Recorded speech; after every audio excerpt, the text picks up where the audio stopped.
siamo visti di persona. Quindi adesso so che fattura hai.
Silvana.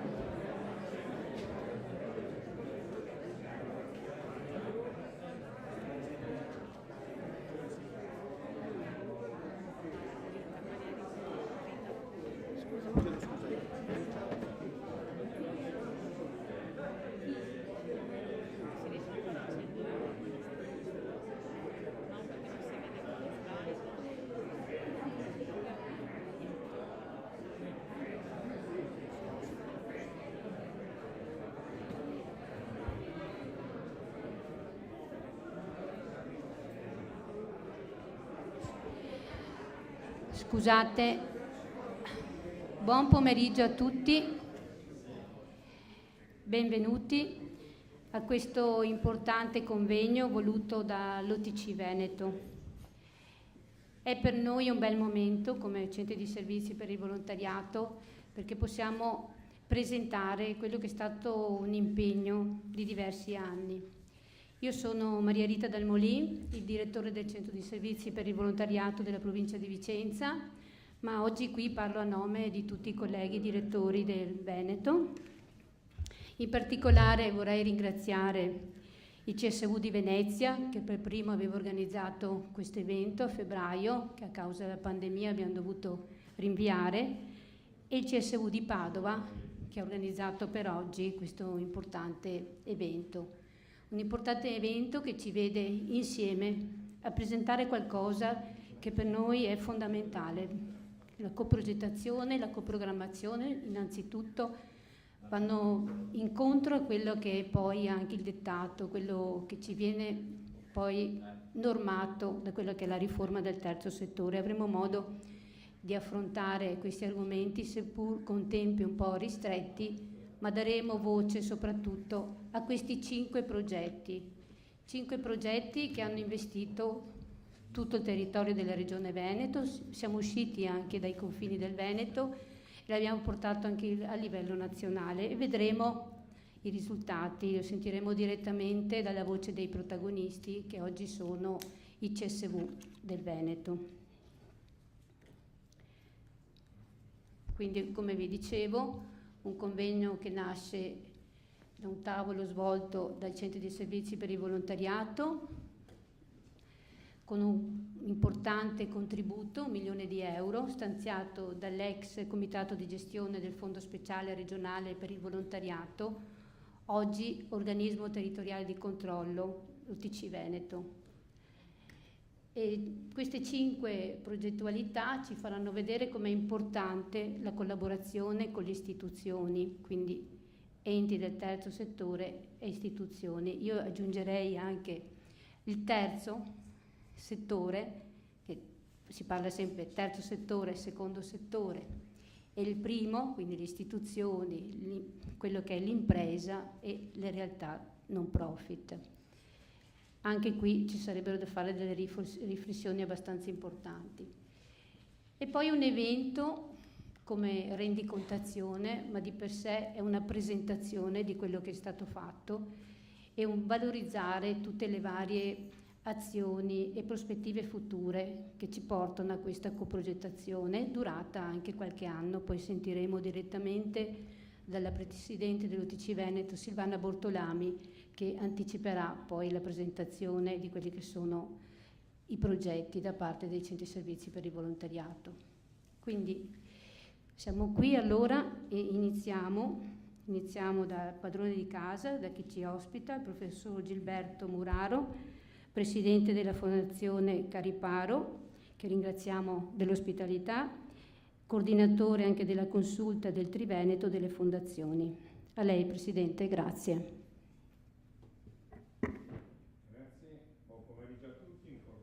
Benvenuto a nome personale della Fondazione Cariparo. Siamo veramente lieti di ospitare questo convegno perché è il terreno su cui ci si sente più a proprio agio. Ecco, siamo di casa quando parliamo di volontariato. Noi abbiamo sempre visto la Fondazione interloquire con tutto il mondo, profit e non profit, ma se c'è una componente, ecco, del nostro mondo che ci piace di più è quello del volontariato. Abbiamo avuto una prova fantastica ai tempi della pandemia, È stato da tutti riconosciuto che la Fondazione ha fatto la propria parte muovendosi immediatamente, cambiando i programmi e mettendo a disposizione dei soccorsi per la pandemia una somma molto ragguardevole, che sarebbe stata inutile se non ci fossero stati quelli che portavano i pacchi, assistevano i pazienti, eccetera. Il mondo del volontariato si è apparso appunto in tutta la sua grandezza morale e anche la sua efficacia operativa, perché lì bisognava muoversi immediatamente. Ecco, questo è un ricordo con cui voglio aprire questo incontro, perché per noi rimane, ecco, un ricordo grato e perenne. Il mondo del volontariato ci interessa anche perché lo finanziamo, lasciatemi dire da bieco economista anche una parola sulla prosa della vita. La Fondazione ha versato da ultimo 4,5 milioni circa, in base al regolamento, più quello che facciamo naturalmente come iniziative autonome, e ci teniamo a che siano ben spesi, ecco. Quindi abbiamo visto con grande piacere da una relazione recente che ha visto qui nel Consiglio Generale Luca Marcon e la nostra Tomasini, Chiara Tomasini, illustrare tutti i progressi anche organizzativi, progettuali del mondo del volontariato, e questo ci fa molto piacere perché appunto bisogna che sia efficace questo apporto, che è insostituibile, perché non c'è altra parte del mondo produttivo, del mondo operativo italiano che possa vantare la stessa rapidità e flessibilità del mondo del volontariato. Bene, il tema oggi è dedicato alla coprogettazione. Benvenuta l'assessore Lanzarini, abbiamo anche l'assessore Piva, abbiamo il magnifico rettore, presidente della Fondazione Cari Verona, il professor Mazzucco, Massimo Giusti. Abbiamo parecchie autorità, ma io, insomma, privilegio l'area seminariale che c'è in questo convegno, di libero confronto, e quindi mi perdonerete se ho messo tutti i convenevoli del cerimoniale. Dicevo, la coprogettazione è il tema dunque di questo convegno, e la coprogettazione è diventata di moda dopo la sentenza importantissima della Corte Costituzionale, che ha appunto aperto la strada sul piano giuridico a questi fenomeni di collaborazione lavorativa con gli enti locali, con le istituzioni in generale, perché prima la sussidiarietà veniva un po' declinata come un lavorare autonomamente con il benevolo consenso e l'aiuto delle istituzioni, secondo quanto recita testualmente l'ultimo comma dell'articolo 118 della Costituzione.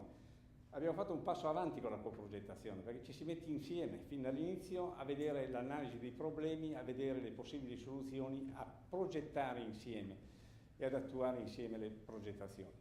Ecco, è stato molto bello scoprire che prima ancora della sentenza della Corte Costituzionale il mondo del volontariato si era già mosso in questa direzione. Quindi oggi siamo qui non per vedere che strade apre la coprogettazione, ma che risultati ha conseguito la coprogettazione, che per fortuna il mondo del volontariato ha immediatamente possibile, ha attivato. Quindi complimenti per questa lungimiranza, per questa capacità operativa e per questa possibilità appunto di aprire strade feconde all'insegna della coprogettazione.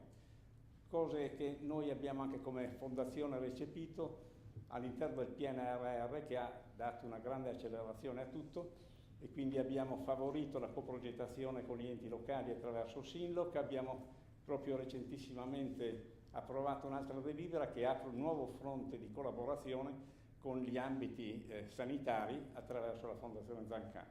Quindi siamo molto sensibili, insomma, a queste nuove prospettive di lavoro e di realizzazione. E di nuovo torniamo a ringraziarvi per il lavoro che avete fatto e per quello che farete. Grazie.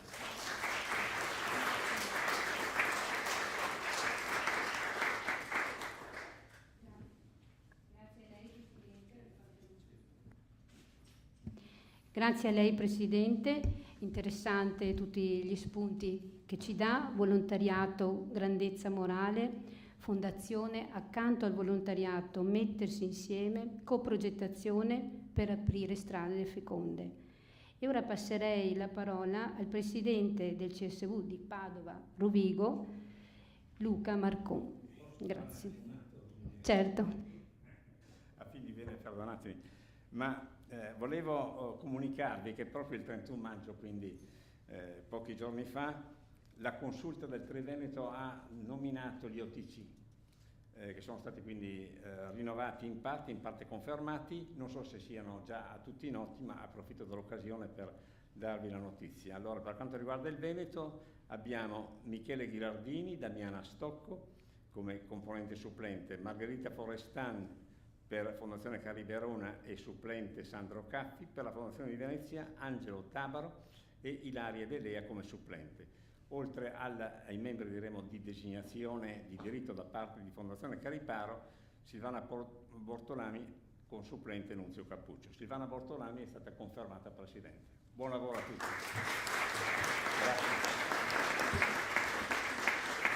Grazie. Presidente, rimanga qui. Grazie.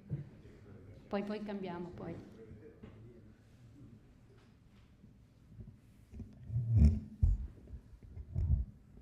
Allora, grazie a tutti di essere venuti qui. Ringrazio a nome del Consiglio Direttivo del CSV di Padova e Rovigo tutti quanti presenti.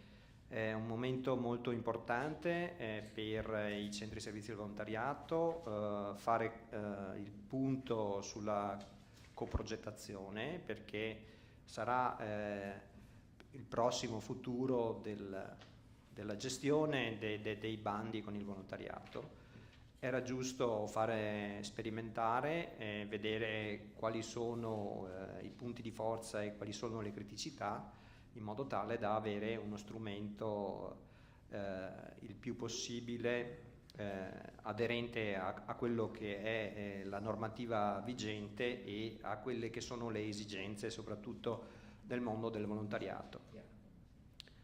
Non voglio dilungarmi oltre per lasciare spazio a quelli che sono poi i relatori del convegno e ringrazio anche la Fondazione che ci ospita come sempre in modo molto caloroso e mette a disposizione le proprie disponibilità per il mondo del volontariato. Grazie mille e buon proseguimento di convegno.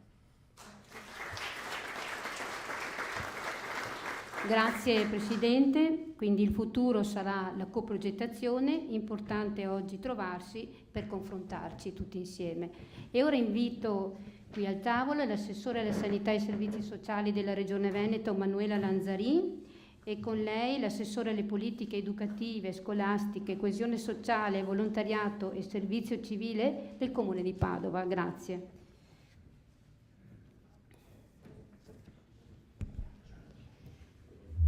Assessore, buongiorno. Allora, siamo qui per parlare di questi importanti progetti che poi presenteremo e soprattutto per dare valore a quella che è stata la coprogettazione di questi 5 centri servizi, ma poi abbiamo coinvolto tutti, quindi a quel tempo eravamo 7 CSV del Veneto. Sì, buongiorno, io molto volentieri intervengo a questo momento, credo insomma di confronto, dibattito, anche di ripartenza se vogliamo, perché è chiaro che noi arriviamo da una legge del terzo settore che è stata una legge insomma con molte novità, sapete anche con qualche problemino, insomma anche di poi chiaramente che ha avuto un'evoluzione di un certo tipo. Dopodiché nel momento in cui insomma si stava partendo con effettivamente quelli che erano i nuovi dettami, è arrivata la pandemia e quindi abbiamo un po' insomma si è continuato a lavorare, si è continuato a coprogettare, coprogrammare, però io credo insomma che invece questa la vedo proprio come un momento anche di ripresa e ripartenza rispetto a quei 2 pilastri fondamentali che sono quelli che poi ricitiamo anche nel convegno di oggi della coprogrammazione e coprogettazione, che sono insomma insiti proprio nella nuova riforma del terzo settore, che ha avuto anche l'avvio ufficiale con registro unico, quindi da fine dell'anno scorso, quindi oggi insomma diciamo è partita a pieno regime con la riduzione per quanto ci riguarda i 7 e i 5 CSV, e quindi con un'organizzazione anche nel turnover, insomma, di quelle che sono queste istituzioni che rappresentano poi il mondo del volontariato a 360 gradi, e con il terzo settore che fa da collante, quindi con il forum del terzo settore che fa da collante, insomma, un po' tutta quella che è stata l'evoluzione. E quindi credo che oggi è un momento di confronto, anche di diciamo così, ritorno degli esiti, dei primi progetti per quanto riguarda la coprogettazione, ma anche, io credo, insomma, di orizzonte più in là e più futuro, no? È chiaro che oggi abbiamo di fronte a noi una situazione, io dico sempre, è cambiato un po' tanto dal prima pandemia, il durante il pandemia, il post pandemia, quindi insomma sono 3 momenti molto distinti. E sono 3 momenti molto distinti in cui abbiamo capito l'importanza del lavoro di rete, abbiamo capito l'importanza di coprogrammare insieme, e con la coprogrammazione insieme c'è anche la coprogettazione e poi anche l'attuazione insieme dei vari stakeholder, dei vari soggetti che oggi sono deputati, soggetti attuatori, soggetti insomma deputati a incidere o comunque essere protagonisti quando parliamo di sociale, di sociosanitario, e poi parliamo comunque di associazionismo e di terzo settore a 360 gradi, proprio in quell'ottica di anche scambio, io credo, delle esperienze, delle expertise, di messa a regime, fattor comune, ma anche poi di risposta puntuale a quelli che sono i bisogni, le situazioni che si devono affrontare. E solo un lavoro di questo tipo, io sono convinta, riusciamo noi oggi a essere sempre più presenti, capillari, e rispondere in maniera puntuale ai bisogni della società, ai bisogni della comunità, e quindi far fronte a quelle che sono oggi le esigenze che noi abbiamo di fronte. Il volontariato, il terzo settore, voi sapete, è un patrimonio fondamentale, un patrimonio che sempre più appartiene a quella che è la programmazione, anche se parliamo appunto di azioni sociali, sociosanitarie, sanitarie, insomma ormai i confini, lo dico sempre, sono confini molto labili, quasi imprescindibili, impercettibili oggi, che quindi devono avere quindi anche un filo conduttore di questo tipo, un linguaggio uniforme, quindi anche una visione di questo tipo. E oggi metterci di fronte a situazioni in cui le associazioni, CSV, l'ONC, l'OTC, insomma tutti gli organismi che oggi conosciamo e appartengono a questa nuova visione, anche a questa nuova programmazione, si mettono insieme, parlano un stesso linguaggio, identificano quello che è il raggio d'azione, l'intervento, si confrontano, dialogano con le istituzioni in un'ottica proprio di quindi andare incontro a quelle che sono oggi le esigenze, ma quelle che sono le necessità, e come rispondere a queste esigenze e a queste necessità.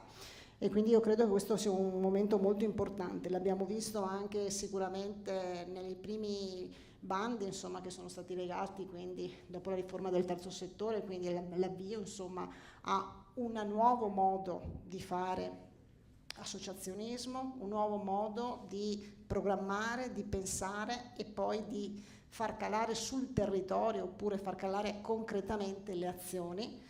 E io credo che questo possa fare la differenza anche in un tessuto come quello del Veneto, un tessuto variegato, un tessuto ricco da questo punto di vista, con molte sfaccettature, ma le molte sfaccettature, le molte anime possono anche arricchire ancora di più, io credo, questo comparto. E l'abbiamo visto anche con quelli che sono oggi la nuova programmazione, i nuovi programmi. Io penso al PNNR, alla missione 5, quella dell'inclusione sociale, quella che appartiene di più agli ambiti territoriali sociali, e qui si apre un nuovo fronte, io credo, su cui questo tavolo, insomma il tavolo dei centri servizi col volontariato, di l'organismo che fa parte del forum del terzo settore, già è molto presente, si deve interrogare, e con noi istituzioni deve capire qual è la dimensione nostra rispetto al ruolo degli ambiti territoriali sociali, rispetto a quella che è oggi la nostra cornice normativa, legislativa, legata anche a una parte, se parliamo di politiche sociali, che è in capo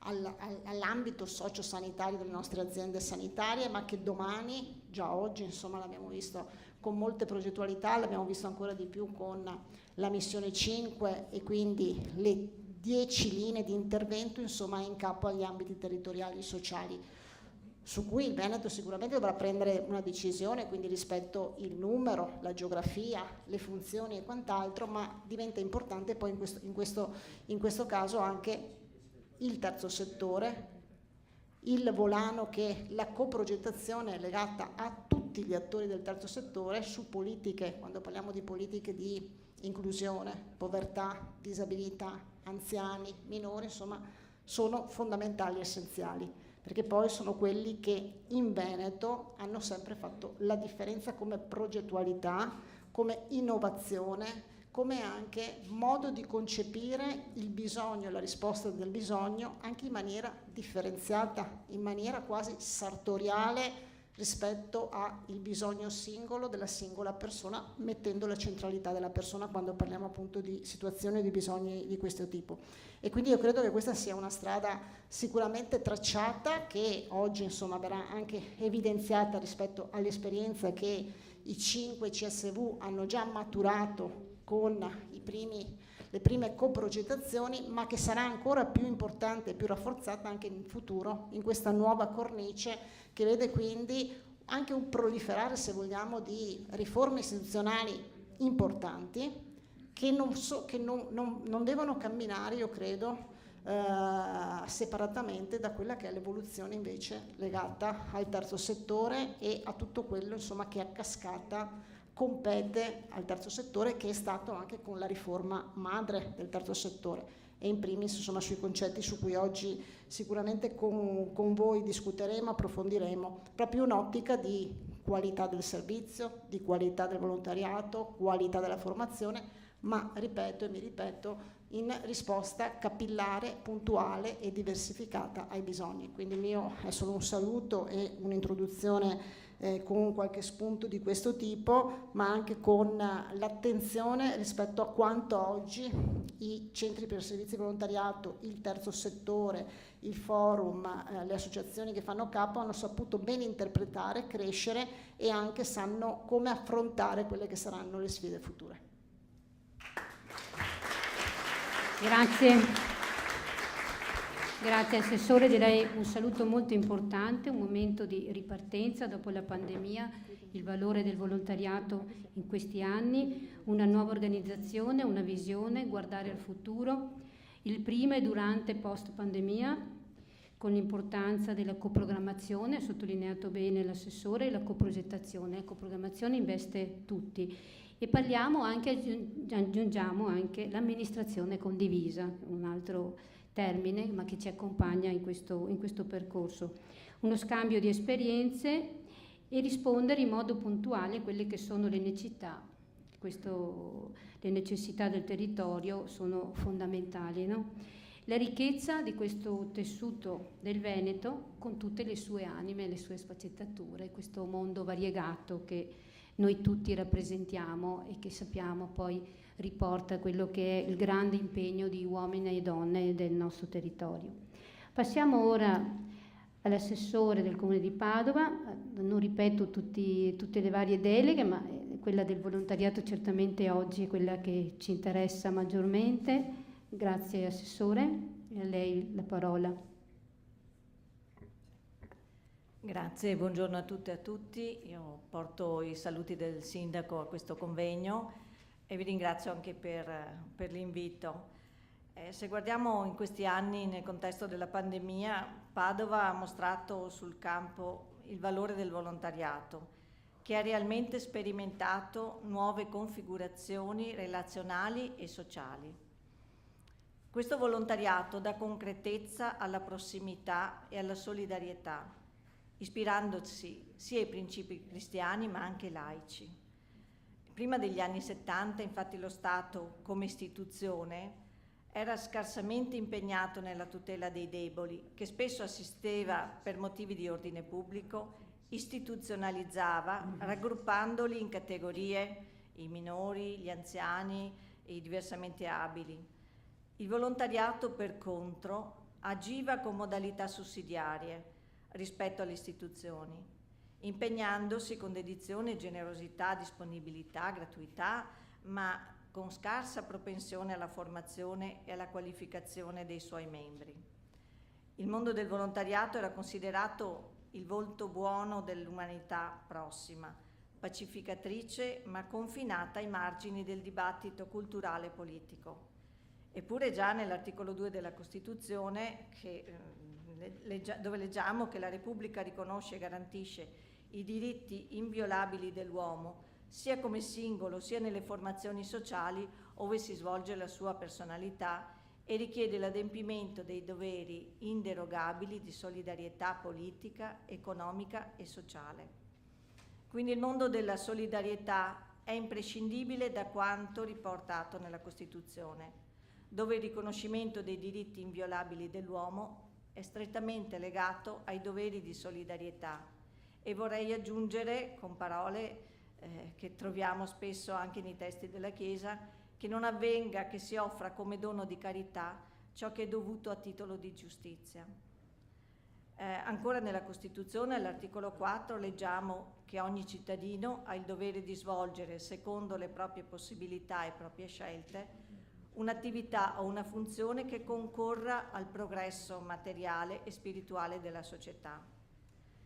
Da questa immagine di volontariato parte un lungo cammino che ha permesso una visione ampia e universale. Credo che tutto quello che è successo in questi anni, pandemia inclusa, ci abbia permesso di vedere che il mondo del volontariato può e deve collaborare col mondo politico in senso lato, e che laddove lo Stato funziona, il volontariato è più diffuso, perché assicura la migliore difesa dei cittadini. La prova di questa affermazione l'abbiamo avuta proprio nella nostra città, dove alcuni giorni dopo l'inaugurazione della nomina a capitale europea del volontariato ha mostrato sul campo il vero valore di questa interazione, e abbiamo saputo sorreggere e tenere unita la comunità, e si è aperto un grande campo di lavoro del futuro volontariato. Immaginare il futuro quindi adesso è la sfida, ma fin d'ora sappiamo come potrà essere una sinergia, pur seguendo modalità differenti e sentendoci tutti parte della stessa comunità, perché, come abbiamo imparato nelle recenti vicende, nessuno può salvarsi da solo. Grazie e buon lavoro per il vostro convegno.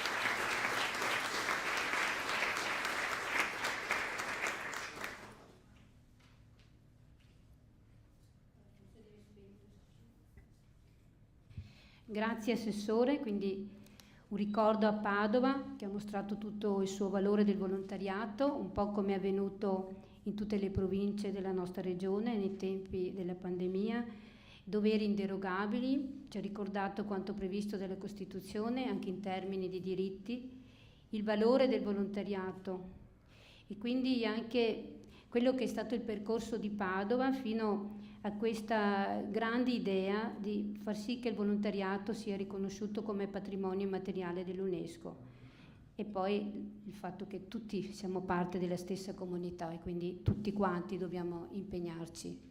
Io penso che il mondo è unico, forse dobbiamo fare anche delle riflessioni che vanno oltre i settori, il profit, non profit, veramente solo insieme si può fare la differenza, l'abbiamo visto in questi anni. Bene, procediamo con il convegno e invitiamo al tavolo Angelo Tabora, consigliere della Fondazione di Venezia, il professor Alessandro Mazzucco, presidente della Fondazione Cari Verona, e alla mia destra ho la presidente dell'OTC Veneto, Silvana Bortolami, che poi introdurrà i lavori del convegno. Grazie.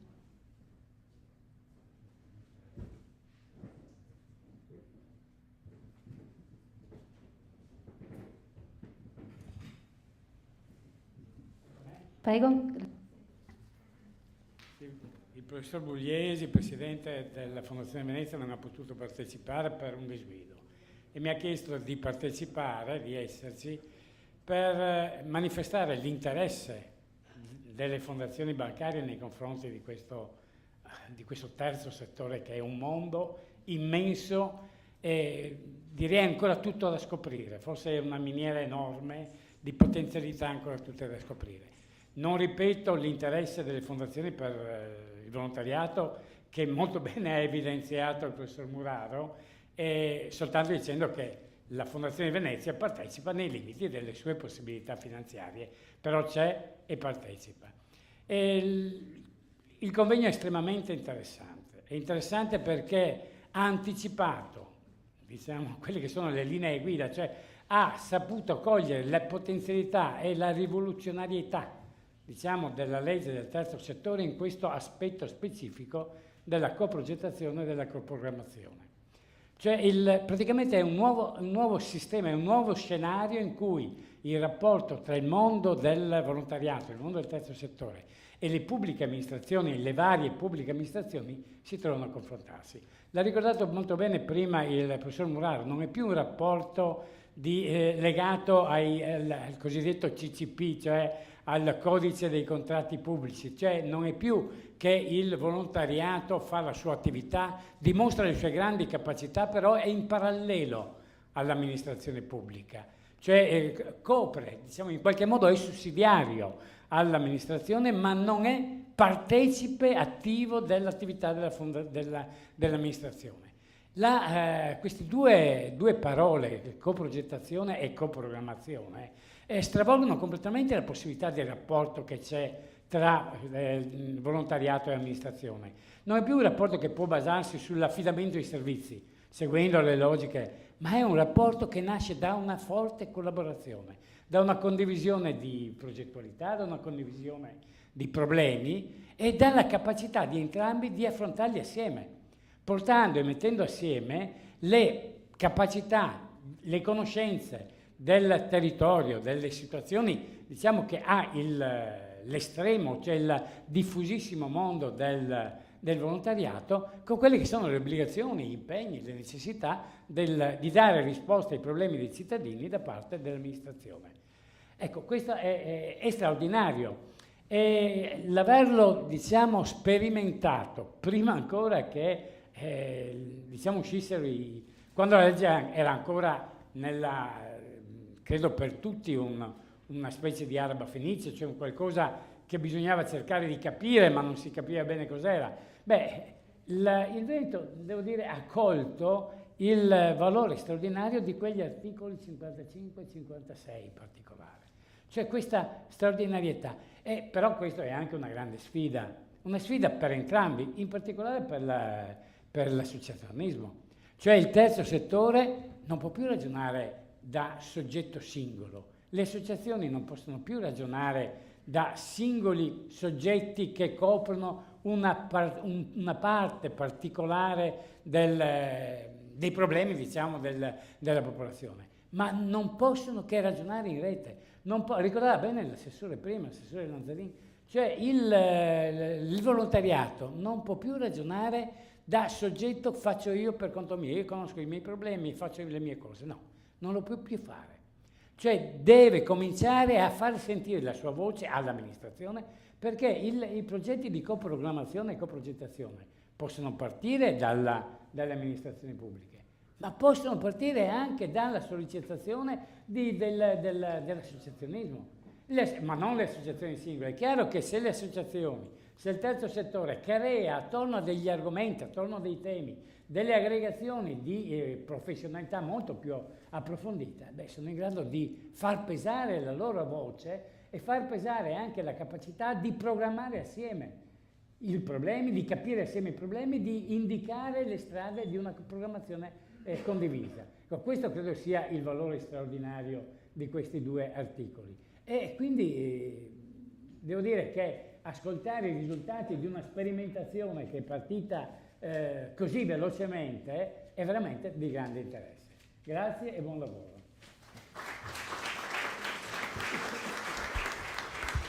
Grazie perché ha ribadito l'interesse delle fondazioni bancarie per il terzo settore, il percorso fatto dai centri di servizi che ha anticipato quanto viene previsto dalla riforma del terzo settore, la coprogrammazione e la coprogettazione che aiutano la condivisione e poi il valore straordinario degli articoli 55 e 56 del codice del terzo settore.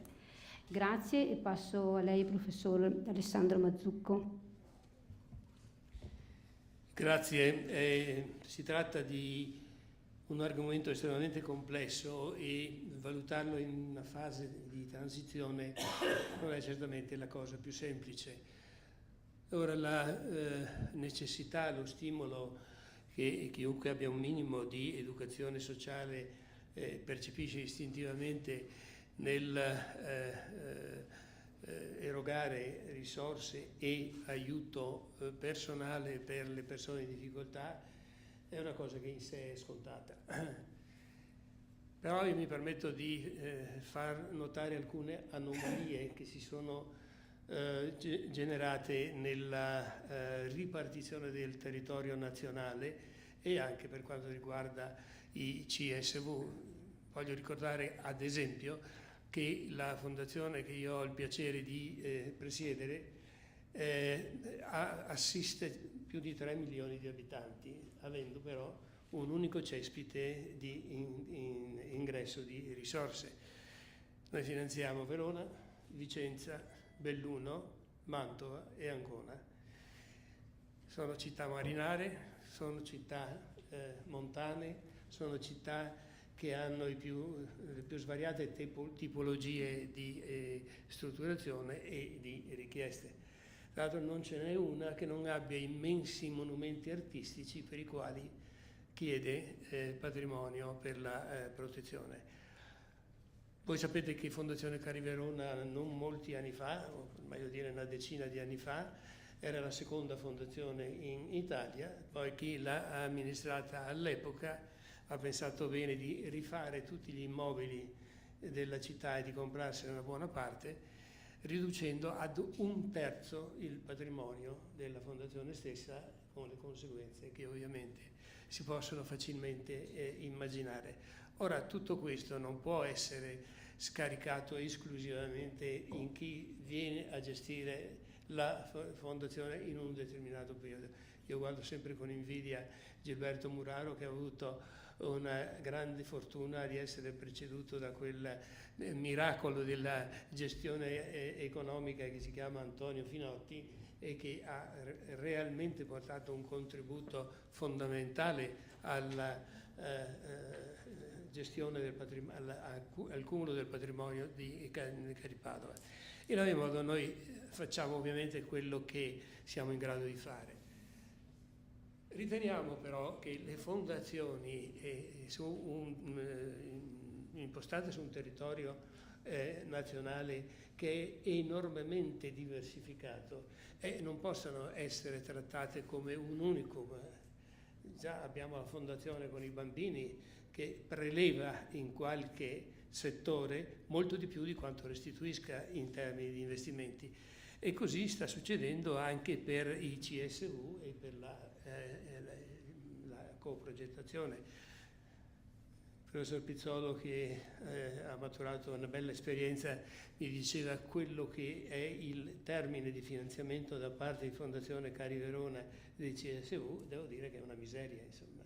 Questo sapete che non è una nostra scelta, è un obbligo di legge, ma io nella mia ingenua visione di quello che dovrebbe essere la coprogettazione sociale in Veneto, credo che le risorse devono essere proporzionali al numero delle richieste, quindi dei bisogni, e il mio sogno sarebbe quello che i CSV, cioè i centri sociali, si occupassero dei bisogni sociali e quindi del volontariato. In realtà il volontariato lo stiamo sostenendo prevalentemente noi attraverso richieste in uno dei 3 temi triennali che gestiamo, perché non credo nella maniera più assoluta che con simili cifre i CSV siano in grado di fare quanto io riterrei.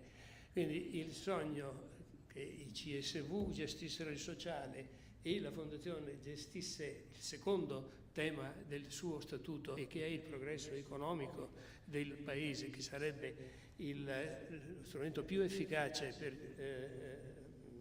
parificare le necessità delle popolazioni, ancora oggi è una pia illusione. Mi permetterei solo poi di dire, io non darei troppa importanza alla pandemia. La pandemia è un qualcosa che accompagna l'umanità da sempre. Io sono stato vittima di una pandemia altrettanto seria, la cosiddetta influenza asiatica nel 1958, che ha fatto solo 5 milioni di morti allora, ma solo perché la popolazione allora non era di 8 miliardi di abitanti, ma era di 2 miliardi di abitanti. Se fosse corretta, basta moltiplicare per 4 quelle cifre e saremmo esattamente nella stessa situazione. Vi prego di ricordare che questa pandemia di virus, è vero, ha avuto un andamento più serio, ma soprattutto perché la popolazione nella sua dimensione complessiva era circa 4 volte quella del 1958. Mi ricordo, giacevo in letto con la febbre a 41 mentre moriva Papa Pio XII e i due ricordi vanno associati.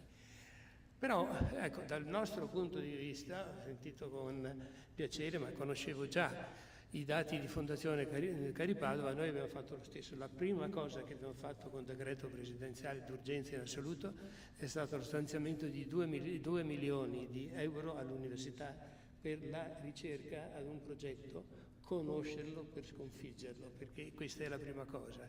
Un nuovo agente patogeno va conosciuto ed infatti da questo studio è emerso che l'epidemia non era tanto generata dalla tossicità del virus, ma dalla cascata immunologica generata dal virus stesso e che portava all'attivazione di una serie di citochine che generavano la malattia, tant'è che voi sapete che il principale agente terapeutico sono stati poi i farmaci che intervengono nel calmare la reazione immunitaria. Quindi l'abbiamo presa forse con ma correttamente, intendiamoci, con un eccesso di forze, forse con troppo timore, che era il timore dell'ignoto. Io onestamente credo che adesso vada ripresa una gestione normale della comunità, perché se no ci rimettono tutti, a partire dall'assessore alla sanità, che ovviamente non sa. Ecco, detto questo, io sono ancora convinto, noi dobbiamo fare erogazioni sul sociale se non correggiamo prima l'investimento sui CSV e li dotiamo delle... Tra l'altro mi si permetta un piccolo tocco di veleno, così come si fa per le fondazioni e per la fondazione con il Sud. Beh, non è giusto che il Veneto debba erogare una quantità enorme di risorse che vengono utilizzate da altre regioni, non dico di dove, che risorse non ne erogano, perché sennò questa non è più una società a struttura regionale, è l'abolizione del regionalismo e quindi credo che questo debba essere, ma non è una battaglia che devo fare io, vista la mia età e vista la mia posizione, dovete fare voi. Cioè, ognuno generi le risorse che servono per la propria regione, così può funzionare il territorio. Ma l'idea che il CSV di Verona abbia, ben capito, un finanziamento di solo quanti? 4 milioni di euro, qualcosa di questo genere? È ovvio che questo è letteralmente fare le nozze coi fichi secchi. Ecco, quindi questa è sicuramente una cosa da... Dopodiché, una volta regolarizzato questo sistema, si possono fare degli ulteriori ragionamenti e degli ragionamenti di tipo progettuale. È ovvio che, perdonatemi, ma mi pareva indispensabile sottolineare le cose che vanno sottolineate. Sul termine di coprogettazione siamo tutti d'accordo, però bisogna essere nelle condizioni di poter collaborare ad armi pari, altrimenti è difficile poterlo fare. Buon lavoro e grazie del vostro impegno. Grazie, rimanete qui. Ecco, solo una battuta, anche perché il tempo purtroppo vola. Io spero che si avveri il sogno del professor Mazzucco. E ora la parola alla Presidente dell'OTC Veneto, riconfermata, allora, complimenti, e ci introdurrà di questa importante coprogettazione. Grazie davvero di questo riconoscimento, e per chi mi conosce sa che un po' di pazienza la dovete avere, quindi chiedo anche scusa anche dei miei limiti. Comunque davvero grazie Presidenti di questa ulteriore opportunità di collaborazione in un momento storico decisamente importante e anche particolarmente complicato, però ecco, noi ci proviamo.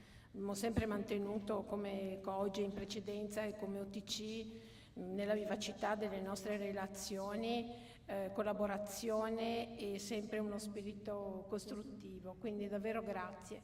Quindi a nome di tutto l'OTC qui sono presenti i colleghi, dottoressa Midena, professor Pizzolo che è il vicario, grazie, dottor Oreste Ferrari, poi qui c'è anche Luisa Conti, ecco davvero grazie, ecco, e Angelo Tabaro. E di questa presenza, ecco, noi abbiamo tentato in questi 3 anni, ecco, di lavoro di attualizzare le indicazioni della riforma grazie anche agli orientamenti dell'ONC, quindi il dottor Giusti, la dottoressa Tomasini, ecco, che ringraziamo della presenza, ritorna in Veneto, quindi anche perché un po' questa storia della coprogettazione nasce grazie alla sua presenza vivace del coordinamento con Rita, quindi abbiamo nella vivacità, io dico sempre vivacità poi, perché poi questa è anche la nostra quotidianità.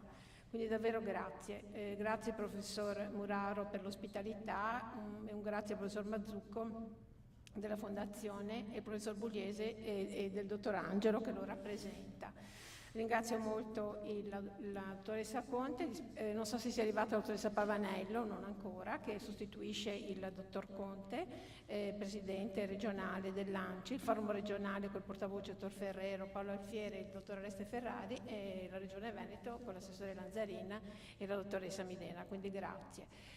Dopo questi grazie che già anche quindi sia del CSV di Padova e Rovigo che ha realizzato questa seconda parte, direi proprio di questa forma seminariale di presentazione dei risultati, direi che noi abbiamo cominciato già dal 2015 questo lavoro di riflessione e via via appunto siamo entrati dentro proprio nella riforma del terzo settore, quindi è stato un cammino che ha anticipato ciò che era già stato evidenziato ancora nel 2011. Perché nel 2015 i CSV chiedono che venga utilizzato quel fondo di 1 milione famoso, per la dottoressa Medena, della progettazione sociale assegnata al Veneto. Quindi noi ci abbiamo provato, quindi c'era un accordo nel 2011 tra l'ACRI, che è il soggetto che raccoglie tutte le fondazioni bancarie, il Forum del Terzo Settore, la Consulta Nazionale del Volontariato che a quel tempo esisteva, la Convol, sempre un'altra conferenza del volontariato nazionale, Rita, parliamo proprio di l'altro giorno, ma quanto tempo è passato e che scenario anche che si è cambiato, la Consulta Nazionale dei Comitati di Gestione, CSVNet, nel 2010 aveva dato questi obiettivi. Allora, dare continuità alle positive esperienze di collaborazione, quindi stabilizzare il flusso delle risorse. A quel tempo le risorse venivano definite da ogni regione, quindi sulla base della contribuzione che veniva data dalle fondazioni bancarie territoriali. E quindi con l'altro tentativo quindi il tema, diciamo, economico che ha posto il professor Mazzucco è sempre stato molto all'attenzione, perché l'intendimento è sempre stato quello di redistribuire gli accantonamenti anche che erano presenti a livello regionale. Poi individuare, c'era il famoso articolo 15 ancora della legge 266, delle quote riservate al sostegno della progettazione per gli ODV, introdurre un meccanismo premiale, quindi c'era anche questa idea di incentivare, ecco, delle prassi gestionali più virtuose, sempre anche utilizzando delle quote predefinite. E quindi che cosa succede? Il Comitato di Gestione nel 2011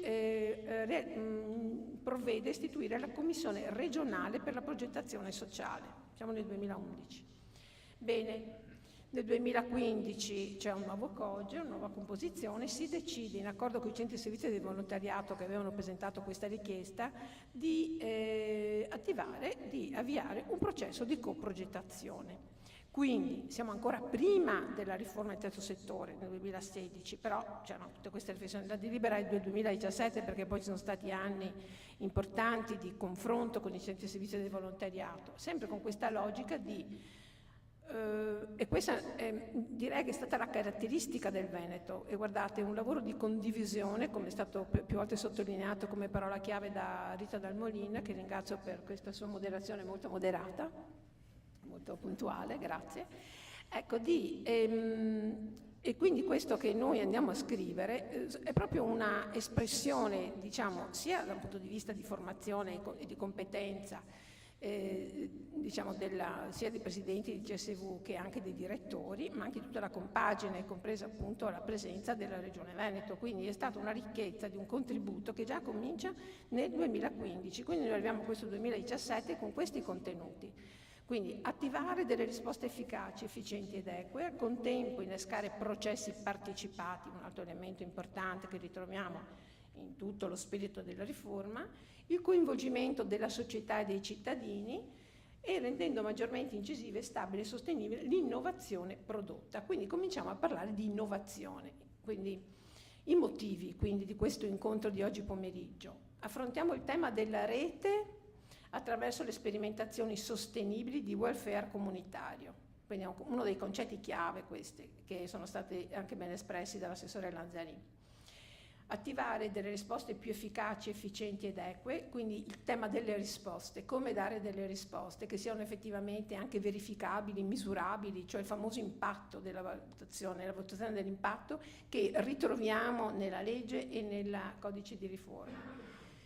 Come innescare i processi partecipati, che sono le caratteristiche del volontariato. Il volontariato esprime dei processi partecipativi di protagonismo e di senso di responsabilità della comunità, quindi il tema della partecipazione in termini di engagement ed empowerment. Engagement, coinvolgimento, empowerment, tu che cosa puoi fare per produrre un cambiamento di innovazione. E poi, infine, il tema dell'innovazione sociabile, che fosse stabile, sostenibile, perché l'altro tema che è stato molto affrontato dai centri di servizio di volontariato è la sostenibilità delle iniziative, cioè l'aspetto economico, ben sottolineato dal professor Mazzucco e anche dal professor Muraro, nel senso che è un tema rilevante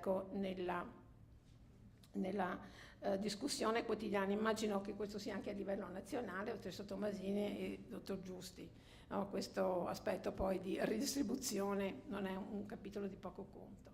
Che cosa facciamo? Istituiamo una commissione di progettazione sociale che ha costruito questo approccio metodologico. Quindi Call for Ideas, se vi ricordate chi è stato in quel periodo coinvolto, è stato molto molto attivo, perché con questa Call for Ideas curata dai centri e servizi di volontariato sono state raccolte 112 proposte dal Veneto, molto innovative e diversificate, poi e sono state analizzate e sono stati dati come richiesta, quindi questa lettura dei bisogni che sottolineava il professor Muraro, il professor Mazzucco e anche il dottor Angelo. Questa lettura dei bisogni era proprio sullo sviluppo di comunità, la rigenerazione urbana e la gestione dei beni comuni, temi che i CSV oggi trattano costantemente nelle loro linee di lavoro.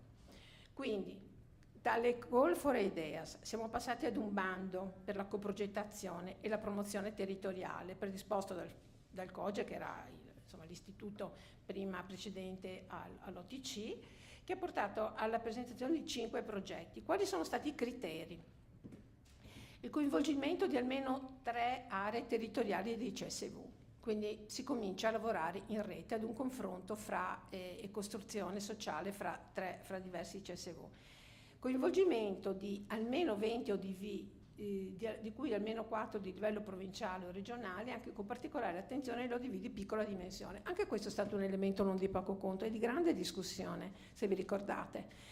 Vedo anche Luca Dallara, perché avevamo proprio cercato di fare in modo che questo fosse un'occasione di dialogo fra le grandi associazioni, le reti, e guardo il dottor Ferrero, e le piccole associazioni, che rimangono un vulnus per noi poi di fatto nella quotidianità.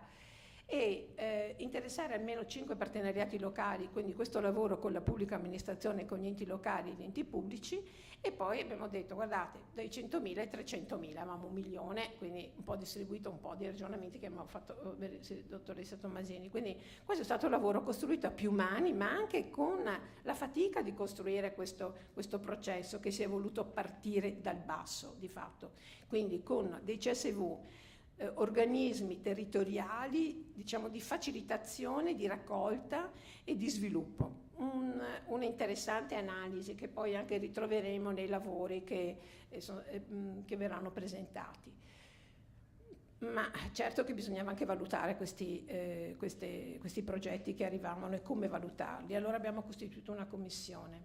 Abbiamo pensato che ci fosse una rappresentanza delle fondazioni bancarie, che ci fosse il rappresentante del volontariato, Maria Grazia Bettale, il dottor Oreste Ferrari come Cogge, poi la sottoscritta. Poi abbiamo pensato anche che fosse importante la presenza della Regione Veneto con la dottoressa Casson, che abbiamo molto lavorato insieme, quindi grazie, appunto sempre su indicazione dell'assessore. Poi abbiamo pensato alla Fondazione dell'Amore a Dottor Cima, quindi un cambiamento epocale, quindi abbiamo anticipato, ecco, l'applicazione della teoria del cambiamento, che ci sembrava opportuna anche se è stata un po' sfidante, e poi infine la dottoressa Pradel della Fondazione Cariparo su indicazione del dottor Sario, qua abbiamo questo. Quindi noi ci situiamo, quando abbiamo avviato tutta questa iniziativa, nel contesto di riforma del terzo settore e anche dando una modalità che così abbiamo costruito con tutte le riflessioni che abbiamo fatto, di lavoro tra CSV ed enti del terzo settore, quindi, e anche ed enti pubblici. La valutazione, e quindi come contribuire al cambiamento, questo è il quadro logico della teoria del cambiamento, conoscerne l'impatto, quindi qual è la situazione di partenza, il cambiamento che si vuole generare, quale strategia per risolvere il problema e raggiungere l'obiettivo e che azioni concrete per attuare la strategia. 5 progetti approvati. Vado veloce perché il dottor Cima se no perde il treno, giusto? Allora, capofila CSV di Venezia, tutta mia la città, le azioni di rigenerazione urbana del volontariato per le comunità locali. Non so, dottoressa Polles, ho visto che ci sono dei testi, e quindi magari dopo così, se è possibile, distribuire il lavoro di ricerca che voi avete svolto. Partner Padova, Rovigo, Verona, Vicenza, eravamo ancora in 7. L'obiettivo del progetto rigenerazione urbana come veicolo prioritario di innovazione sociale per riconnettere territori e comunità locali, istituzioni e cittadini, riducendo le distanze, mescolando popolazioni e valorizzando le risorse delle città per dare nuove risposte ai problemi di svantaggio, attivando politiche integrate e nuovi interventi in rete. Però, no, è un obiettivo decisamente ambizioso. Altro obiettivo ambizioso, Hub 3, Hub al cubo, dove la solidarietà diventa esponenziale, capofila Verona con partner Padova, Rovigo, Venezia, Vicenza. Hub 3 vuol dire dall'inglese fulcro, elemento centrale, quindi creare buone prassi di intervento e di sviluppo da condividere, in modo da raccogliere e sviluppare idee per diventare un connettore, facilitatore, dispositivo di rete che funge da snodo principale per il sostegno e attivazione di rete nei territori, creando comunità locali idonee. E quindi un elemento di sostegno per l'attivazione di reti efficaci, come dicevo, ma non solo del volontariato, ma anche del non profit, adeguando al ruolo e all'idea di innovazione sociale che propongono. In pratica una sorta di elemento modale, cioè una specie di start-up, ecco, diciamo dei CSV, quindi anche con una nuova fisionomia di CSV. Terzo progetto, scuola di legame sociale, capofila il CSV di Padova, partner Treviso, Venezia, Verona, Vicenza. Come vedete questo scambio, ecco, continuo, ecco, fra CSV che a nostro parere ha molto contribuito a creare anche una maggiore, ecco, facilitazione e collaborazione tra i CSV. E quindi questa attenzione agli adolescenti di tutte le province, in primis gli studenti delle scuole secondarie, promuovere benessere come stato complessivo di salute fisica, psichica, mentale dei giovani nei territori del Veneto, presentando modelli positivi, offrendo spazi di protagonismo, valorizzando le competenze e contribuendo alla crescita dell'autostima, stimolando nuovi interessi e possibilità di impegno sociale. Molto interessante come progetto anche questo, quindi questa attenzione rivolta anche al mondo dei giovani che oggi sta diventando sempre più prioritario. Quindi anche da questo punto di vista credo che abbiamo anticipato, ecco, qualcosina, vero? Verità. Hanno Europea dei Giovani. Note a margine, capofila CSV di Treviso, CSV Partner Belluno, Padova, Rovigo, Vicenza, l'obiettivo è la marginalità al centro di questo progetto. Quindi non solo quella economica, ma anche e soprattutto quella relazionale, connessa al diffondersi progressivo di relazioni instabili e frammentate, riguarda i seguenti sottogruppi di popolazione: adulti disoccupati, anziani soli, adulti depressi, con problemi psicologici, persone con disabilità fisica o cognitiva. Note a margine, sostenere un numero di progetti chiave promossi dall'ODV al fine di innovare all'interno delle iniziative esistenti, in sintesi welfare community. E infine donare per il tuo domani, capofila CSV di Vicenza con Belluno, Padova, Rovigo, Treviso, Venezia, Verona. Obiettivo, e qui altro aspetto interessante di lavoro da parte del CSV è quella di essersi rivolti alle diverse fragilità, quindi dalla disabilità, malattie oncologiche, alcolismo, dipendente e fragilità in generale. Ha riguardato appunto quelle province, i servizi alla persona rappresentano un investimento per la comunità e quindi è stato fatto un lavoro, lo dico io abbastanza in sintesi, proprio per organizzare al meglio i servizi per questa tipologia di problematiche, di fragilità. Quindi 5 progetti, come vedete, molto sfaccettati, molto diversificati, quindi adesso con curiosità andiamo a ascoltare il dottor Cima che ci ripresenta in termini proprio di valutazione di impatto. Dal 2019, vi dico questi dati perché diciamo come è arrivati al 2022, noi eravamo pronti per il 2020, arriva l'epidemia, si sospende, si dà una proroga, poi insomma abbiamo preferito vederci e non fare un incontro online, quindi abbiamo preferito che questo incontro fosse più di presenza, anche con il coinvolgimento appunto dell'ONCA nazionale, dottoressa Tomasini, in modo che ci possano ancora di più dare degli orientamenti per il dopo. Lavoro ricerca, abbiamo tentato di raccogliere idee, proposte in uno stile collaborativo di valorizzazione del volontariato di ogni territorio. Quindi davvero grazie per questo lavoro costruttivo e ricco. Grazie. Buon pomeriggio, adesso lascio la parola al tavolo. Grazie Presidente, quindi condivisione, rete, innovazione, risposte, impatto, occasione di dialogo tra diverse realtà, CSV come facilitatori e nuove modalità di lavoro. Tra l'altro ricordo che quest'anno i CSV festeggiano i loro 25 anni di attività, quindi ormai più che la maggiore età diremo. Chiedo alla collega Cinzia Brentari se mi può raggiungere, grazie. Stefano Cima vedo che si è già preparato. Ci darà più un quadro complessivo dei 5 progetti. Grazie, lascio la parola perché appunto so i tempi stretti del treno. Pronto? Sì, ecco, ok, grazie. Io cercherò di essere telegrafico, non tanto per il treno che ormai ho perso, ma per dare spazio a chi i progetti li ha realizzati ed ha qualcosa da raccontare che credo che sia importante.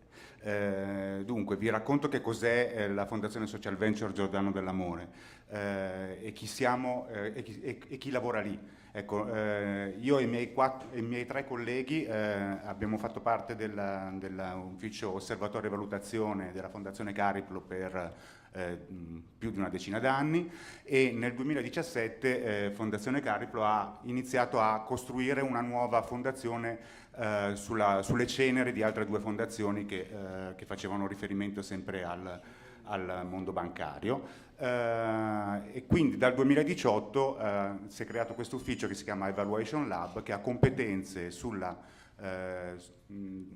il cui obiettivo è favorire la cultura della valutazione e la cultura della progettazione di interventi sociali.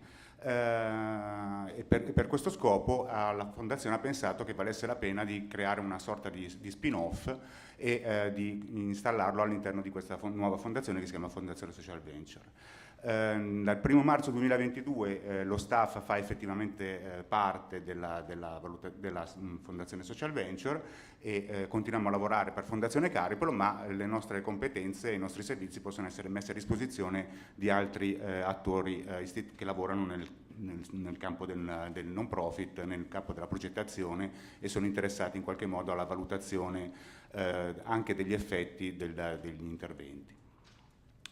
Vedete, ci occupiamo quindi di assistenza alla pianificazione strategica, facciamo analisi, ricerca e consulenza per sostenere la pianificazione strategica non solo di fondazioni bancarie o meno, ma di fondi e di enti del terzo settore per concepire e gestire programmi, investimenti e progetti, e facciamo valutazione degli esiti di questi programmi, investimenti e progetti, quindi facciamo quello che adesso vi esporrò più dettagliatamente: rendicontazione, monitoraggio e stima degli effetti. Questi sono un po' di soggetti per cui abbiamo lavorato negli ultimi 3 anni, queste sono le nostre facce. Perché e che cosa abbiamo fatto nell'ambito di questa progettazione sociale dell'ex COGE, ora OTC? Dunque, l'obiettivo era quello di mettere in condizione i CSV del Veneto, in qualità di ente capofila e di partner, di implementare e rendicontare al meglio le realizzazioni e i risultati ottenuti dai progetti finanziati dall'OTC, con una serie di azioni, con un accompagnamento che è stato in presenza o anche in remoto, nonostante ancora non ci fosse il Covid, per una formazione quindi alla teoria del cambiamento, all'utilizzo del quadro logico, che immagino siano termini ormai abbastanza conosciuti e applicati nel vostro settore. Quindi poi un accompagnamento alla stesura dei quadri logici di progetto, finalizzati al chiarimento delle azioni progettuali e identificazione di indicatori misurabili su processi e realizzazioni. Condivisione con il gruppo di lavoro di uno schema di rendicontazione che ha accompagnato gli enti nelle fasi di rendicontazione intermedia e finale degli stati di avanzamento delle attività. Quindi erano relazioni che il cui contenuti erano stati condivisi sulla base di una condivisione anche del quadro logico di ciascun progetto. Ogni CSV capofila ha costruito un sistema di rendicontazione che poi ha prodotto le informazioni che sono state inserite nei rapporti di valutazione intermedia e finale. Quindi l'obiettivo era quello di assistere gli enti a rendicontare in maniera trasparente le attività svolte attraverso il contributo ricevuto. Trasformare, in modo da poter raccontare al meglio le esperienze fatte e i risultati raggiunti, trasformare quindi le erogazioni monetarie in dati fisici sulle attività svolte, quindi chi sono gli utenti serviti, quanti utenti sono stati serviti, che tipo di servizio è stato erogato, quindi da fornire materiale utile per la comunicazione degli enti e dell'OTC, e avviare una riflessione sugli impatti. Essendo noi stati chiamati, diciamo, una volta che i progetti erano stati scritti, siamo arrivati notoriamente in ritardo, perché quando arriva il valutatore sulla scena troppo tardi diventa difficile costruire dei progetti che siano effettivamente valutabili, dove soprattutto l'interesse sia a valutare l'efficacia dell'intervento svolto. Se si vuole capire se un intervento ha funzionato o meno, occorre pianificare con tempo e rigore una serie di attività che consentono di far emergere i nessi di causalità di questi interventi in modo da poter capire se effettivamente i risultati che si volevano conseguire siano stati o meno raggiunti, e se effettivamente quei risultati siano stati raggiunti grazie al progetto e non magari anche nonostante il progetto. Quindi le nostre consegne sono state quelle di rivedere i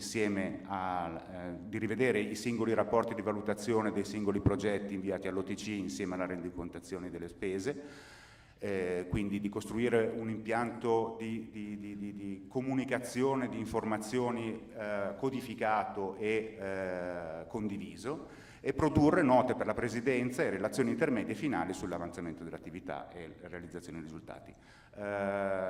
Credo che quello che verrà poi presentato non da me ma da chi i progetti li ha fatti, quindi questi 5 progetti avranno ciascuno un relatore per mostrare che cosa effettivamente è stato messo in gioco e che risultati sono stati prodotti,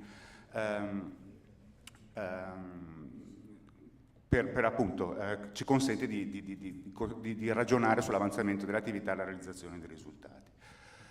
Qui ho voluto riassumere una serie di dati che vi dà conto di quello che vi ho mostrato prima. Intanto si tratta di indicatori di processo e quindi banalmente l'avanzamento della spesa, e questa tabella serve a far vedere che effettivamente i risultati, il contributo è stato erogato fino quasi all'ultimo euro da parte di tutti i partenariati, con scostamenti minimi rispetto alle previsioni.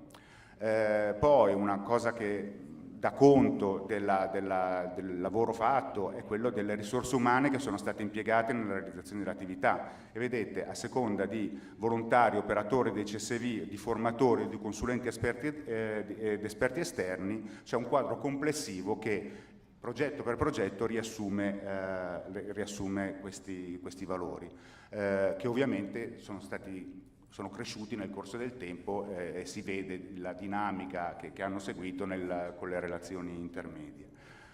È una rassegna molto veloce, io non voglio che prendiate, cioè non serve che prendiate appunti, serve per far capire un pochino che tipo di informazioni sono state raccolte oltre ai dati sulla spesa dei singoli progetti, quindi che tipo di attività sono state fatte, e ad esempio le attività formative hanno avuto un ruolo molto importante in tutti i progetti. Qui c'è una conta banale degli incontri di formazione e delle ore di formazione erogate. Vedete che ogni progetto poi, a seconda delle sue peculiarità, ha usato più o meno lo strumento degli incontri e delle ore di formazione. E i risultati raggiunti quanto a volontari formati, cittadini avvicinati al mondo del volontariato e cittadini coinvolti in iniziative su tematiche specifiche, eventi o iniziative molto focalizzate, convegni, seminari e altre attività di questo genere. Anche qui ogni progetto era intrinsecamente diverso, ogni progetto ha numeri molto diversi, però diciamo che questi sono degli indicatori che valevano un pochino per tutti i progetti che sono stati finanziati. Poi ciascun progetto, come avrete modo di capire e di vedere dopo il mio intervento, ha delle sue specificità che verranno illustrate progetto per progetto. Si è parlato di valutazione di impatto, ma come vi dicevo noi ci siamo fermati in una fase molto... essendo arrivati effettivamente un po' tardi sulla scena del crimine, diciamo, abbiamo dovuto costruire quello che si poteva costruire, e quindi perlomeno dare conto dei delle realizzazioni che sono state prodotte, dei beneficiari, di descrivere chi sono stati i beneficiari di queste realizzazioni e cosa effettivamente alla fine questi progetti hanno lasciato sul territorio. Diversa è la questione della valutazione di impatto, quindi adesso voglio fare un pochino di propaganda al tema della valutazione di impatto, che era, come dire, aleggiava su tutto il progetto, ma purtroppo, come vi dicevo, non ci sono stati tempi tecnici per costruire progetti effettivamente valutabili da quel punto di vista. Qui vi do una rassegna dei possibili significati del termine valutazione. Si fa valutazione banalmente, ad esempio all'interno delle fondazioni bancarie, quando si selezionano i progetti, però quella la chiamiamo selezione, è una fase di selezione, non è una fase di valutazione. La valutazione di solito è orientata a capire e apprendere da ciò che è stato fatto, e quindi oppure per comunicare, è il caso della rendicontazione, oppure appunto per cercare di capire se effettivamente un certo tipo di intervento ha avuto o meno i risultati che si proponeva di raggiungere. Quindi sono diversi i fini della valutazione: descrivere le attività svolte per rendicontazione e trasparenza, che è quello che abbiamo praticamente fatto noi, capire se si possa migliorare l'azione, quindi in corso d'opera fornire delle indicazioni su possibili miglioramenti, di superamento di alcuni ostacoli, capire cosa pensano i protagonisti, e questo è quello che viene fatto di solito come le indagini di customer satisfaction, perlomeno per capire se chi è stato coinvolto nei progetti che cosa pensa del proprio coinvolgimento all'interno dei progetti e che effetti ha generato su di loro. Oppure, e questa è la valutazione veramente di impatto, è capire quali conseguenze, che effetto oppure che impatto abbia avuto l'azione che è stata prodotta.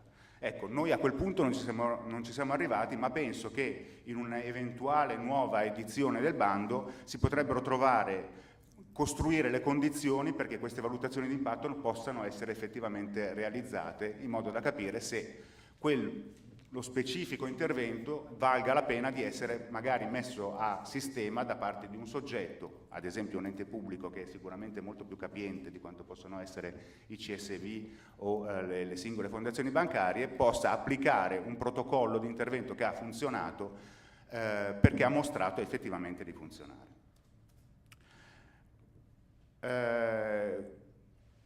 Ogni intervento è, come dire, ci sono vari obiettivi della finalità della valutazione coerenti o meno con la finalità dell'azione filantropica.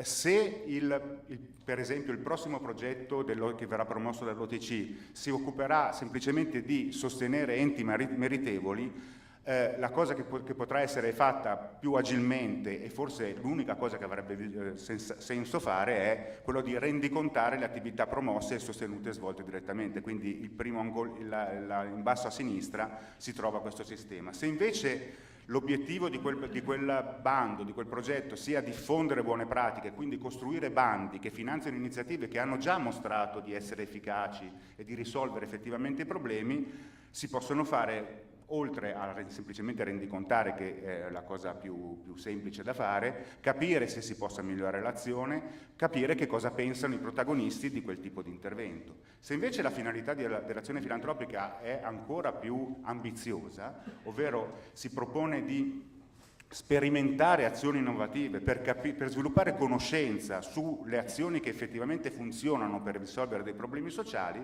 allora occorre passare a quella che abbiamo chiamato valutazione di impatti e capire effettivamente quali conseguenze, quale effetto o impatto l'azione che è stata promossa abbia conseguito. Oppure, se vogliamo ancora renderci la vita più complicata, anche considerare a che costo quella innovazione viene prodotta e a che costo quegli effetti prodotti, si spera positivi, sono stati conseguiti. Ma come vi dicevo, per valutare l'impatto è necessario adottare processi rigorosi e bisogna che questo disegno sia pensato prima di avviare le azioni, quindi al momento stesso intimamente connesso con la costruzione del disegno progettuale. E per fare questo sono importanti anche delle competenze specifiche che vi può dare un valutatore specifico, che non necessariamente deve essere l'ente per cui lavoro io, ma il mondo è pieno di valutatori e il mondo è pieno anche di valutatori in gamba. Quindi, per riassumo, ho finito, spero di essere stato sufficientemente rapido. Per svolgere il processo di valutazione di impatto è necessario descrivere il problema che vogliamo affrontare, cercare di riconoscere quella che è l'origine di quel problema, sviluppare una teoria del cambiamento, disegnare adeguatamente gli interventi e utilizzare metodi di inferenza robusti. Inferenza non è una parolaccia, ma significa che la valutazione di impatto si costruisce con dei dati statistici robusti e soprattutto questo è utile per poter effettivamente mettere in relazione i risultati che si producono con il lavoro che è stato fatto. Io più rapido di così non potevo essere, rimarrò qui perché il treno l'ho perso e quindi sentirò il resto delle relazioni che per la prima volta sentirò espresse di viva voce anziché leggere direttamente sui report. Grazie.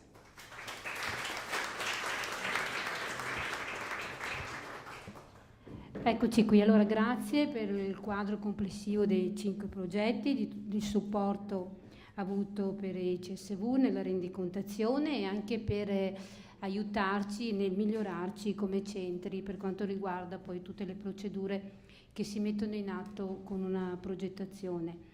Ora che c'è qui la collega Cinzia Brentari, voglio ringraziare, che come vi dicevo all'inizio sto coordinando per tutti i colleghi, quindi ringrazio Nicolò Gennaro, Ketty Poles, Francesca Franceschini, Nevio Meneguz e ringrazio anche te Luca Dallara che sei qui oggi.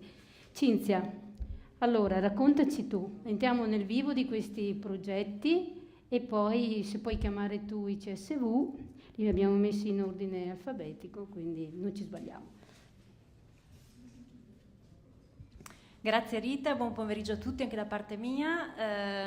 Io sono Cinzia Brentari, coordino il centro di servizio per il volontariato di Verona e quindi sono stata, ho seguito tutta l'implementazione di uno di questi 5 progetti e di alcuni degli altri, perché lo diceva giustamente la dottoressa Bortolami, questi progetti ci hanno dato l'opportunità di lavorare assieme anche come centri di servizio. Dirò solo 2 parole rapidissime perché il tempo è veramente tiranno e vorrei lasciare la parola ai miei colleghi e ai collaboratori che trasformeranno i numeri che ci ha presentato il dottor Cima in esperienze, emozioni, attività, prodotti, libri, convegni, formazione e tante cose importanti che sono successe in questi anni, perché sono 2018-2021 di implementazione di progetto, che ci hanno visti come centri di servizio per il volontariato protagonisti su temi diversi in collaborazione con le associazioni, quindi un lavoro importante.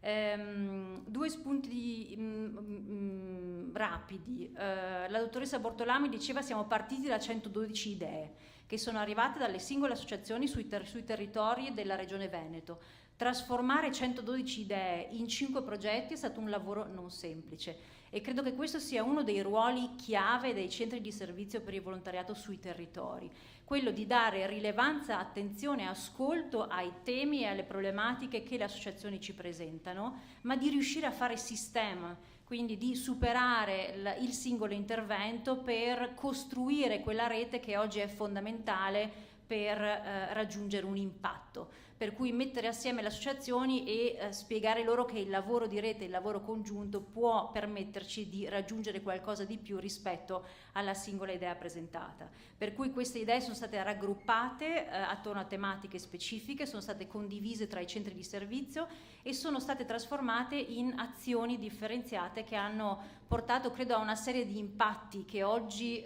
possiamo vedere effettivamente, dottor Cima, a distanza di alcuni anni dalla chiusura dei progetti. Abbiamo sicuramente, questa riflessione l'abbiamo condivisa tra i colleghi direttori, abbiamo beneficiato della collaborazione tra centri di servizio.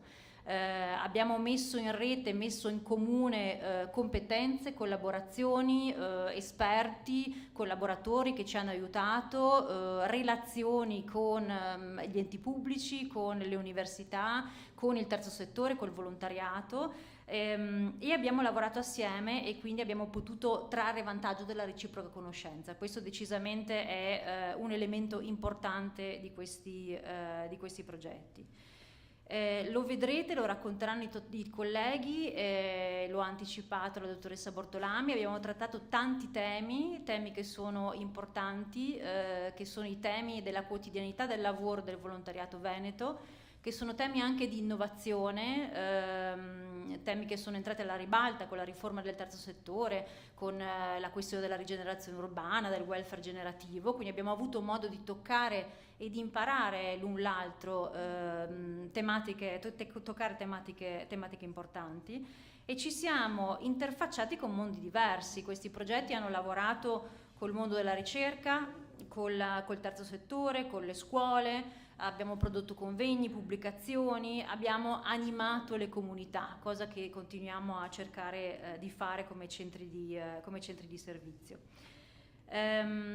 Credo che lo diceva bene qualcuno stamattina che mi ha preceduto, abbiamo un po' anticipato i temi della coprogettazione e della coprogrammazione. Sono tematiche che sono entrate fortemente in campo con la riforma del terzo settore e con le sentenze della Corte Costituzionale che hanno avvallato giuridicamente questo nuovo modo di lavorare. Nuovo modo di lavorare che richiede però un forte cambiamento culturale. Per poter fare coprogettazione e coprogrammazione dobbiamo tutti gli attori attorno al tavolo, gli attori istituzionali, gli attori del terzo settore, il volontariato e l'associazionismo, adottare un atteggiamento di ascolto e di reciproca comprensione, perché a volte parliamo anche linguaggi diversi. Quindi direi che questi progetti ci hanno permesso di sperimentare un po' alcuni di quegli skills, di quelle competenze che sono necessarie che saranno necessarie ai centri di servizio per il volontariato e a tutto il terzo settore per essere protagonista di questo momento di coprogettazione, quindi di mettersi al pari livello delle istituzioni nel dialogo e nella ricerca condivisa di soluzioni. Credo che l'ultima parte di questo pomeriggio ci darà degli stimoli interessanti rispetto a queste tematiche. Io passerei direttamente la parola ai colleghi del CSV, ai quali chiedo di essere brevi nelle loro relazioni, cominciando dal CSV di Padova e Rovigo. La collega Ilaria Ferraro ci presenta il lavoro fatto attraverso il loro progetto. Ogni CSV a disposizione 15 minuti, comunque, un po' di più. Sì.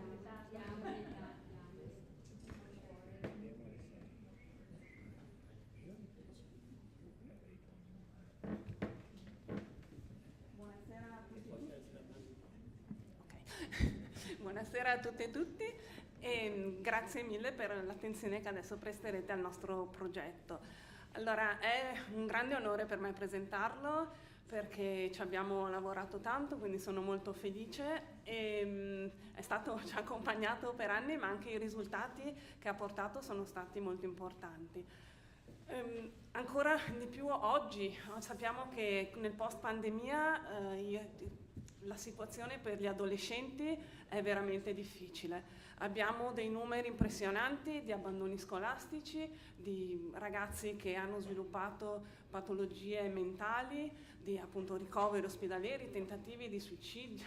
Insomma, è veramente una cosa che lascia molto da riflettere e in qualche modo avevamo un po' percepito nell'aria che c'era questa difficoltà per i giovani e quindi avevamo proprio voluto focalizzare il nostro progetto su questo. Il progetto è stato portato avanti è stato organizzato da Padova in collaborazione con Rovigo e partner sono Treviso, Venezia, Vicenza e Verona. E il periodo di svolgimento è stato dal 10 aprile 2018 al 31/12/2020. Allora, l'obiettivo generale appunto è stata la promozione del benessere dei giovani e delle giovani del territorio della regione del Veneto, ma inteso non solo da un punto di vista fisico, ma uno stato complessivo di salute fisica, psichica e mentale. E sappiamo benissimo che il volontariato dà una possibilità ai ragazzi e alle ragazze di sperimentarsi.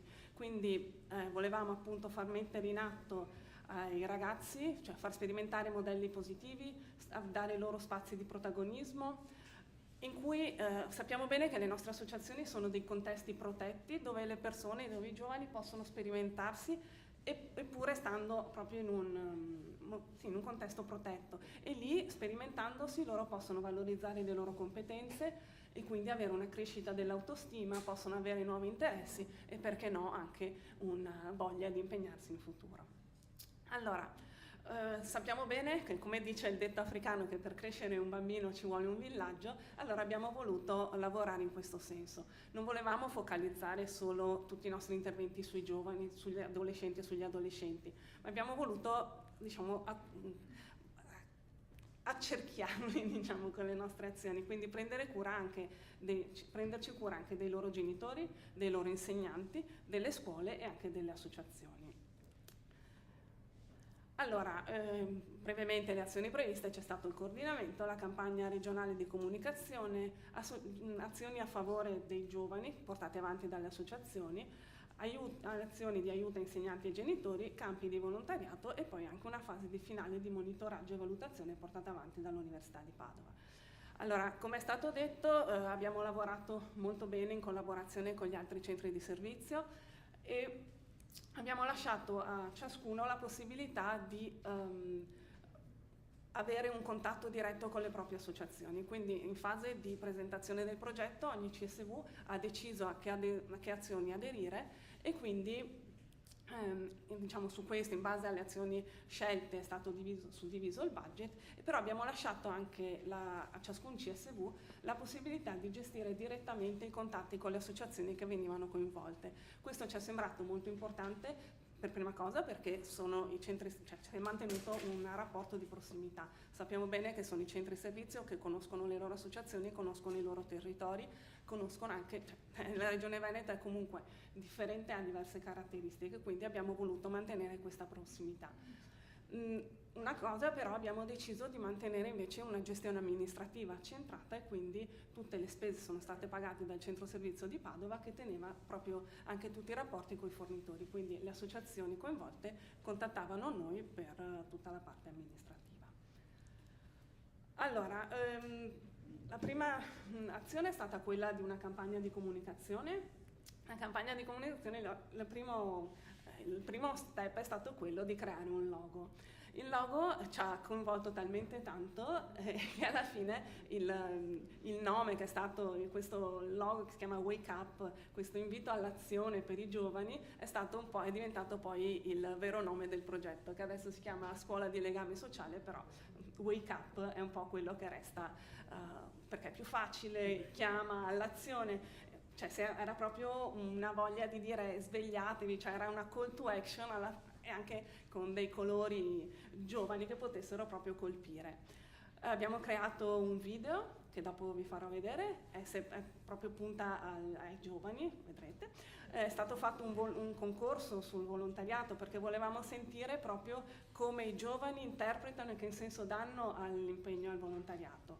E poi una cosa che è nata un po' strada facendo, c'è stato in occasione dei 50 anni dell'associazione Telefono Amico, abbiamo realizzato un murales che si chiama Tutti, che rappresenta i visi di molte persone, ognuno con la sua bellezza, ognuno con la sua particolarità, e ci sembrava proprio un bel modo per rappresentare un po' tutta la bellezza dei giovani. E in più è stato fatto in un luogo significativo perché è un palazzetto dello sport all'Arcella. Il palazzetto dello sport ovviamente chiama sempre molti giovani, ma anche l'Arcella è un quartiere particolarmente multietnico e quindi questo aveva una serie di valori aggiunti. Vi farei vedere il video, tanto dura solo 1 minuto. Vediamo. Si sente?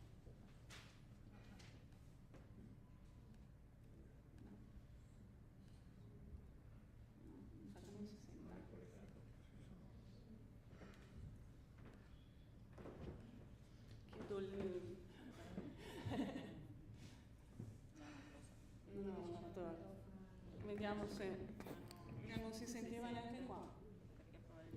Non c'è l'uscita. Vabbè, ve lo mandiamo.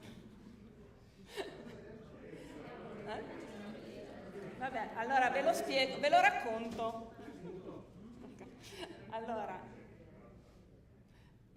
vabbè, è la storia di questo ragazzo, uno sportivo, un canonista, che racconta le difficoltà che quando lui fa la sua attività sportiva, che si trova a combattere molto spesso proprio per la vittoria, e uno spunto che lui, una motivazione in più, uno spunto per riuscire un'energia in più la trova ripensando alle esperienze di volontariato che fa nei momenti extra sportivi. E quindi appunto lui fa volontariato in Croce Rossa, aiuta le associazioni che si occupano di migranti, le associazioni che si occupano di persone con disabilità, e quindi queste energie vengono incanalate per vincere.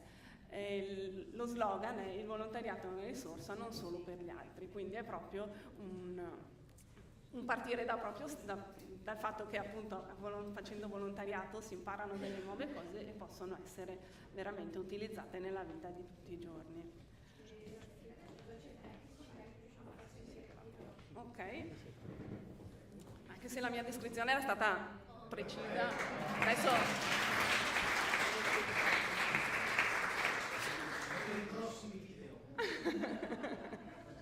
no, mi fa piacere se riusciamo, però insomma, perché adesso poi tutta la suspense. Okay. Grazie.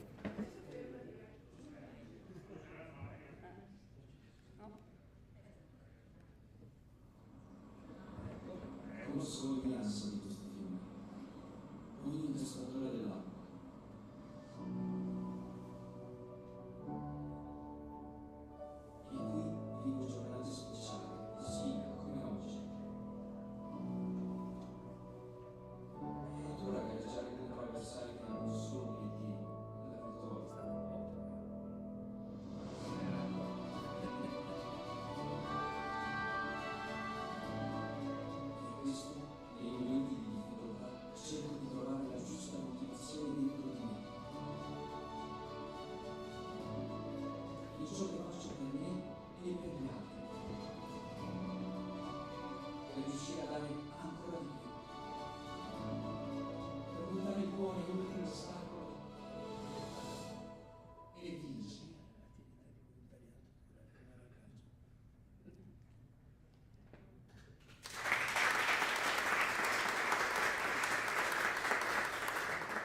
questo video ha riscosso abbastanza successo, lo stiamo portando quando facciamo gli interventi nelle scuole e vedendo anche che si tratta proprio di un ragazzo giovane, anche i ragazzi delle scuole si riconoscono in un certo modo.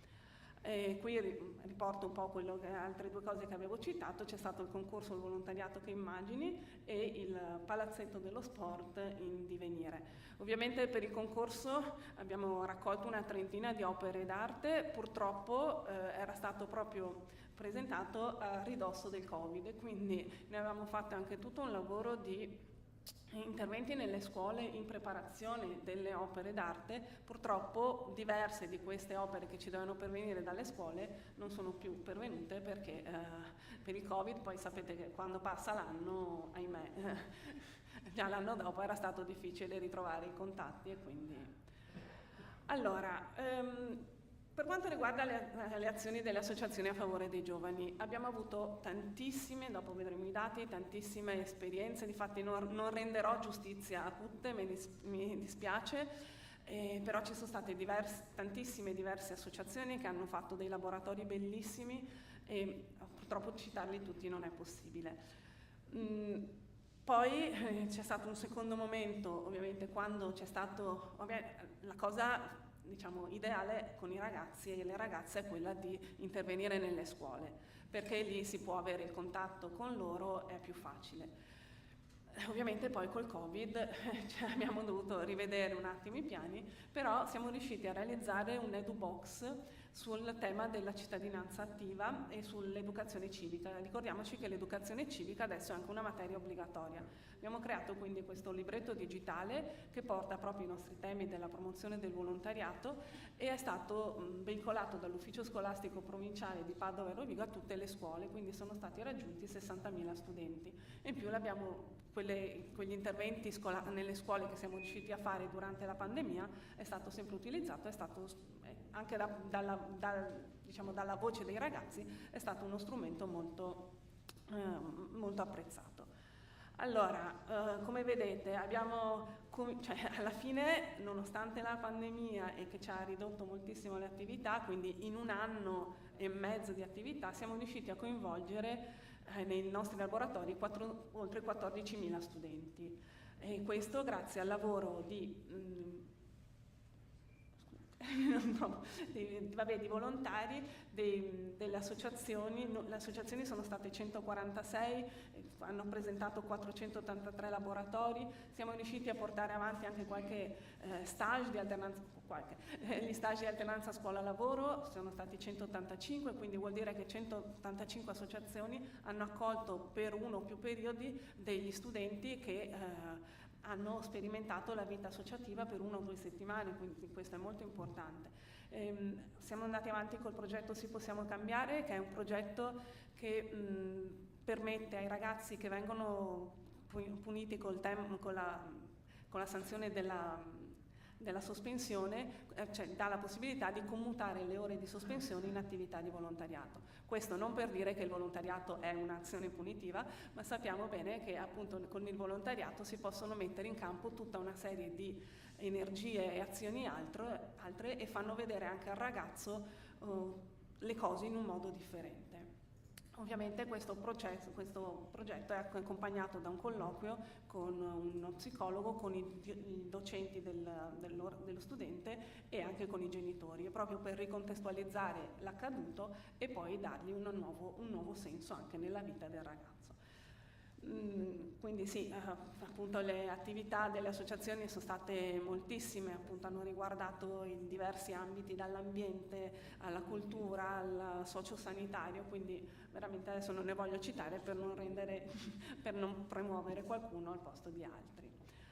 Abbiamo detto che abbiamo rivolto delle azioni anche a insegnanti e genitori, quindi abbiamo fatto 2 lezioni magistrali, una con Alberto Pellai, psicologo, psicoterapeuta, e Daniele Novara, pedagogista, sui temi della crescita dei ragazzi e delle ragazze, incontri sui temi di attualità quali disturbi alimentari, bullismo e cyberbullismo, rivolti sia ai genitori che agli insegnanti, perché abbiamo visto che è una cosa su cui gli insegnanti spesso si trovano in difficoltà, non sanno come affrontare queste tematiche, quindi si trovano in classe il ragazzino o la ragazzina che iniziano a mangiare, che lo vedono dimagrire di un giorno all'altro e loro non sanno come fare. Invece c'è stata questa formazione, ovviamente grazie anche alle associazioni che hanno fatto un lavoro fantastico.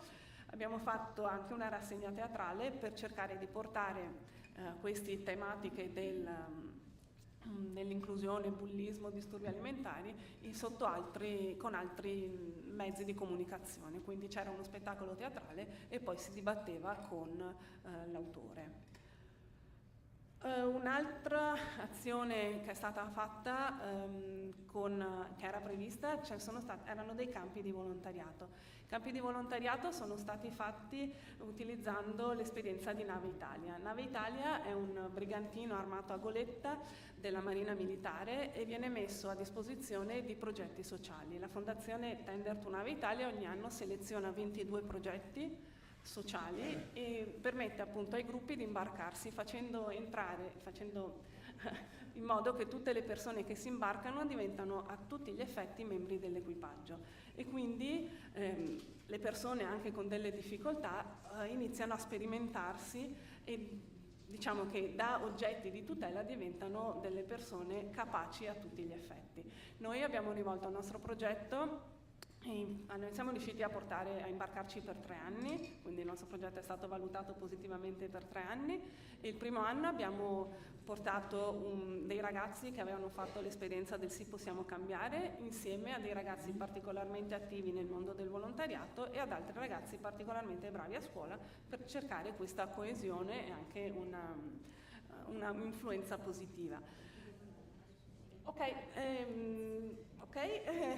non c'è problema e comunque appunto ci sono 4 giorni di imbarco in cui succedono delle cose meravigliose con delle attività tipo la salita a riva, quindi salire a 10 metri d'altezza, ovviamente ci sono degli approfondimenti sul mondo del volontariato, sulle vele e quant'altro. Ultima cosa, è stata fatta ovviamente tutta un'attività di monitoraggio dall'Università di Padova e in collaborazione con l'equipe del professor Santinello. Abbiamo raccolto tutta una serie di questionari che miravano alla verifica dell'impegno dei ragazzi dopo gli interventi. Abbiamo visto che tutti gli interventi avevano un impatto, almeno a breve termine, considerando poi che gli interventi molto spesso erano di poche ore. Ecco, quindi io ho finito. Come dicevo, sono molto coinvolta da questo progetto, quindi il tempo corre. Grazie mille per l'attenzione.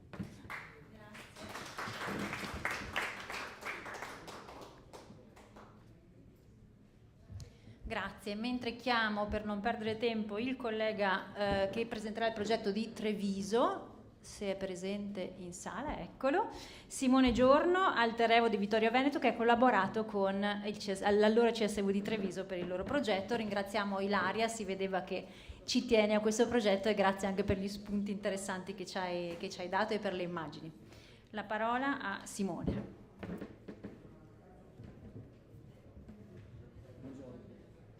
Buongiorno a tutti, grazie. Simone Giotto. C'è solo nessun problema. Giotto. Secondo nome. Nome d'arte. Il mio cognome naturale, quindi è il mio nome.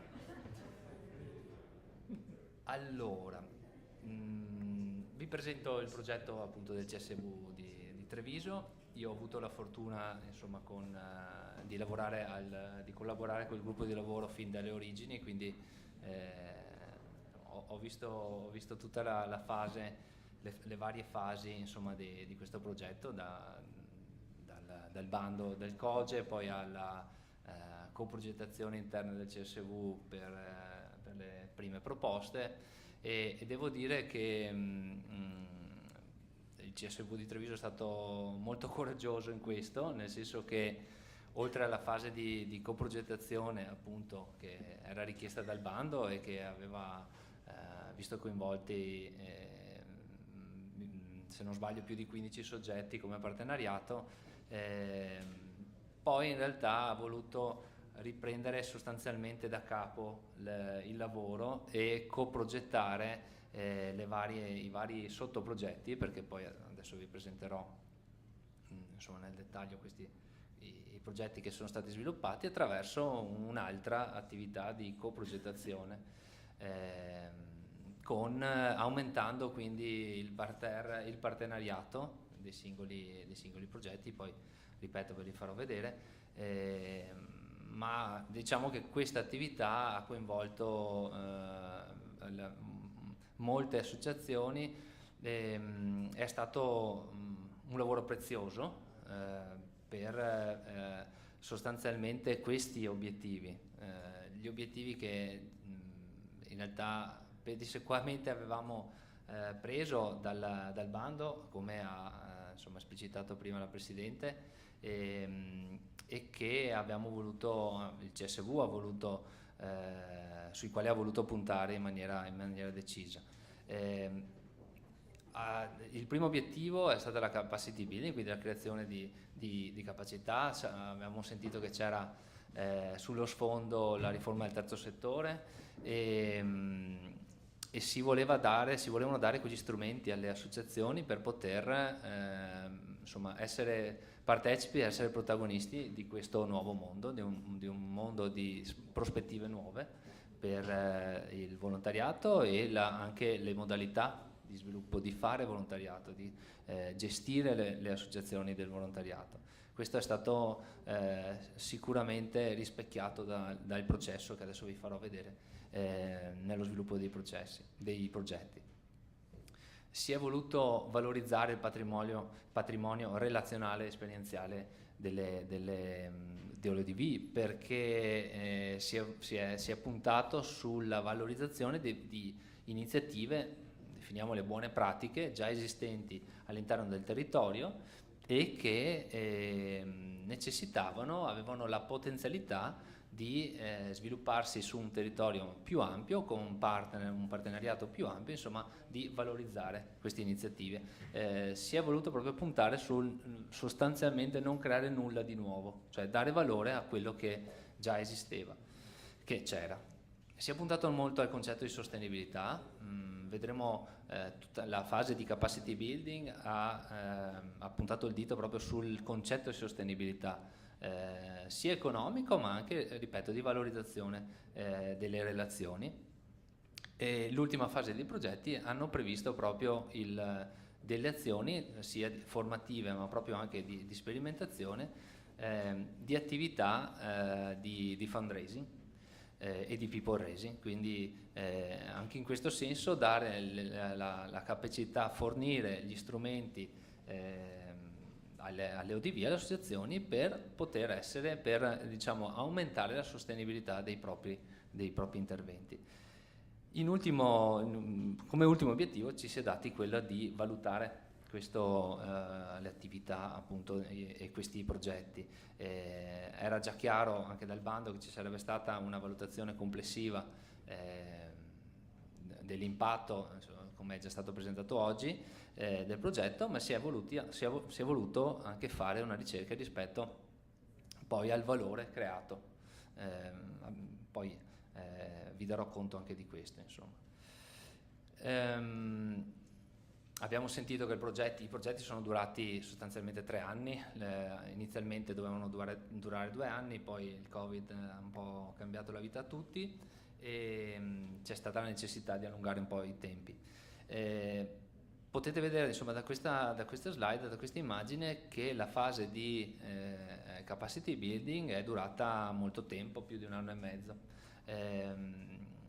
Devo dire che anche su questo, anzi questo forse è l'aspetto nel quale il CSV ha avuto più coraggio di tutti, perché adesso vi darò anche qualche dato, qualche numero. Le ore di capacity building, i corsi di formazione che sono state fatte nascevano da richieste delle stesse ODV, ma si è portato molto sul tempo e una delle sfide era quella di tenere agganciate le persone, perché sappiamo bene che stiamo parlando sempre di volontari che magari in percorsi di 1 anno e mezzo non sempre si riesce a dare continuità a questo tipo di percorsi. Invece devo dire che è stata una sfida vinta, perché molti molti soggetti, siamo riusciti a dare molta continuità a questo tipo di informazione, tanto è vero che vedete poi nell'ultima parte della fase di capacity building le associazioni stesse hanno richiesto ulteriore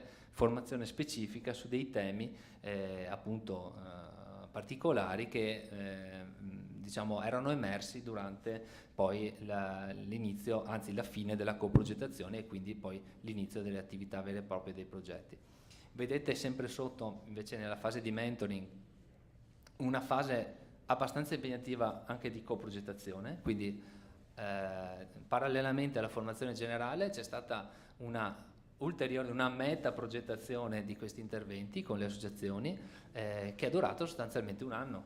C'è stato un lavoro molto importante, molto impegnativo nel mettere in relazione realmente tutte le associazioni. Siamo proprio sostanzialmente ripartiti dall'emersione della teoria del cambiamento, abbiamo sviluppato, abbiamo dato gli strumenti alle associazioni per creare la propria teoria del cambiamento del singolo progetto e poi le attività specifiche fino alla determinazione, all'auto diciamo, sviluppo dei propri budget. Hanno creato ogni singolo gruppo dei singoli progetti, sono arrivati a definire i propri budget. Anche qui con decine di associazioni per ogni sottoprogetto capite bene che la fase di negoziazione non è stata semplicissima, è stata però basata non in una diciamo suddivisione delle risorse ma nell'emersione di necessità reali, di attività da sviluppare eccetera. Poi lo sviluppo dei progetti è durato circa un anno e mezzo. Vedete poi come quasi insomma abbastanza presto dall'inizio dello sviluppo dei progetti si è cominciato a parlare di fundraising, people raising, quindi mettere di fronte all'evidenza le associazioni che ci sarebbe stata comunque la necessità e la prospettiva della riforma del terzo settore, insomma su questo è abbastanza chiara, di far da sé certamente in un lavoro di rete, ma far da sé cercando di far diventare insomma conoscenza comune i termini di fundraising, people raising, quindi sostenersi, autosostenersi.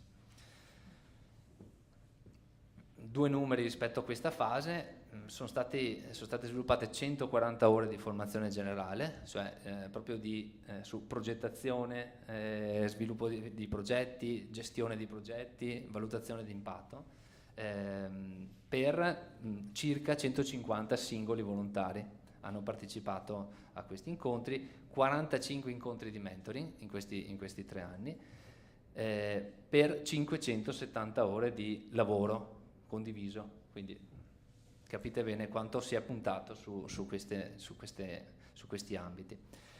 Il primo progetto che vi voglio presentare è il progetto C'è posto per te. Come abbiamo visto insomma dalla slide iniziale, il macro tema di Notte a Margine era la marginalità. Con C'è posto per te si è lavorato sull'orientamento, l'accompagnamento e l'inserimento lavorativo di persone a rischio di povertà o comunque in stato di fragilità economica, relazionale e sociale. Si è immaginata una struttura di base, quindi un progetto di base che è da adattare ai singoli territori coinvolti nel progetto, in base ovviamente fosse relativamente facile da adattare rispetto al contesto associativo e sociale di riferimento del territorio.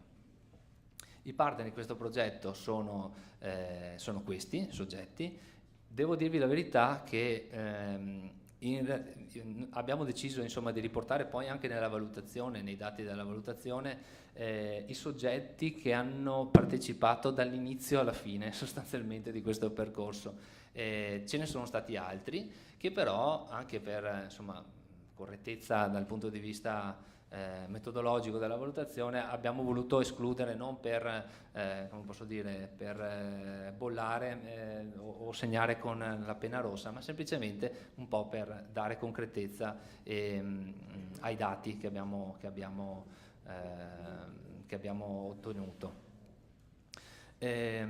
Vi dicevo della formazione specifica che è stata sviluppata all'interno dei singoli progetti, sono state in questo caso sono stati tenuti ulteriori 30 ore di corsi rispetto ai temi dell'inserimento lavorativo, strumenti per l'orientamento, alle normative vigenti e le opportunità sul tema del lavoro.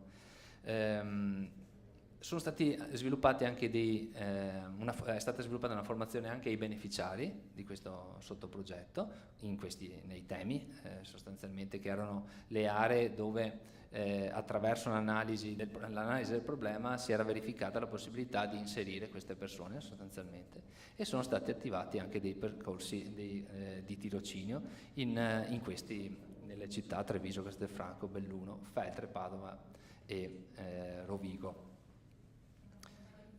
Ok, cerco di fare veloce. Rispetto a linea aperta, l'elemento chiave era sostanzialmente l'apertura di 3 sportelli di ascolto per gli anziani. La marginalità quindi era rispetto agli anziani autosufficienti a rischio di isolamento. Sono stati aperti degli sportelli di ascolto su 3 territori. I partner sono questi che vedete qui.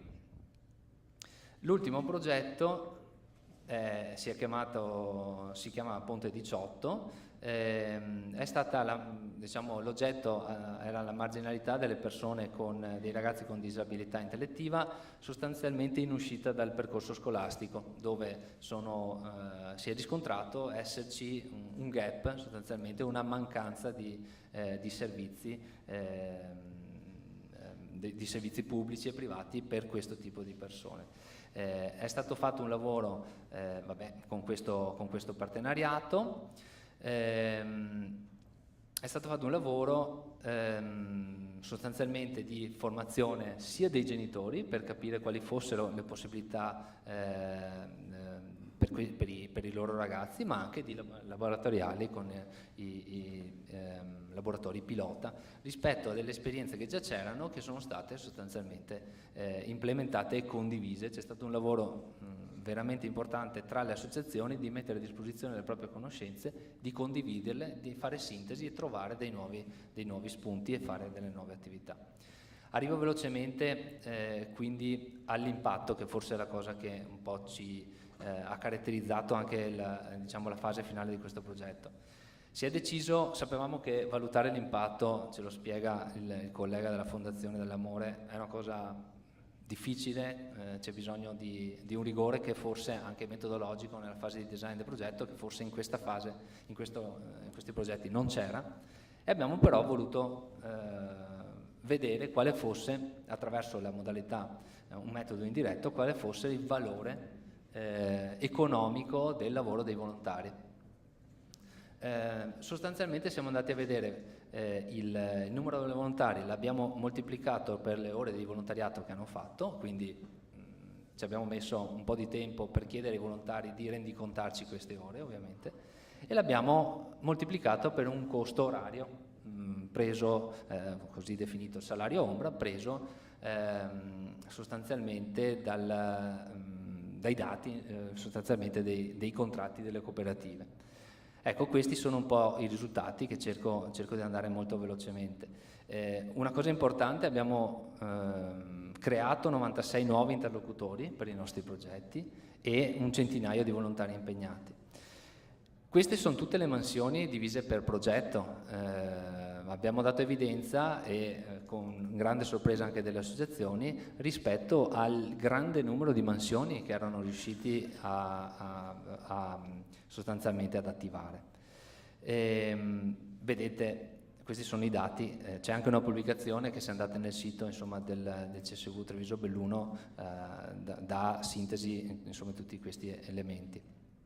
Abbiamo guardato ai beneficiari, però arrivo velocemente, trovate che i numeri beneficiari. Concludo dicendo, questi sono i dati per singolo progetto, ok? Sostanzialmente, vedete questa percentuale in basso a sinistra, dice quanto il progetto sarebbe costato di più se fosse stato sviluppato sostanzialmente da dei soggetti profit, se non ci fosse stato il volontariato, o quantomeno se avessimo dovuto pagare le persone per quelle attività. tutti superano il 70%, okay? Questi progetti sarebbero costati molto di più. Quindi a fronte di un investimento di 37.000 euro circa per spese di acquisto di beni e servizi, diciamo, il valore creato è stato di 142.000 euro. Grazie.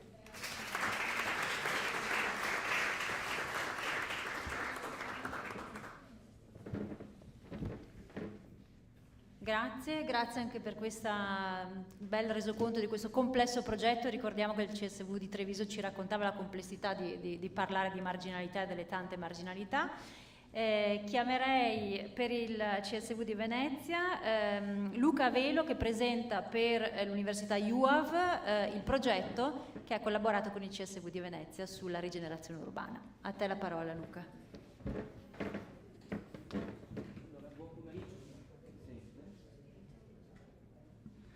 Buon pomeriggio a tutti, sono Luca Velo, io insegno progettazione urbanistica presso il Dipartimento di Cultura del Progetto dell'Università UAV di Venezia e sono stato il referente scientifico delle 10 azioni pilota che sono state coordinate dal CSV di Venezia. In questa occasione mi sento davvero di dover ringraziare Katie Poles per tutto il sostegno, il supporto, perché di fatto abbiamo avuto, diciamo così, uno scambio e una collaborazione, credo, alla fine, insomma, molto proficua. E cercherò di essere breve, non voglio tediare troppo e voglio anticipare una conclusione. Questo lavoro, ovviamente, il termine rigenerazione urbana è un termine che si sente, che ricorre molto spesso, lo sentiamo molte volte quando camminiamo per la città e noi da studiosi, da chi sta dentro l'università, da chi prova anche a insegnarlo, ci rendiamo conto che sta perdendo anche un po' il significato, il suo valore. E io credo che l'esperienza che è stata condotta con CSV e con queste azioni pilota in realtà abbia dimostrato qualcosa di veramente concreto, ossia che la rigenerazione urbana e l'innovazione sociale noi ce l'abbiamo sotto gli occhi. Cioè molte volte anche noi stessi all'interno dell'università andiamo in cerca di esempi per raccontare ai nostri studenti, no? di esempi, di buone pratiche che si riferiscono sempre, molte volte, a contesti lontani a noi. Guardiamo a Milano, guardiamo a Roma, ma anche all'estero. In realtà il Veneto è ricchissimo di queste esperienze, di queste progettualità e proprio il volontariato ne è un veicolo straordinario. Ecco, questo è qualcosa che io, dopo questa esperienza da docente, ho volutamente racconto le prime ore di lezione che faccio ai miei studenti, proprio attraverso l'esperienza che ho condotto con tutta la città. Allora, è chiaro che l'obiettivo generale, diciamo così, gli obiettivi specifici di questa iniziativa riguardavano prevalentemente in senso più classico i temi della rigenerazione, della coesione sociale, dell'inclusione, dell'osservare appunto come diciamo così, la cittadinanza attiva si prenda carico anche in modo del tutto volontario di alcune spazialità. Sono spazialità che naturalmente le persone conoscono perché praticano, perché chiaramente sentono anche molte volte proprie, no? Per tante ragioni. E anche in questo caso l'attività di formazione e l'attività di coprogettazione è stata fondamentale, con la costituzione soprattutto dei laboratori, laboratorio 1 e in particolar modo il laboratorio 2, si è cercato proprio di osservare con attenzione quelle che potevano essere le ricadute sullo spazio fisico, cioè sostanzialmente lo spazio dove noi oggettivamente viviamo, che pratichiamo nel quotidiano.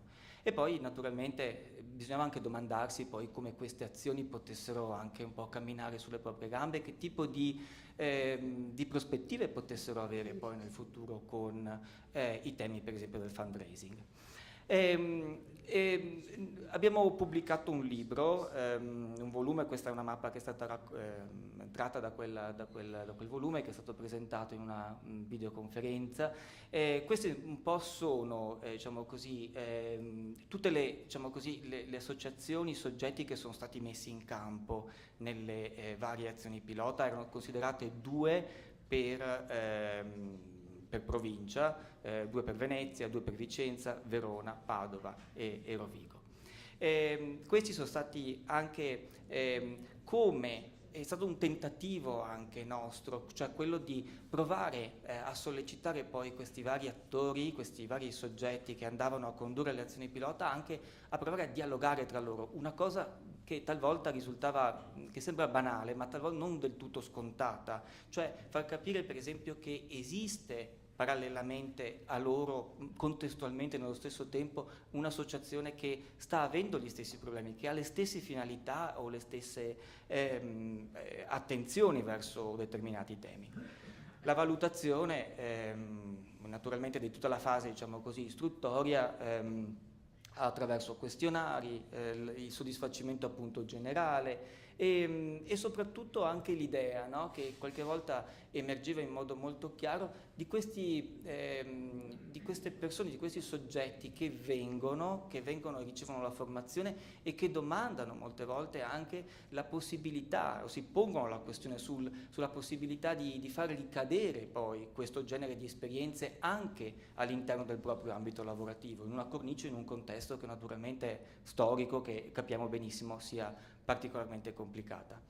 Allora elenco rapidamente così come delle piccole, diciamo così, istantanee le varie azioni pilota che sono state condotte. Parto da Venezia, azioni che sono state, diciamo così, anche diversificate rispetto ai tempi, azioni temporanee come appunto un festival, che però un festival in questo caso condotto a Mestre e legato alle arti performative, soprattutto alla danza, che andava a toccare dei luoghi molto specifici della città di Mestre e particolarmente caldi dal punto di vista sociale, proprio perché magari oggetto di azioni non totalmente legali, oppure luoghi particolarmente abbandonati, di degrado. Sempre nella provincia di Venezia, Mirano, sono stati invece concentrate l'attenzione in spazialità pubbliche, li chiameremo noi oggi tecnici, li chiameremo in spazi del welfare collettivo, cioè i parchi per esempio. Anche questo è un grande tema, cioè come oggi lo spazio pubblico, che ruolo gioca, no? Spazi molte volte ereditati da processi urbanistici appunto di decenni fa e che oggi hanno bisogno di una risignificazione molto forte, e dove la partecipazione sociale e devo dire anche non senza una certa retorica, ma la partecipazione dei giovani è cruciale e bisogna in qualche modo tenerne conto. E questa piazza e questo palco sono stati proprio, diciamo così, proprio il focus di una serie di attività e anche proprio di ridisegno da parte e anche di trasmissione appunto di conoscenza, di cultura, di una cultura anche contestuale locale molto molto forte. Padova invece, a Padova con il Bosco Vivo, Spiritus Mundi, invece ha condotto, quando appunto si parlava con loro, forse non c'era la piena consapevolezza, per esempio, che stavano facendo un lavoro che sul piano europeo, praticamente le agende urbane stanno invece, come dire, sollecitando in maniera molto forte, cioè il recupero per esempio di porzioni di spazio aperto, marginale, per essere riconvertite ad aree boschive. Spazi molte volte che nessuno vuole, che magari si trovano, che hanno una forma, che hanno una difficoltà oggettiva intrinseca, che però possono essere restituite attraverso alcune azioni collettive dentro una cornice appunto di verde e di uso collettivo. A Megliadino San Vitale invece, una località in provincia di Padova, soltanto apparentemente, solo geograficamente, diciamo così, un po' marginale rispetto a alcune logiche, diciamo così, centrali di Padova, invece una serie di associazioni ha messo in piedi invece l'idea di non soltanto di costruire un museo della canapa, e quindi un museo della cultura della canapa, ma ha cercato di restituire una sorta di consapevolezza identitaria molto forte della presenza di una cultura come quella appunto della canapa, che all'oggi può essere riattualizzata attraverso il turismo lento, attraverso anche l'enogastronomia, riscoprendolo appunto dal punto di vista alimentare, attraverso anche l'artigianato. E quindi sostanzialmente anche in questo caso emerge l'idea concreta, molto, molto forte, che un progetto molto contenuto dal punto di vista spaziale in realtà poteva riservare un riverbero su scala territoriale molto, molto ampia. A Vicenza invece altri due progetti, uno il più temporaneo legato alla realizzazione di un festival per far riscoprire alla popolazione locale un'area di Campo Marzio che grosso modo nessuno, quasi pochissime persone conosceva e praticava, e quindi l'idea di costruire proprio una serie di attività proprio in quel luogo per ridare conoscenza di una parte, diciamo così, molto, molto poco considerata, e dall'altro invece a Isola Vicentina un gruppo che di fatto, partendo anche in questo caso, no, dall'idea di rigenerare uno spazio come un'ex area conventuale, diciamo così, piuttosto ampia, piuttosto complessa, con tanti, diciamo così, addentellati difficili da risolvere progettualmente, insomma, all'interno di un'azione di questo tipo, in realtà poi si è riversata sul territorio, producendo azioni di conoscenza, azioni di disseminazione, per esempio, di pratiche di mobilità attiva, di trekking, e anche proprio di, diciamo così, di condivisione di alcuni spazi antistanti. Lo stesso dicasi appunto per Rovigo, dove questa associazione si è occupata di dare un progetto, no? Di consegnare un progetto alla cittadinanza per una piazza un po' particolare, interclusa all'interno e chiusa praticamente per ragioni storiche, adesso non sto qua a raccontare, ma capendo che quel luogo e la riattivazione di quel luogo attraverso un progetto spaziale, in qualche modo di riconfigurazione spaziale e anche di possibili nuovi usi, poteva diventare un volano estremamente forte e concreto per anche la rivitalizzazione dell'intero centro storico appunto di Rovigo. Sì, ho finito. Con Rovigo un altro gruppo appunto invece ha lavorato più sui temi della mobilità attiva, della ciclabilità, partendo dall'idea di individuare uno spazio antistante, uno spazio aperto antistante la stazione ferroviaria di Rovigo, per in qualche modo riqualificarlo e orientarlo a un uso, diciamo così, estensivo del territorio. Verona in questo caso è stata, diciamo così, la costruzione, diciamo così, dell'ampliamento di un'arena all'interno di un parco, all'interno di un parco a ridosso di un plesso scolastico di Villafranca Veronese, quindi creando e avendo anche un successo di pubblico insperato davvero da questo punto di vista, con un coinvolgimento anche proprio di autorità e persone locali appunto estremamente forte, e sempre a Verona, in questo caso a Veronetta, la realizzazione di questa diciamo così di nuove attrezzature urbane, di un nuovo, diciamo così, di un nuovo arredo pubblico attraverso il coinvolgimento della popolazione locale e anche non locale, soprattutto anche in forme, proprio in virtù di un principio di coesione sociale forte, quindi di autocostruzione, estremamente importante. Allora, le 10 azioni pilota in realtà hanno, diciamo così, portato con sé anche dei numeri abbastanza, diciamo così, significativi dal punto di vista del coinvolgimento di volontari, dal punto di vista poi del raggiungimento anche dei 10 progetti che erano stati coinvolti, quindi sono stati fatti tutti e 10.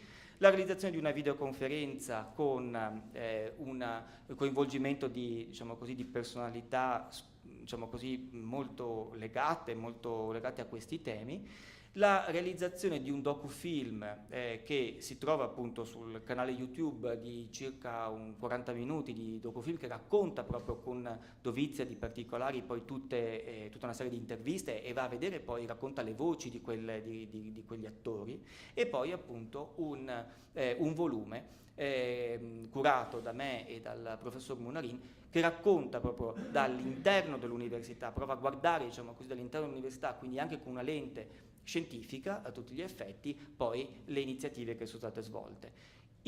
Con CSV Venezia queste azioni di tutta mia la città sono state poi portate avanti con altri 3 progetti poi successivi, con sempre legati, diciamo così, a una sorta di sottoseconda edizione di tutta mia la città, con altri 3 progetti che si sono conclusi all'interno del territorio metropolitano della città di Venezia, e che anch'essi hanno portato, diciamo così, sono stati perfettamente nel solco degli intendimenti iniziali. Non so se sono stato sufficientemente nei tempi.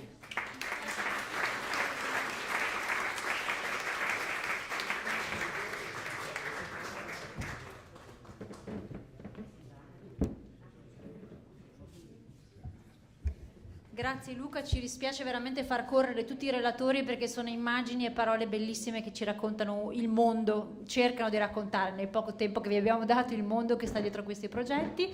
Silvia Sartori presenta l'esperienza del CSV di Verona.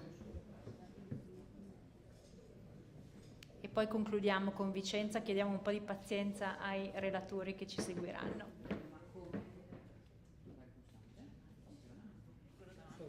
Facile. Come estrema forma di captatio sarò brevissima. Noi a Verona abbiamo lavorato su questo progetto che si chiama Abba al Cubo, che aveva come parola chiave il tema dell'innovazione.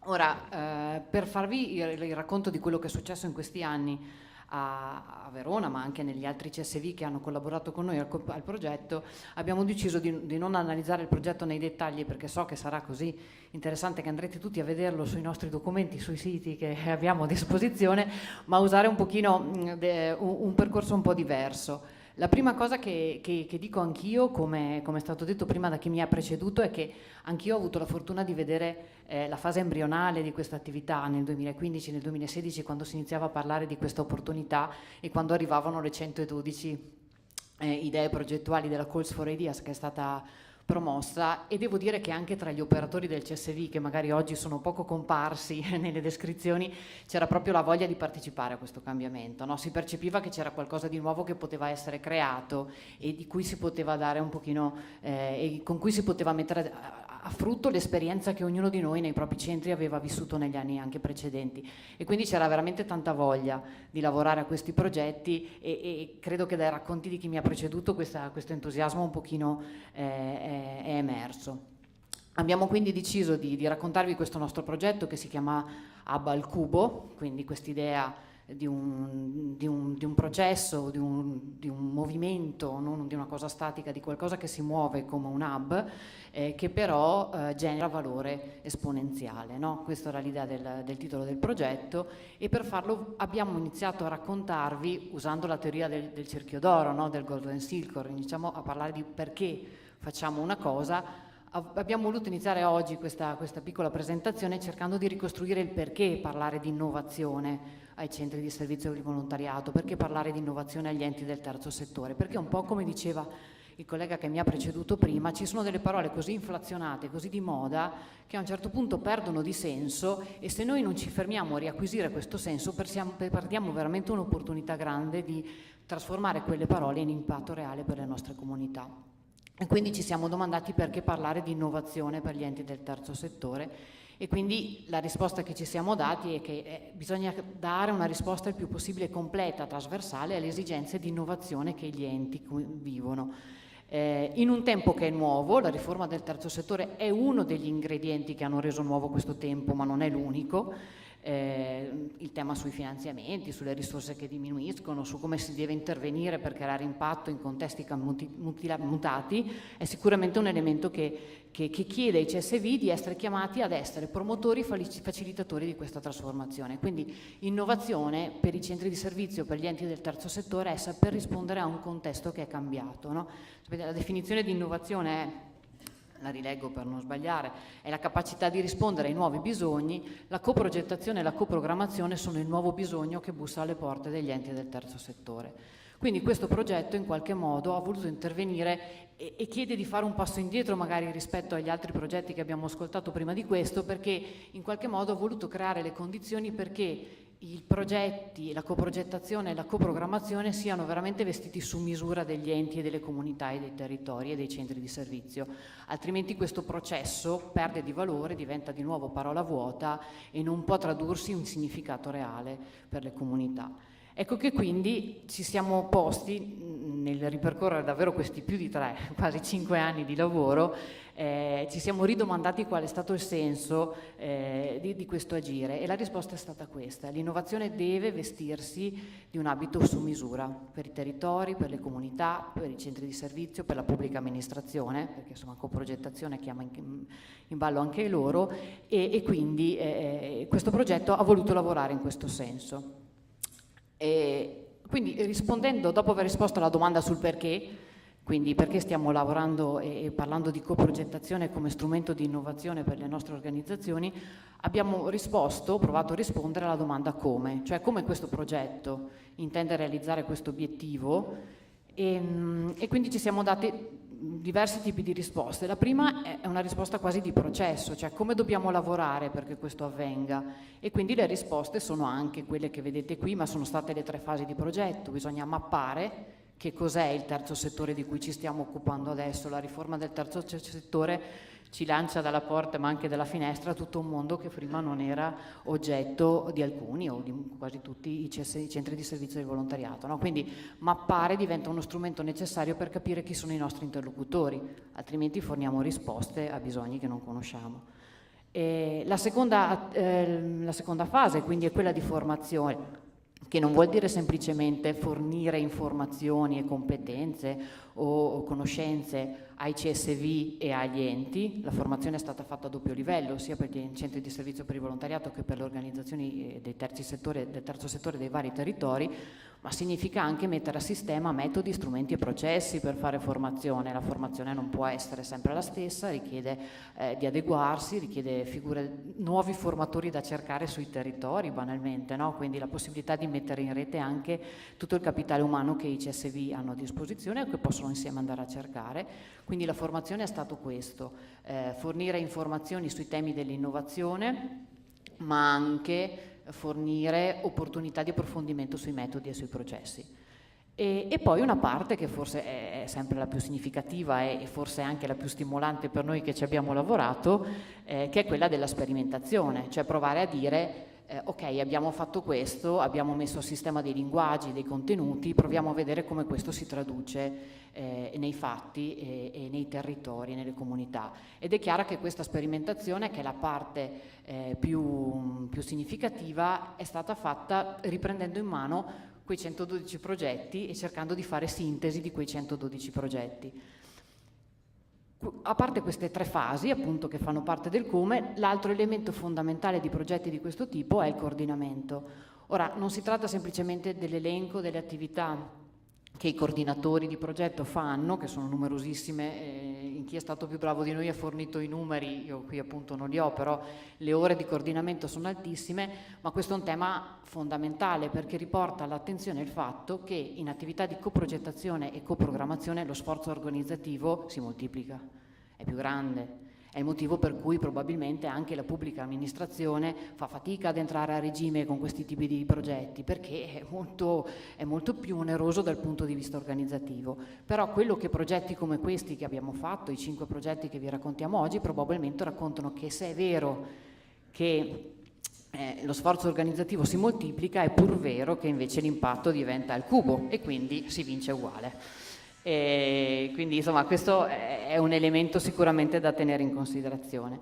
Tutta l'attività di comunicazione e disseminazione, che non è semplicemente l'attività con cui si promuovono le iniziative, ma è l'attività con cui si fa cultura su questo nuovo modo di vedere, no? Il modo di lavorare degli enti del terzo settore, perché la verità è che gli enti del terzo settore, ma anche i CSV, hanno bisogno di formarsi e di fare cultura rispetto a questi nuovi temi, a questi nuovi modi di lavorare.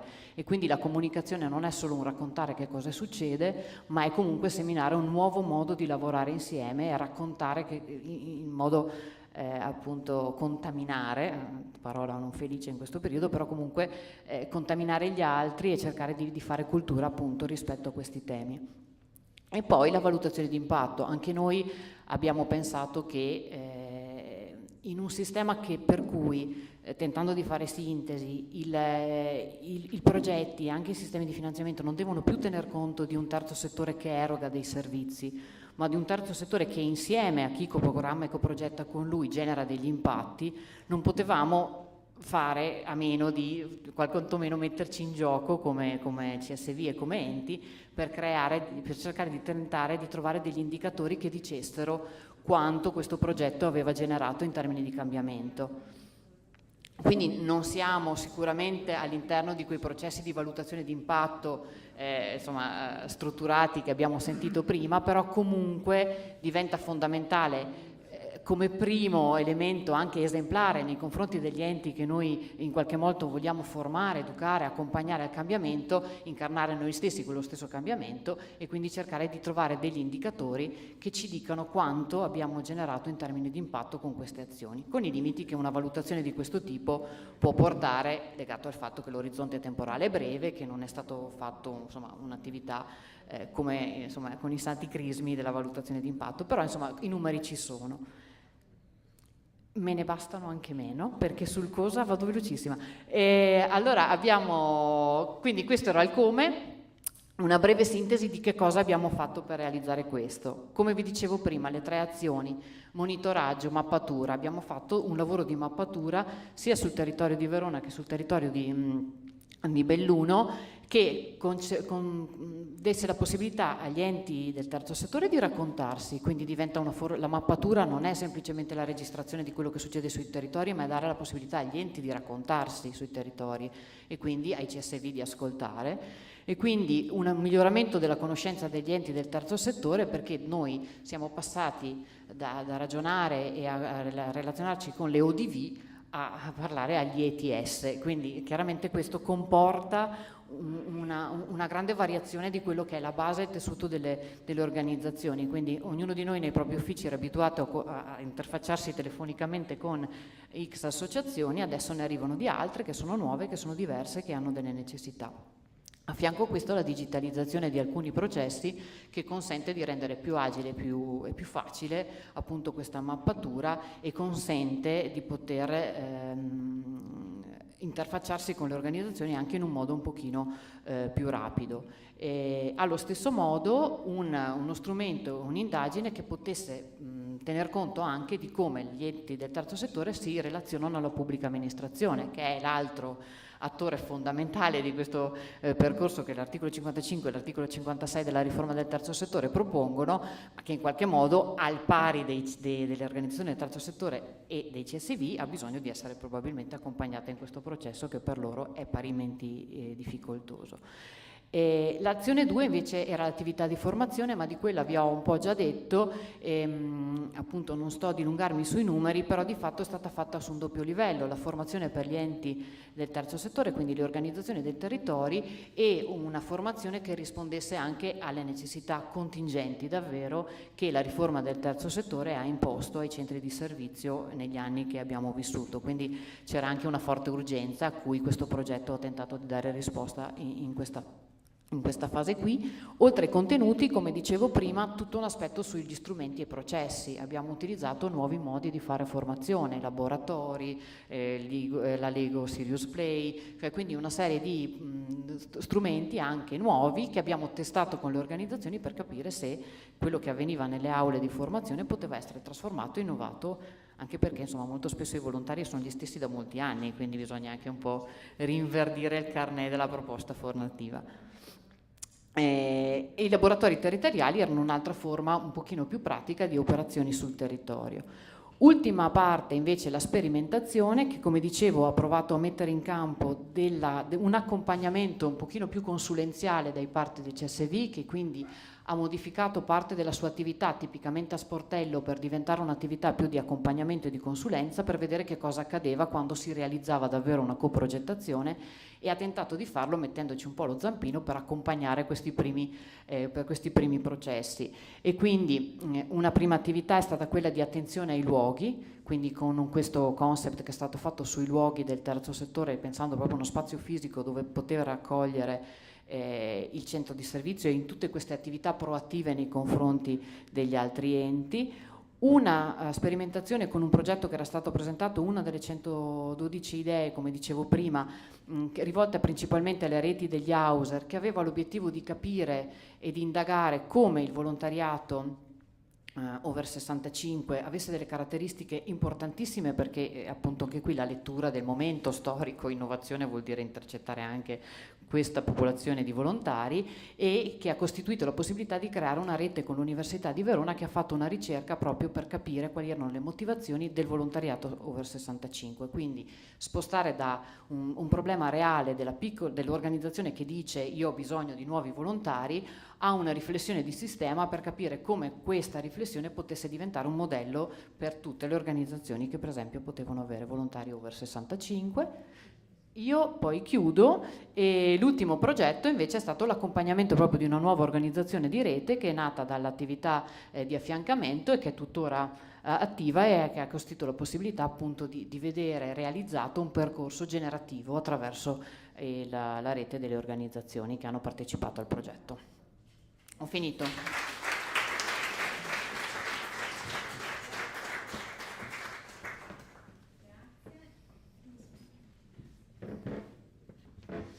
Grazie, concludiamo questa rapidissima carrellata che appunto non rende merito, ma la maggior parte delle informazioni su questi progetti sono ancora disponibili sui siti internet dei CSV o mettendosi in contatto con i singoli centri di servizio.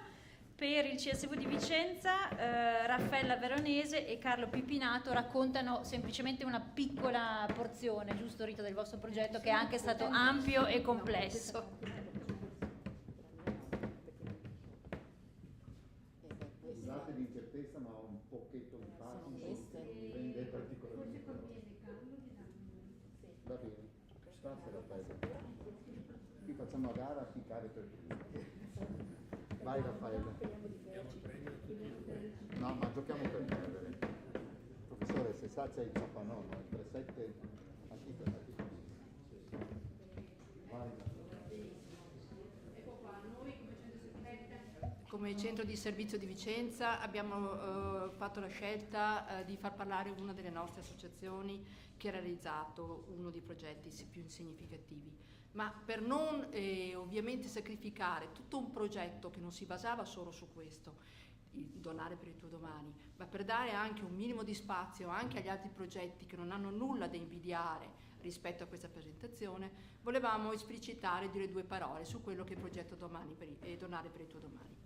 Il nostro è un progetto articolato, complesso, in quanto non aveva un'unica tematica, un'unica anima. Ha dovuto lavorare con più ambiti: la disabilità, le malattie, in particolare le malattie oncologiche, il diabete, le malattie respiratorie, le malattie degenerative, per le quali presentiamo oggi il progetto sul Parkinson, e poi due grandi progetti a livello regionale che sono i progetti legati alla tutela della maternità e la prevenzione dell'alcolismo e poi delle dipendenze. Allora, il nostro approccio metodologico si è basato soprattutto sull'idea del dialogo, dell'ascolto, e pertanto di privilegiare momenti di formazione e convegni. Adesso magari le slide di prima, che sono state enunciate con un numero di ore di formazione così basse, forse ci sarà un refuso, magari non hanno dato veramente, sembra insomma che questa enunciazione basata sugli incontri, sui convegni sia inappropriata, ma in realtà invece è stato il fulcro di quelle che sono le nostre azioni. Citerò i progetti sulla disabilità. I progetti sulla disabilità dovevano puntare sulla ricerca e sull'incentivare il concetto di autonomia, il concetto di inclusione sociale e anche un'organizzazione mirata del tempo libero. E a tal proposito sono stati effettuati degli incontri e dei convegni sull'inserimento, sull'inserimento del lavoro, sulla formazione dei caregiver e anche una piccola nicchia operativa che è stata quella del progetto sulla pet therapy. Grande importanza anche sui progetti legati alle malattie oncologiche, uno per tutti, anche quelli incentrati prevalentemente su quello che riguardava i convegni. Di particolare importanza ha avuto un congresso a livello nazionale sulla multidisciplinarietà dei trattamenti per le persone operate di tumore al seno. Il Veneto si confronta a livello nazionale, che ha visto rappresentanti a livello di tutta Italia e che quindi ha dato una luce e una svolta importante anche per quello che riguarda questo settore. Non ultimi, ultimi come enunciazione, ma non ultimi come importanza, anche le due grandi campagne di comunicazione per quanto riguarda il progetto dei CAV, dei Centri Aiuto alla Vita e il Movimento per la Vita, progetto regionale, e sulla comunicazione. Quindi sono stati 2 anni di comunicazione, di sensibilizzazione, di programmazione radiofonica e televisiva e comunicazione sui vari media per sensibilizzare la comunità su questa tematica. E lo stesso per quanto riguarda l'alcolismo e le dipendenze. Non voglio sottrarre altro tempo, l'unica cosa importante che volevo specificare è che abbiamo sempre lavorato con l'ottica anche di avere una coprogettazione, una collaborazione sia con il privato ma anche con le istituzioni pubbliche, perché è impensabile attivare delle azioni progettuali senza una collaborazione attiva e proficua con quello che sono gli enti pubblici. E abbiamo cercato anche di insegnare questa linea di programmazione e di progettazione. Lascio la parola al dottor Pipinato che illustrerà il progetto sul Parkinson.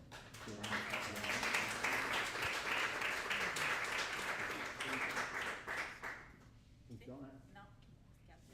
Adesso l'ho preso. Allora io cercherò di farvi un po' contenti, nel senso che l'ora è tarda, l'attenzione sta sfumando, io ho poche cose da dirvi, cerco addirittura di dirne poche in meno tempo. Leggo. La ricerca Donare per il tuo domani ebbe inizio nella primavera del 2016, quando la rete veneta del CSV promosse una raccolta di idee per promuovere la ricerca sociologica, anche la ricerca sociologica, nel settore del volontariato. Questo è un libro di Parkinson si vive, che raccoglie le esperienze di una decina di persone con ruoli diversi nell'ambito proprio della ricerca Donare per il tuo domani. Quindi il libro è una conseguenza, una ulteriore apertura, descrizione delle tematiche. Perché dico questo? Perché il progetto che abbiamo seguito si è spalmato in un numero piuttosto lungo di anni, praticamente 5 abbondanti. Cosa ci spingeva? Io la presentazione la farò non tanto sulle metodologie quanto vado diretto ai contenuti. Diamo per scontato che anche questa ricerca sia stata condotta, dovevate dirmelo che non si sentiva niente, anche questa ricerca si sentiva, sì ma sono birichino, faccio un po' finta. Anche questa ricerca è stata, come dire, gestita, contenuta con le metodologie che sono state descritte da tutti i miei colleghi prima, quindi ridirvela per la 5ª volta mi sembrerebbe stupido. Qual era il problema che avevamo? Io almeno ce l'avevo. Io sono parkinsoniano, sono anche presidente dell'Associazione Parkinson di Rovigo, conosco benissimo gli amici di Padova, ma anche Vicenza. Anzi, in questo caso parlo in nome per conto dell'Associazione di Vicenza, Rita. Perché Vicenza, l'associazione, chiedo scusa, CSV di Vicenza, perché Vicenza si era presa questa parte della ricerca. Che poi la seguissi io era dovuto al semplice fatto che sono 3 dei 112. Dice 3, perché 3? Sì, perché il minimo era 3 province e allora io ho scritto 3 progetti quasi uguali. Uno l'ha presentato Rovigo, uno l'ha presentato Vicenza e uno l'ha presentato Mestre Venezia. rispetto a quel nucleo iniziale poi si sono aggiunte quasi subito tutte le altre associazioni, quindi nel progetto è compresa tutta la rete regionale. Qual era la grande domanda che ci eravamo posti? Era questa. Premesso che nel Veneto, come in tutto il resto d'Italia, esistono una innumerevole serie di ricerche sul Parkinson, sono pressoché tutte centrate sull'aspetto clinico sanitario della malattia. E sociologico? Cioè, quando io parkinsoniano esco dalla visita dal neurologo, dal psicologo, dal fisiatra, poi nei successivi 40 giorni, finché avrò una nuova visita con il neurologo, psicologo, cosa mi succede? Quando sono a casa mia, quando sono solo, cosa succede? Quando sono con mia moglie, o se fossi donna con marito. Andiamo a vedere. Questa era l'idea. Quindi, l'ho già detto, insomma, è finanziato, andiamo avanti velocemente. L'area di copertura, questo è interessante, l'area di copertura è stata tutta la regione, perché ci interessava anche mitigare quel fattore, diciamo, geografico che poteva inquinare il campione. Non avendo la possibilità di gestire la campionatura in maniera del tutto casuale, ma sostanzialmente usufruendo della collaborazione dei soci delle 7 associazioni Parkinson, non necessariamente esaustivi dal punto di vista statistico, almeno abbiamo salvato la geografia, nel senso che avremo situazioni in cui sono importanti i trasporti, altre in cui è importante avere altre cose. La ricerca si è svolta con questi tempi e andiamo avanti. Da questo io trarrei, da questa slide che vi leggete poi con comodo o se saranno pubblicati gli atti, voglio dire due cose. Una cosa, 2 volte. È importante in questi nostri progetti, è auspicabile, almeno noi ci siamo trovati bene, diciamolo proprio semplicemente, coinvolgere persone che magari non ne sanno come noi per quel che riguarda la prassi, meno male, non sono malati, ma che ne sanno molto di più per impostare una ricerca, per dare un metodo, per giocarcela al meglio e non fare la solita cosettina alla buona. Nella fattispecie 2 professori emeriti, uno di Bologna, il professor Cipolla, noto sociologo della salute, quindi centrato, e da Padova il professor Arcuri per l'aspetto psicologico, e la professoressa Bisiacchi, ci hanno confortato della loro presenza assidua e della loro, come dire, tenuta in ordine delle cose. Sì, sono state fatte interviste, ve lo leggete, dai, queste cose qua sono noiose, mi annoiano. Questi sono i numeri. Ora, qualcuno potrebbe pensare che questi sono numeri piccoli. No, questi sono numeri grossi ma anche a livello internazionale. Molte ricerche vengono basate anche di natura farmacologica piuttosto che di natura sociologica come questa, si basano su campione di 70, 80, 100, qualche volta 200. 421, si moltiplicano stamattina 420, no scherzo. Sono tanti, perché siamo andati a casa loro, un team che era stato opportunamente formato, è andato a casa loro e ha tratto queste 420 interviste. Qui dico 2 cose semplici, 2 risultati su 2 domande fondamentali. Abbiamo chiesto alle coppie quale fosse stata l'evoluzione del loro rapporto all'insorgere della malattia. La risposta è stata strana, molto strana. 40% migliorata, 20% stabile, 40% peggiorata. Non è esattamente 40, 37, 8, comunque 40, 20, 40. Dice, ma si polarizza? Sì. Il risultato è proprio questo. L'impatto familiare della malattia di Parkinson è 80% pesante, di qua o di là. Di sicuro c'è uno sconvolgimento di quel mondo. Secondo punto, il caregiver. Per caregiver si intende la persona che accompagna il malato. Poiché la malattia di Parkinson è prevalente, cioè ogni 2 donne, 3 maschi, poiché il maschio tende purtroppo a morire prima, poiché spesso il maschio è più vecchio della sua compagna, il risultato è che l'85% sono le donne che sopravvivono agli uomini o che li curano. Abbiamo trovato di fronte a una domanda simile questi dati negativi o molto negativi: caregiver, donne, 60%. Malati maschi, negativi o molto negativi, 35%. In mezzo le altre 2 categorie che sono il combinato delle 2. Cioè, sembrerebbe, forse è, che l'accompagnatore, il caregiver, soffre di più di quanto soffre il malato.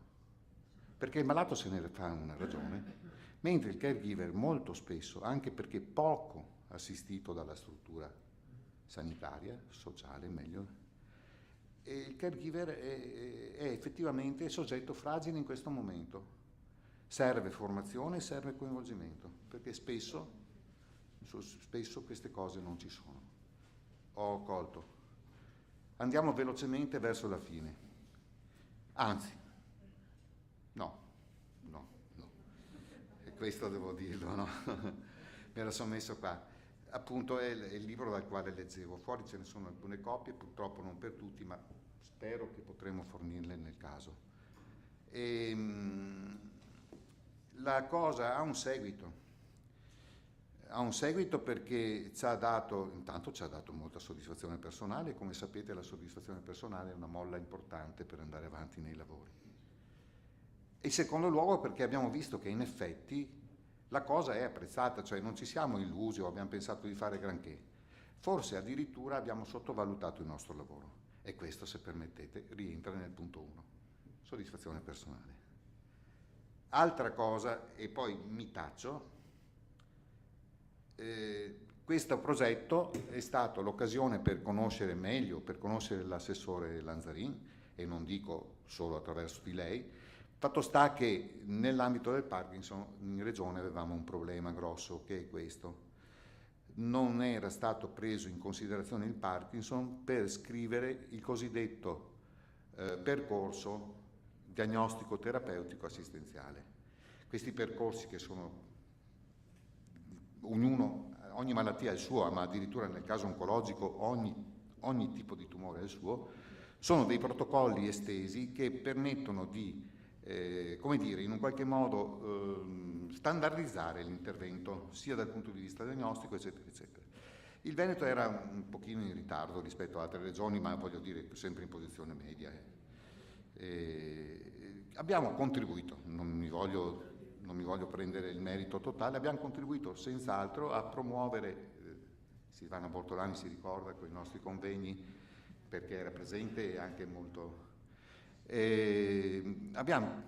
non si sa mai queste cose, però secondo me un po' di accelerazione, vero? L'abbiamo messa, e Rita anche. Allora il minuto lo spreco così, guardatevi il film.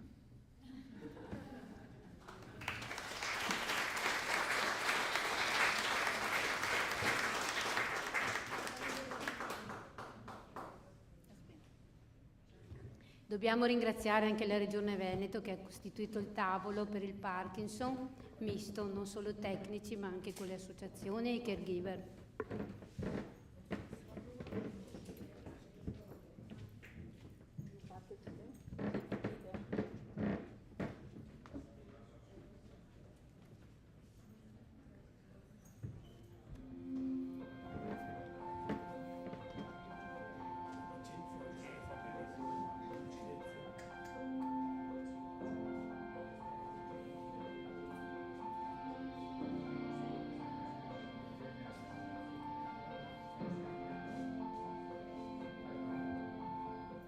La ricerca ha confermato quello che era un sospetto da tempo, e cioè che nell'ambito della malattia di Parkinson anche i caregiver anche le caregiver siano fondamentali, mogli, donne, che hanno un ruolo difficilissimo da sostenere, quello di assistere una persona che nel tempo, come sappiamo, degrada, riduce le sue facoltà motorie e a volte anche purtroppo cognitive. Sono Margherita Piccolomini e vivo a Padova. Al futuro cerco di pensare il meno possibile, cerco di vivere al meglio giorno per giorno insieme a mio marito questo percorso difficile della nostra vita insieme. Il mio tempo libero lavoro e faccio sport. Quando ho il tempo libero io lavoro e faccio sport. Io lavoro quando ho tempo libero, ma è straordinario. Ci fa capire come il ruolo del caregiver sia totalizzante. Pensiamoci, perché queste caregiver hanno bisogno di aiuto, di sostegno psicologico, di formazione. Ricordiamocelo quando andremo a parlare di malattia di Parkinson in regione, negli enti pubblici. Imparare a chiedere aiuto e ad informarsi attraverso le associazioni che condividono le stesse problematiche e di cui si pensa di avere l'esclusiva è importante. Riuscire a trovare un giusto equilibrio con se stessi è fondamentale a qualsiasi età e con qualsiasi malattia. Si può cambiare fisicamente, ma trovare la pace con se stessi vuol dire non solo stare bene con se stessi, ma stare bene con gli altri. La consapevolezza di se stessi e del proprio corpo è l'inizio di un nuovo stile di vita.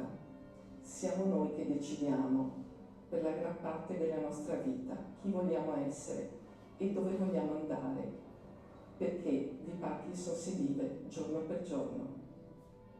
Alla fine del mese di marzo, quando il Covid-19 era solo all'esordio della futura pandemia, ma in Italia già si viaggiava verso il suo picco, così mi esprimevo nel libro Di Parkinson si vive alla sanità della regione, così profondamente coinvolta nelle azioni di coordinamento e di contenimento del Covid, va la nostra completa solidarietà, la vicinanza di tutti noi per combattere questo flagello mai visto.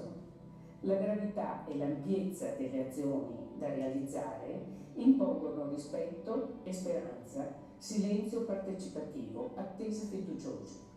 Siamo in trincea, ma torneranno a rifiorire le proposte e le promesse, torneranno i tavoli. La speranza negli aiuti economici a favore della sanità ci inducono ancora oggi a credere che potremo riaprire al più presto il tavolo regionale in cui confluire gli sforzi che questo libro ha riassunto e disegnato sulla malattia di Parkinson e le persone coinvolte in primo piano, cioè i malati e i loro caregiver. Noi attendiamo con convinzione l'incontro. E allora ci siamo chiesti qual era il modo migliore per rappresentare questa realtà che era fatta sostanzialmente di rapporti di tipo tradizionale con il neurologo.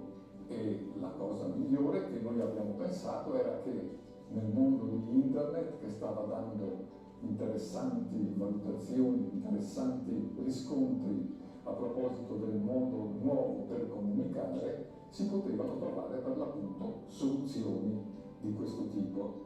Ma quanto sono in grado i pazienti di attivare i collegamenti con il loro neurologo? In che misura riescono a capire l'importanza del social network, l'importanza delle connessioni di tipo informatico e così via? Tanto le persone interrogate dicevano che erano interessate al problema, tanto poco risultavano capaci di attivare effettivamente quel tipo di metodologia. Potrebbe essere che nella nuova realtà il caregiver non offre solo da mangiare, aiuti e così via, ma fornisce anche capacità di tipo informativo per imparare le nuove tecnologie che consentiranno di comunicare. l'importanza di aver messo insieme associazioni e istituzioni è quello che rende grande e importante questo lavoro fatto e condiviso. E soprattutto direi che un grande ruolo acquista il centro di servizi per il volontariato, vorrei dire i centri di servizio per il volontariato, per essere veri incubatori di innovazione nel sistema di comunità. Dobbiamo trovare luoghi condivisi per dare spazio alla creatività. Noi ci siamo e vogliamo esserci per dare valore all'agire del volontariato.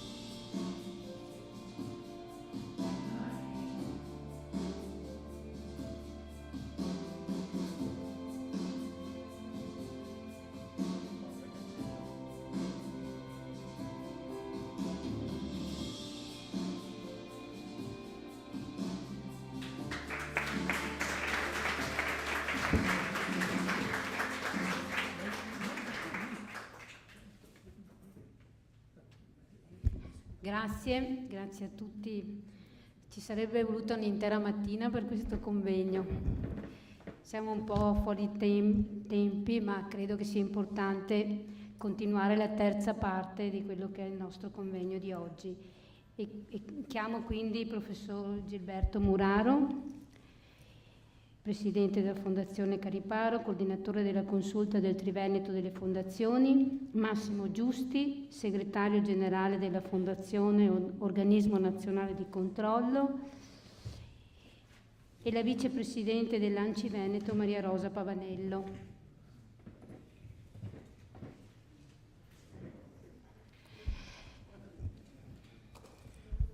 Bene, ci siamo raccontati come centri servizi per il volontariato, abbiamo concluso anche col CSV di Belluno, con il quale collaboriamo con i loro laboratori inquadrati quando realizziamo anche dei prodotti video, quindi c'è una rete di collaborazione tra di noi.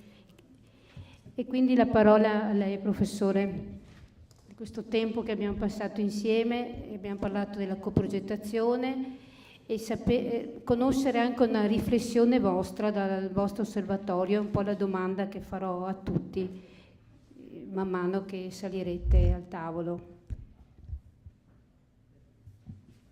Sì, io non ho preparato nulla sull'argomento, penso che sia anche utile cogliere la reazione immediata quindi trattatemi da capo.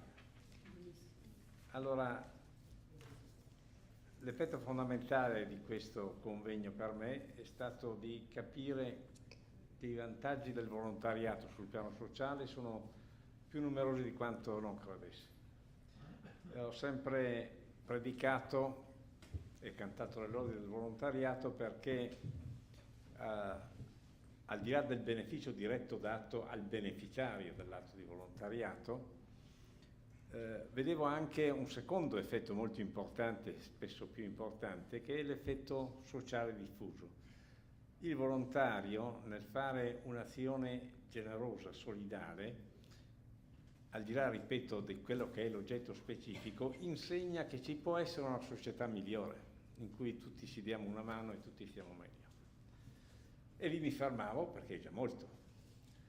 Qui ho capito che nel mettersi insieme, perché questo è il senso un po' di tutti i progetti, abbiamo un terzo beneficio, che è quello di promuovere questa azione volontaria che è così benefica in base ai primi due effetti osservati. Quel people raising mi è nuovo, confesso la mia ignoranza, ma lo trovo estremamente significativo. Non c'è soltanto il fundraising, c'è anche nell'azione volontaria in cui conta la parola, in cui conta il gesto, in cui conta il sorreggere l'altro, più siamo meglio è. E per diventare più numerosi bisogna che dimostriamo con l'azione che si è efficaci.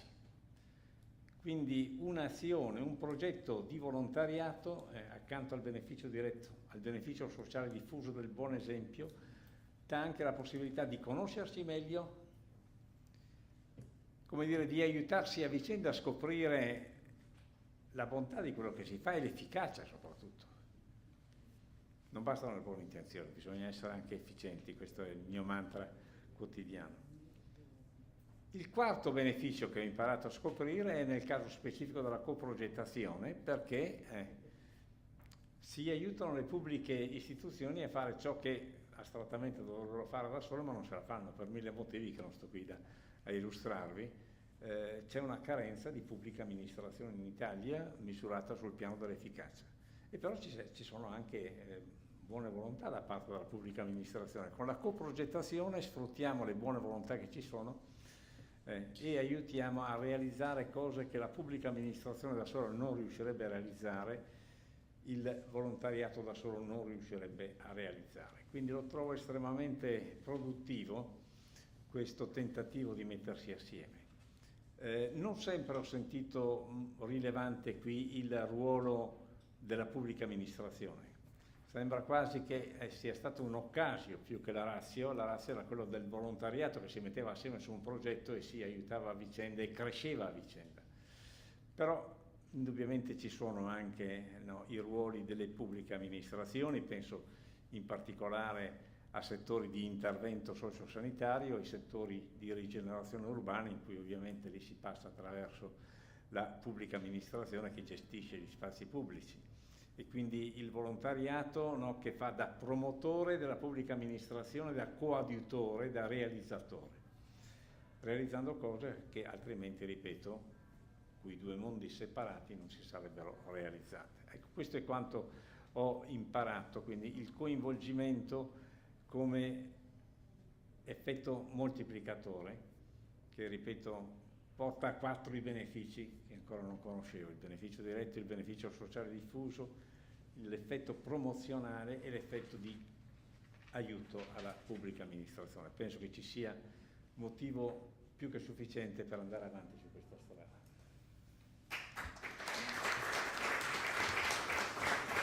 Grazie professore, quindi continuiamo questo percorso. Sottolineo vantaggi più numerosi di quanto non credessi. Effetto sociale diffuso, mettersi insieme permette di promuovere vantaggi ed effetti. Coprogettazione permette di fare insieme la pubblica amministrazione ed è appunto l'amministrazione condivisa di cui abbiamo parlato. Coinvolgimento, effetto moltiplicatore.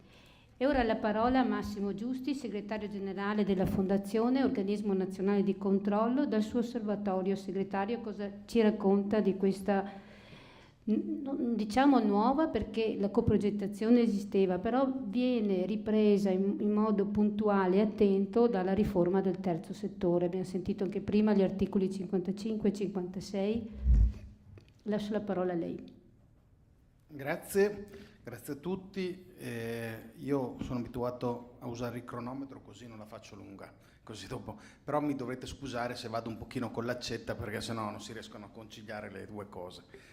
Allora, velocemente, intanto devo ringraziare perché praticamente un quarto dell'ONC è qua rappresentato, e quindi io sono ospite e sono anche un po' in soggezione. Ho il professor Muraro, la dottoressa Midena, la dottoressa Tomasini, quindi la regione più rappresentata, più rappresentativa dell'ONC è il Veneto, e quindi devo stare attento venendo in Veneto a che cosa racconto, che cosa fa l'ONC. Però voglio dire due cose rispetto a questo progetto che con Silvana abbiamo discusso tante volte, perché l'abbiamo programmato e riprogrammato più di una volta. Che cosa voglio dire? Mi sembra che sia un esempio di quello che poi il 117, come spesso capita, la legislazione arriva sempre dopo, ma non perché sono dei cattivi legislatori, ma perché la legislazione va a normare o a cercare di normare quello che poi nella realtà sta già succedendo. E quindi questo è un esempio concreto di che cosa si poteva già fare anche prima, con modalità un po' originali, diciamo così, con molta buona volontà, magari con qualche assunzione di responsabilità, guarda la dottoressa Midena, perché soprattutto la parte pubblica in questo caso si sta assumendo delle responsabilità. Oggi viene codificato con un articolo, che c'è anche una sentenza della Corte Costituzionale, che va a sancire che si può fare. Questo si può fare è un mantra che io continuo sempre a citare, si può fare, quindi bisogna fare, perché se si può fare bisogna trovare la modalità per poterlo realizzare. E su questa cosa qua mi viene in mente, sentendo queste esperienze qua, viene in mente una cosa che coinvolge direttamente i centri servizio. E voi qua avete messo insieme un valore aggiunto, che ha detto anche prima il professor Muraro, è questa rete che si è creata soprattutto tra le associazioni e tra l'altro tra le associazioni anche di diversi territori, quindi con, se vogliamo usare le filiere verticali e non soltanto territoriali, quindi orizzontali, che vanno benissimo anche quelle orizzontali, che non sono negative, anzi sono molto buone. Però ecco, c'erano delle filiere sia verticali che orizzontali e quindi questo è un valore aggiunto. Allora a me la domanda che viene e che la provocazione che vi voglio rilanciare, visto che ci sono tanti operatori dei centri servizi, tanta classe dirigente dei centri servizi, è: tra qualche settimana, vi lancio una sfida, qualche settimana, non tanto tempo, fra qualche settimana dovrete scrivere di nuovo la programmazione 2023. Mi piacerebbe che ci fosse molta interazione tra questi progetti e la programmazione che soprattutto Silvana e i colleghi che ha citato prima, il professor Muraro dell'OTC, ma che poi anche noi a Roma di conseguenza leggeremo, ci sia molta di questi esempi qua, cioè molta programmazione del 2023 dei singoli centri servizi sia impostata con questa modalità qua, con collaborazione anche tra diversi centri servizi, tra diversi territori, tra diverse possibilità per cogliere il meglio da ogni specificità di territorio. Perché quando prima sono stati presentati i vari progetti, territorio per territorio, io non ho mai sentito dire questo era meglio di quell'altro, presentava un territorio rispetto a un altro, come hai detto sono par condicio assoluta, non ne dico neanche uno, di provincia, così dopo non mi sbaglio. Però un territorio presentava di un altro territorio, senza dire questo è meglio di quell'altro. Insieme abbiamo fatto. Questo è stato il motto di quello che io almeno ho letto, ho sentito e mi porto a casa da questa giornata. E allora davvero vorrei che ci fosse questo sforzo, questa capacità, che non è semplice, lo dico prima, non è semplice, però noi abbiamo cercato con le linee triennali che sono state approvate dall'ANC dello scorso anno di spingere e di incrementare e di voler riuscire a portare avanti. Faccio un appello anche a CSVNet perché si metta a disposizione dei centri servizi del Veneto per aiutare e per sviluppare questa modalità di programmazione, perché secondo me è davvero portare a frutto un'esperienza che di per sé è già stata positiva e quindi perché non continuarla?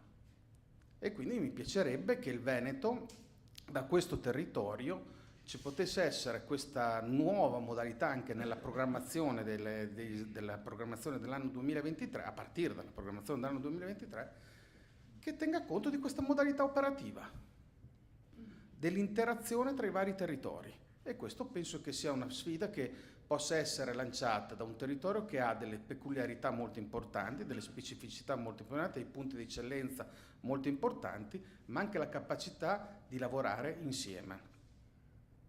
Ho finito. Grazie. Grazie segretario, quindi lavorare insieme, un esempio concreto di cose che si potevano fare anche prima, oggi quindi si può fare, bisogna fare. La valorizzazione della rete che si è creata tra diverse associazioni nei territori e queste collaborazioni, appunto un auspicio di una collaborazione per cogliere il meglio di ogni singolo territorio. E ora passiamo la parola a Maria Rosa Pavanello, vicepresidente dell'ANCI Veneto e quindi pubblica amministrazione, la realtà delle amministrazioni comunali.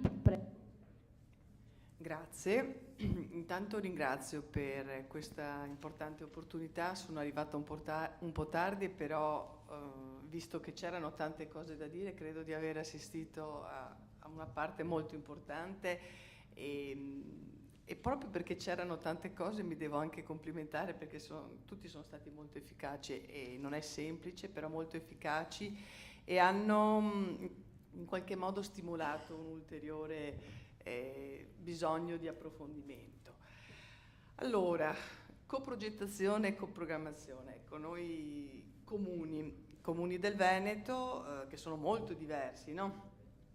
E con la dottoressa Midena ci troviamo in diversi tavoli, perché appunto per quanto riguarda ANCI Veneto rappresento spessissimo il Presidente, di cui vi porto i saluti, e quindi nell'ambito in qualche modo semplifico del sociale ci troviamo molto spesso, ma ci troviamo soprattutto molto spesso in tutte le nuove modalità che stiamo sperimentando in questi anni, che ovviamente richiedono le abbiamo anche sperimentate, delle comunità di pratica, perché dobbiamo mettere insieme delle esperienze, no? Delle idee e delle buone prassi.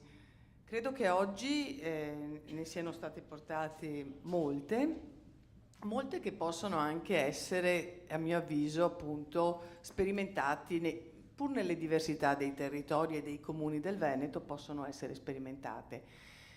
È ovvio che è molto diverso il progetto e l'esperienza di un lavoro quinquennale, quel lavoro di ricerca del testo che è stato spiegato di come i caregiver, soprattutto nel Parkinson, ma io direi anche in altri tipi di patologie, sono figure fondamentali e che hanno bisogno di sostegno, come hanno bisogno di particolare sostegno le nuove famiglie, le famiglie di oggi. Ci siamo accorti, e ne parlavamo proprio nella cabina di regia della famiglia, che le famiglie sono fragili a prescindere dalle famiglie che hanno qualche problematica, sono in generale tutte fragili e bisogna costruire una rete di supporto e che credo che dovrà avere un ruolo fondamentale il mondo del volontariato, il mondo delle famiglie più mature, ma che sono appunto dei cosiddetti tutor, e credo che questa sarà una delle sfide più importanti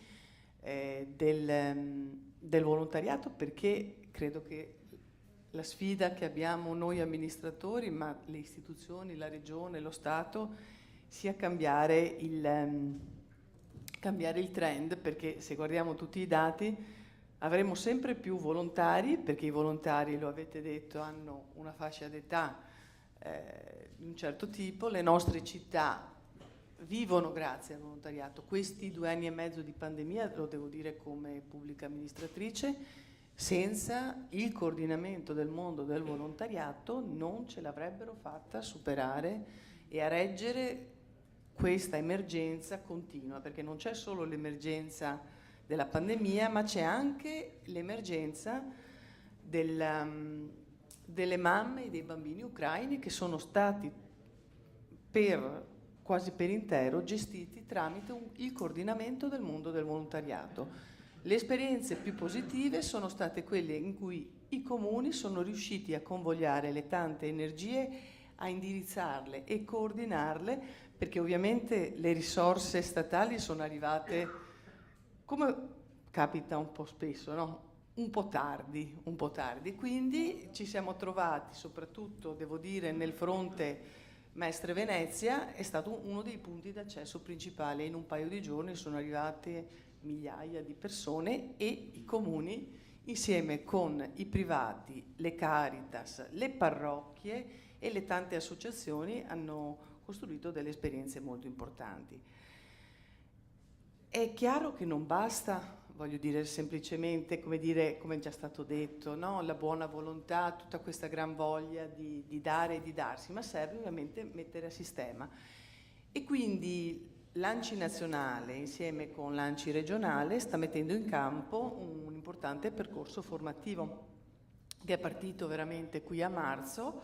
Sono 24 webinar tematici proprio sui temi della coprogettazione e coprogrammazione. Sono rivolti agli amministratori. Perché che ruolo hanno gli amministratori? Gli amministratori devono servire da trade union tra appunto il mondo delle associazioni di volontariato, le progettualità che esprimono le comunità, ma poi la struttura organizzativa, perché lo sappiamo bene, soprattutto sulla stragrande maggioranza dei comuni del Veneto abbiamo un problema di carenze di strutture amministrative, che è in primis una carenza proprio di personale, sta diventando anche una carenza di preparazione, perché comunque è sempre più faticoso trovare nuove candidature di persone di età, come dire, le persone che sono predisposte all'innovazione, quindi i giovani sempre con più fatica entrano nelle pubbliche amministrazioni.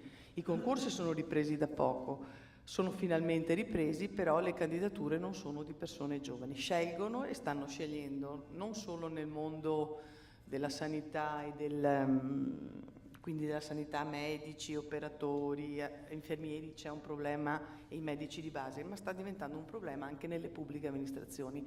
E io proprio all'interno di ANCI sto proprio verificando da 2 anni a questa parte i dati, ma in questi giorni credo che abbiate avuto modo di vedere che sono usciti proprio anche, è stata fatta un'intervista importante della figura tecnica che ci affianca come Associazione dei Comuni del Veneto, il direttore di ANCI Veneto, che ha portato esempi poi di comuni, come dire, molto, che hanno saputo affrontare con energia, passione e dedizione anche i grandi momenti di crisi. Non ci sono candidature, quindi bisogna in qualche modo mettere a sistema le nuove opportunità. Non tutti i funzionari le conoscono, sappiate che a volte ci sono degli scontri importanti, anche i progetti che sono stati citati prima, che mi hanno reso particolarmente orgoglioso, ovviamente essendo sindaco di Milano, abbiamo proprio terminato uno dei progetti del Centro Servizi Volontariato e non è stato semplicissimo spiegare come era possibile, applicando le regole, assolutissimamente far sì che questi giovani, quasi tutti professionisti, quindi comunque dotati anche di competenze e professionalità, potessero su beni comuni, perché comunque parliamo di beni comuni, parliamo di parchi, hanno praticamente ridato vita a delle aree che si usano un tunnel utilizzato per camminare, passeggiare, molto frequentato. Un quartiere che era nato dalla progettazione, parliamo degli anni '80, che aveva bisogno certamente di essere più adatto a un luogo di frequentazione dei giovani, però sui temi della rigenerazione è uno degli ambiti più faticosi, perché proprio gli serve una formazione importante e spessissimo a volte ci sono delle difficoltà. Quindi gli amministratori devono avere questo compito, con tutti i webinar che adesso ci saranno, di coinvolgere anche i funzionari nel dimostrare che le regole ci sono tutte, perché in questi anni il tema delle regole è stato un tema faticosissimo, pesantissimo. Ci sono moltissimi amministratori che stanno lasciando, dotati di passione, di idee, ma che lasciano questo compito proprio per la mole di regole e di responsabilità che ci sono. E quindi credo che vada messo insieme questi esempi positivi e il fatto che si possono fare e non demordere, non demordere soprattutto, perché questo credo che sia un po' anche il ruolo di tutta la comunità. Si stanno sperimentando sempre più queste modalità e noi cerchiamo che diventino una prassi, vogliamo fare questo. Le città capoluogo ovviamente sono più avanti, però vorremmo che ci fosse un po' in tutti i livelli. Ricordiamo che ci sono circa 297 comuni in Veneto che hanno meno di 5.000 abitanti. Consideriamo anche che con la Regione, altri settori, si sta facendo comunque un lavoro importante di progettazione territoriale, per cui comunque i comuni si stanno sempre più mettendo in rete, lo debbono fare su tutte le nuove progettualità del piano nazionale degli interventi sociali, su tutto il piano dell'inclusione e lotta alla povertà, cioè ci sono forme di aggregazione che ormai stanno diventando la modalità classica di erogazione dei servizi. Per cui credo che saranno anche quasi tutti pronti, ma con l'aiuto appunto degli amministratori credo siano fondamentali per fare questo. Soprattutto poi se hanno anche esperienze di volontariato, no? Credo che avere insieme queste caratteristiche possa essere il modo per vincere a volte una burocrazia che dice no, non si può fare, perché la prima risposta è comunque quasi sempre no, ecco. E qui lo dico da un'esperienza abbastanza lunga di amministratrice e che ho visto dei cambiamenti importanti, ma sono sempre molto faticosi, perché è rimasta un po' l'idea di fondo, e qui il professor Muraro lo diceva. Le risorse non sono le stesse, non sono solo un problema di risorse economiche, sono anche un problema di risorse umane e certamente nuove modalità e nuove progettualità sono il futuro e quindi bisogna anche lavorare sui funzionari perché apprendano queste nuove modalità che poi hanno dei risultati davvero eccezionali, anche di ritorno sociale ad esempio nel fare sentire i giovani anche protagonisti delle loro città, perché i giovani sono coloro che ormai sono diventati una rarità all'interno delle comunità. È importante che riescano a trovare una modalità di dialogo e di espressione, perché poi non lasciano questi luoghi e magari forse possono anche decidere di restare nelle città che li hanno cresciuti, coccolati, formati, e magari possono anche fare un'esperienza ma magari tornare, perché io sono tra quelli che è molto preoccupata per il futuro, perché mancano proprio i giovani nelle nostre città. Grazie.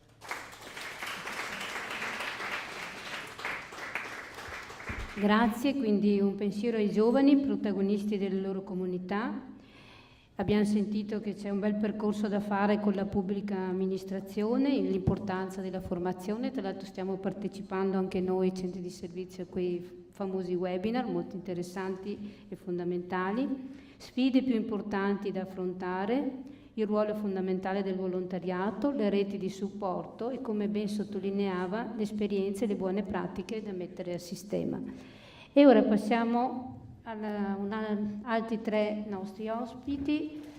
Chiamo Marco Ferrero, portavoce del Forum Terzo Settore, Roberto Veronese, presidente del CSV di Verona in rappresentanza di tutti i CSV del Veneto, Maria Carla Midena, rappresentante Allora, Maria Carla Midena, rappresentante Conferenza Stato-Regione dell'Organizzazione Nazionale di Controllo, ma direttore dipendenze Terzo Settore, Nuove Marginalità, Inclusione Sociale della Regione Veneto. Infatti ho detto qua. Eccoci qua. Bene, ha un sacco di deleghe, ma è veramente brava, soprattutto su questi temi lo posso testimoniare. Allora, Marco, a te come portavoce del Forum Terzo Settore, l'importanza della coprogrammazione e coprogettazione.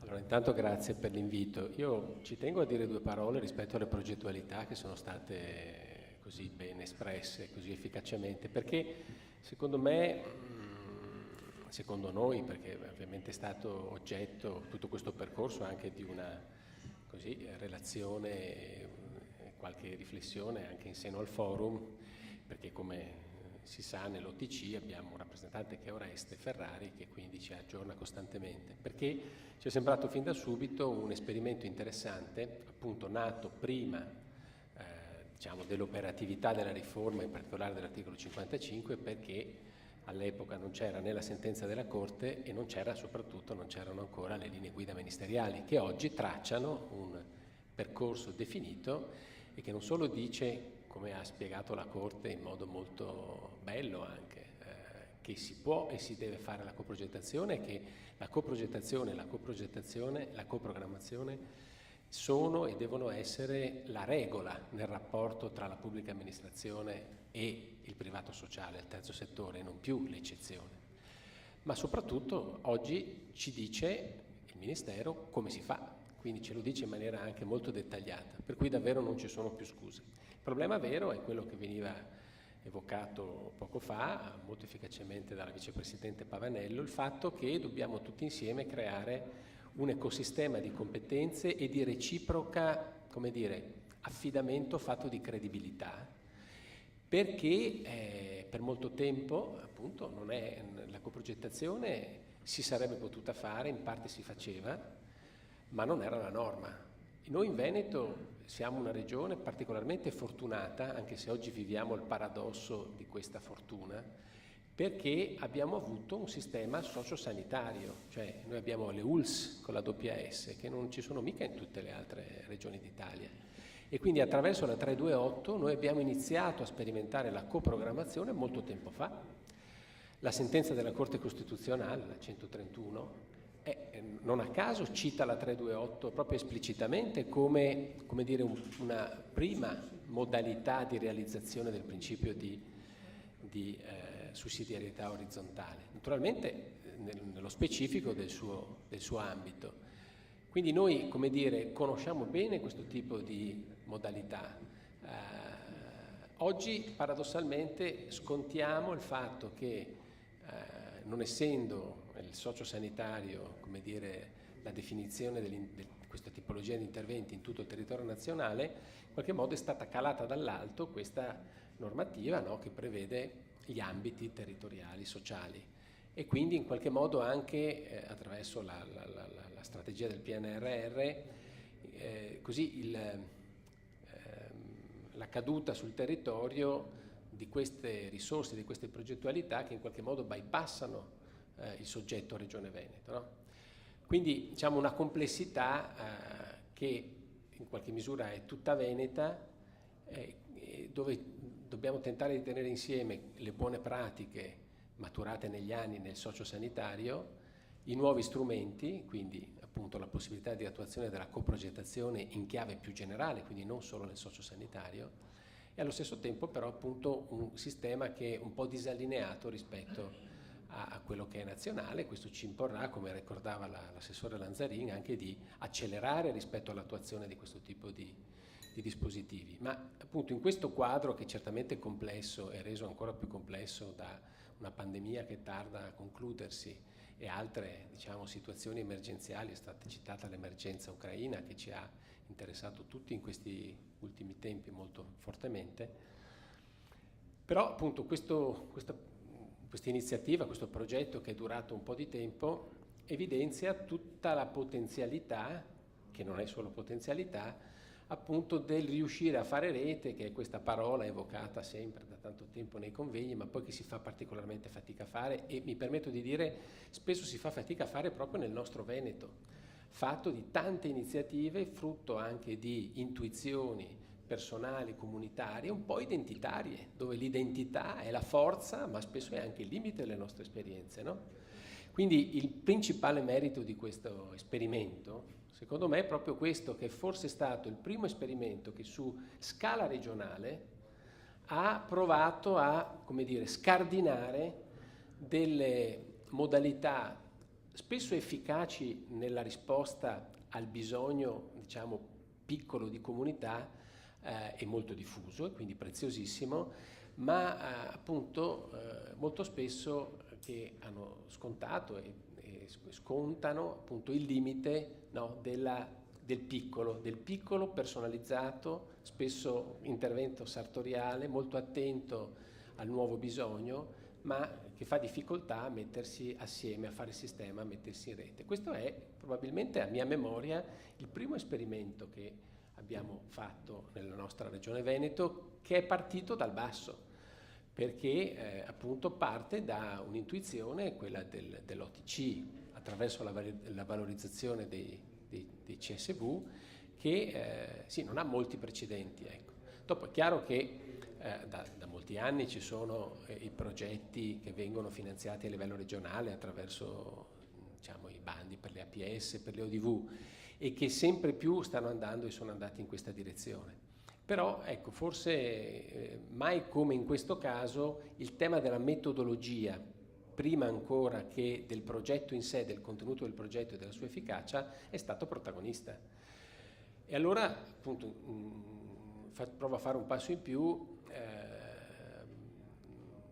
È vero che, pur essendo coinvolte una serie di istituzioni, questo sforzo è stato uno sforzo innanzitutto di provare a fare rete tra di noi, cioè tra piccolo associazionismo di prossimità, reti presenti sui territori attraverso i propri circoli, associazioni di base, in un'ottica doppiamente trasversale di territorio, cioè di eterogeneità di soggetti, ma anche di territori diversi, come è stato ben detto.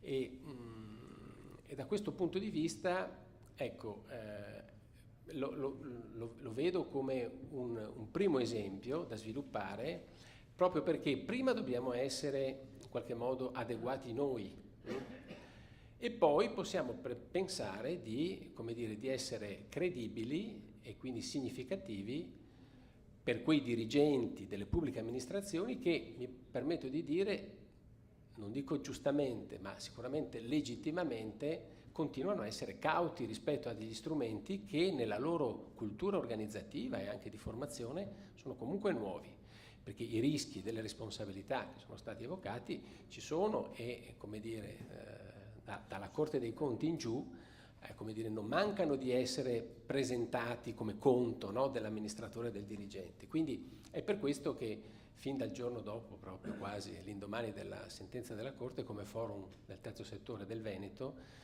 non ci siamo accontentati di segnalare ai nostri dirigenti e comunque diffondere le opportunità formative che venivano messe a disposizione a livello nazionale, no? Che ci sono da sempre, insomma, quasi sempre per iniziativa del forum del terzo settore nazionale, del CSV-Net. Esiste un luogo ormai consolidato, l'FQTS, un acronimo che la dottoressa Milena ormai conosce bene. C'è questa iniziativa di formazione continua su questi temi della riforma e quindi anche della coprogettazione. Ma abbiamo provato a fare qualcosina in più, devo dire trovando subito l'adesione super tempestiva dell'ANCI Veneto, del Presidente Conte, per tentare di fare una formazione che in quel momento non potevamo che fare a distanza perché eravamo in piena pandemia, ma adesso abbiamo cominciato anche a fare alcuni momenti laboratoriali su temi specifici, proprio sulla coprogettazione, la coprogrammazione con gli amministratori locali, funzionari, chiamando, anche se l'iniziativa l'abbiamo presa come forum, abbiamo chiamato i formatori e quindi i consulenti dell'ANCI per, come dire, dichiarare fin da subito che questa sollecitazione che mettevamo nel darci delle occasioni, degli strumenti formativi sulla coprogettazione, non era, come dire, in chiave rivendicativa, no? Siamo il terzo settore, c'è la riforma, abbiamo questi strumenti e quindi pretendiamo che la pubblica amministrazione li metta in campo, uscendo dalla logica dell'erogazione dei servizi, del prestatore di servizi, del codice degli appalti, ma proprio perché l'intendimento che poi si è cominciato a realizzare, ma richiede del tempo, era quello proprio di enunciare la necessità di darci un luogo che fosse il più possibile un luogo che favorisse un ecosistema nel quale ci si metteva a confronto nella consapevolezza dei limiti di tutti in termini di competenze, di cultura rispetto a questi nuovi strumenti, per tentare di con calma focalizzare il modo migliore per provare a mettere in campo questo tipo di esperienze. Quindi è molto positivo, adesso appunto la dottoressa Pavanello accennava al fatto che inizierà questa formazione per i dirigenti. Ecco, credo che sia importante, come dire, fare in modo che ci sia sempre una disseminazione anche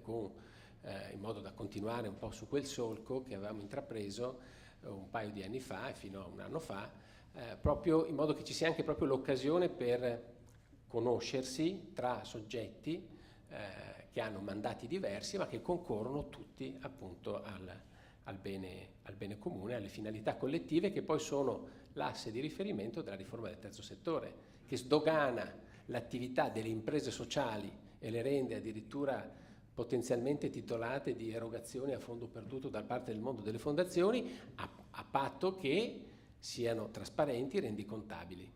Ultimo punto che secondo me merita una sottolineatura è quello della misurazione di impatto. Non era possibile in questo esperimento fare una misurazione di impatto rigorosa e scientifica, è stato detto, perché la misurazione di impatto va pensata fin da quando si pensa al progetto, però credo che questo sia, come dire, un terreno molto importante, forse più ancora della presenza dell'iscrizione nel registro del terzo settore, perché l'iscrizione nel registro del terzo settore, che oggi rischia di essere lo spartiacque tra il terzo settore, il volontariato, l'associazionismo trasparente e quello che invece in qualche modo ha scelto di stare fuori dal registro unico, che è un tema importante perché tante realtà meritorie rischiano di stare fuori dal registro unico e in questo senso lo sforzo dei CSV è stato importante e credo che vada mantenuto e addirittura rinvigorito, perché rischiamo di perdere tante realtà che invece appunto sono importanti per tanti motivi, ma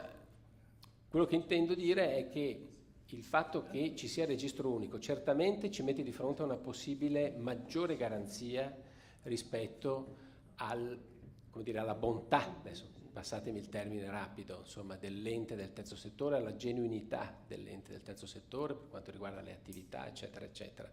Ma non è sufficiente. Intanto perché il registro unico non potrà verificare, controllare in maniera esaustiva l'efficacia delle attività degli enti. Quindi diciamo che è un po' nella nostra responsabilità quello di lavorare in maniera forte rispetto a questo tema dell'impatto, perché è l'unico vero terreno di legittimazione della differenza tra l'ente del terzo settore e un ente, magari una società benefit, tanto per fare un esempio, che si propone per fare le stesse attività, ed è l'unico elemento che può convincere l'amministratore pubblico o il dirigente pubblico a perseguire la strada della coprogettazione, altrimenti rischierà di essere, come dire, uno strumento poco utilizzato e sottoutilizzato, e sarebbe un peccato. Grazie. Grazie, vorrei spendere 2 parole per il CSV del Veneto, perché in parte questo impatto è stato fatto direttamente dai CSV, quindi non è proprio mancato del tutto. Tentare di tenere insieme buone pratiche e nuovi strumenti, e anche la necessità di risorse, come sottolineava il professor Mazzucco, penso che è stata ben evidenziata nelle 5 coprogettazioni, perché questo vuol dire quando si ha a disposizione 1 milione di euro e si deve lavorare tutti insieme è anche più facile, diciamo, poter costruire. Quindi certamente noi cogliamo la sfida come centri servizi, purché ci siano anche date risorse per poterlo fare, perché oggi i servizi che dobbiamo garantire sono molti di più, e avete sentito, non si parla più di organizzazioni di volontariato, ma si parla di tutti i volontari degli enti del terzo settore, e credetemi che poi ce lo dirà la dottoressa Midena quante realtà sono, e parliamo solo degli ODV e del ABS, tutto il resto che sta venendo avanti è veramente importante. Lascio la parola al presidente del CSV di Verona, che rappresenta tutti i CSV, Roberto Veronese. Grazie. Grazie. Arrivati a questo momento, se io fossi a un incontro con le scuole vi farei alzare le mani per rinfrescarvi un po', perché sicuramente, pur bella, è già stata una giornata intensa, e del resto, quando ci sono tante cose da dire e ci sono anche tanti argomenti da trattare, effettivamente non è difficile arrivare in fondo, anche allungando se vogliamo in tempi, però è una dimostrazione che effettivamente avevamo tante cose da dire. Io volevo parlare un po' di quella che è la sfida futura, e sarò anche breve proprio perché mi piace essere sintetico, partendo sia dai progetti che ho visto, che abbiamo percepito come ricchi di presenza, di volontariato, di persone, di formazione, ma anche cercando un po' di vedere cosa sta succedendo oggi. Termine coprogettazione, coprogrammazione forse è tanto inflazionato, perché viene usato in più parti. Noi lo sentiamo citare da molte associazioni che chiedono, da molte anche istituzioni che effettivamente ci interrogano su come rapportarsi, perché chiaramente la delicatezza della cosa è importante, però io credo sostanzialmente che parlare di coprogettazione sia guardare ad una relazione di collaborazione. E quando c'è una relazione di collaborazione ci sono degli elementi essenziali. La prima cosa è la conoscenza reciproca. L'avete detto, abbiamo incominciato a lavorare bene, ci siamo conosciuti meglio, abbiamo fatto delle esperienze insieme, ci siamo confrontati e abbiamo guardato in avanti. Ma oltre a quella che è una conoscenza reciproca ci vuole anche stima e fiducia. È una stima e fiducia che non è automatica. Io comprendo anche a volte le diffidenze, perché non è che perché c'è un'istituzione, c'è un nome, sia automatica la stima e la fiducia. È una cosa che deve crescere. E quindi è importante fare anche questi esperimenti per crescere in stima e fiducia reciproca. Ma soprattutto la cosa che a me piace di più, e dico a molte associazioni, è che al di là di quello che è l'istituzione, il nome, la cosa, c'è un'umanità dietro. Si diceva prima, forse sono comparsi poco tutte le persone che hanno lavorato dietro, gli staff di CSV, c'è un'umanità di fondo.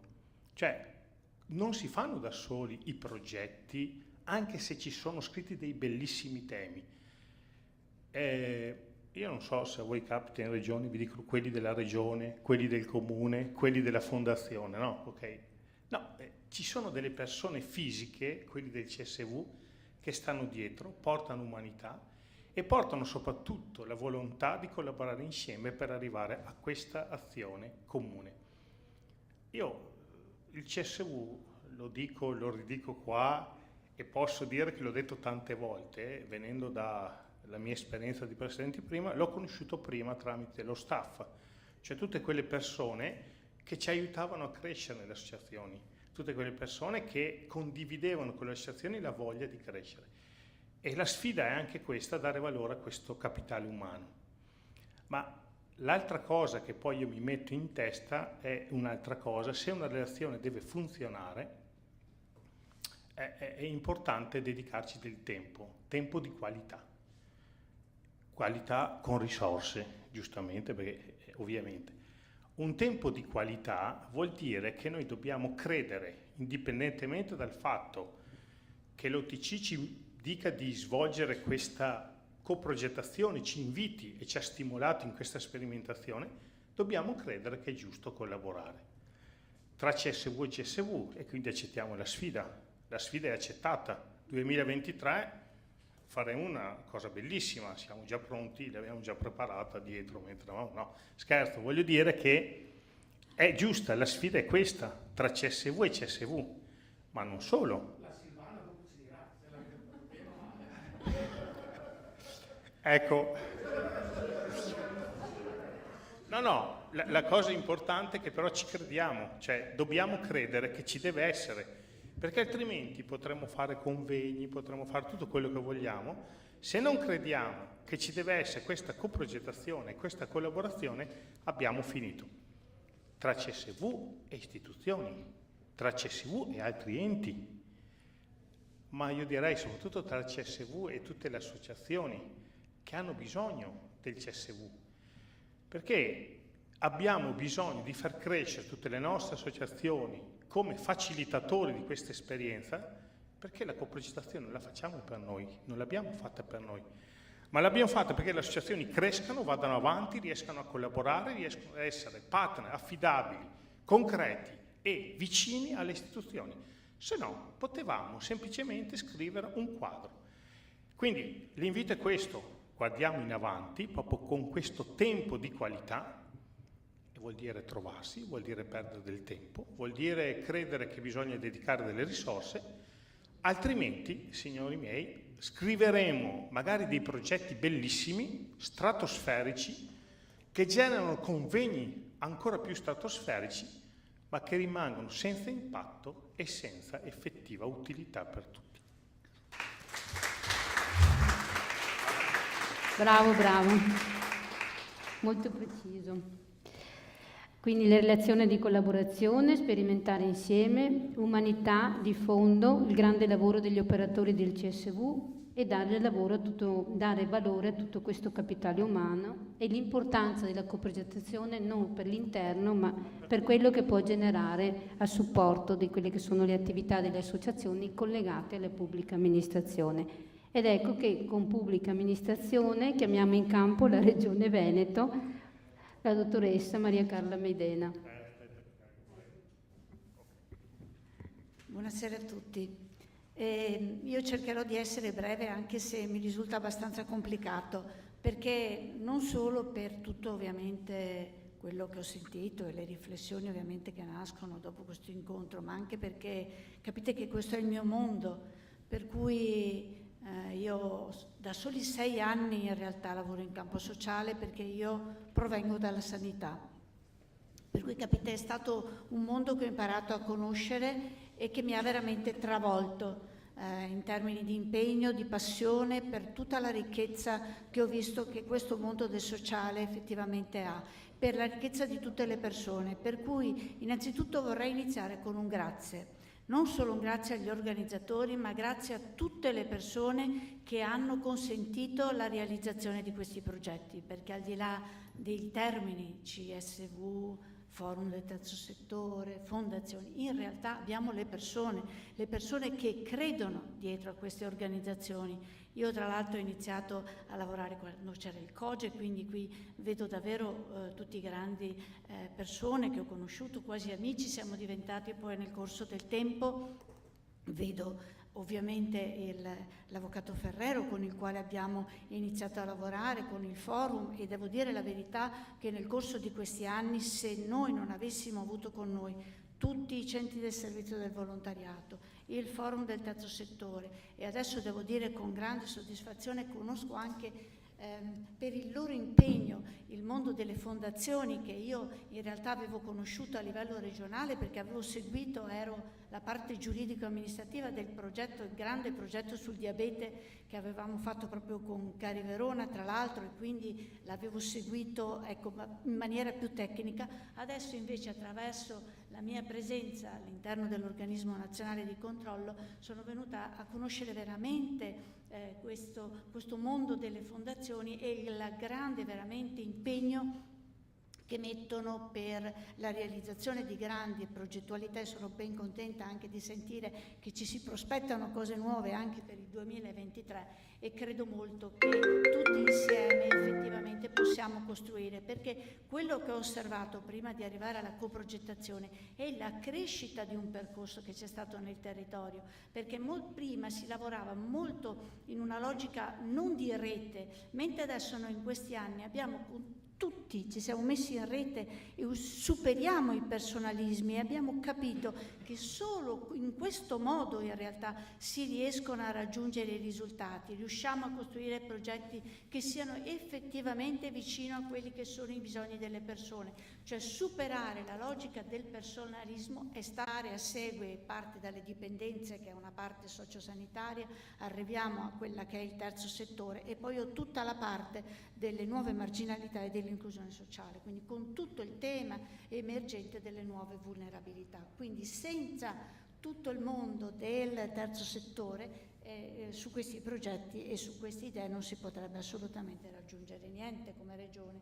Allora noi avevamo già iniziato a lavorare precedentemente all'avvio, alla presenza ovviamente di un disposto normativo su quello che era diciamo l'empowerment, il coinvolgimento del terzo settore, e penso a tutti i progetti degli empori della solidarietà, il progetto di trasporto sociale, Stacco, e nonché poi tutti i progetti che invece a seguito della riforma con l'articolo 72 ovviamente stiamo promuovendo, ma sono tutti i progetti che si avvicinano, che si intersecano, che lavorano tutti in una grande dimensione di rete.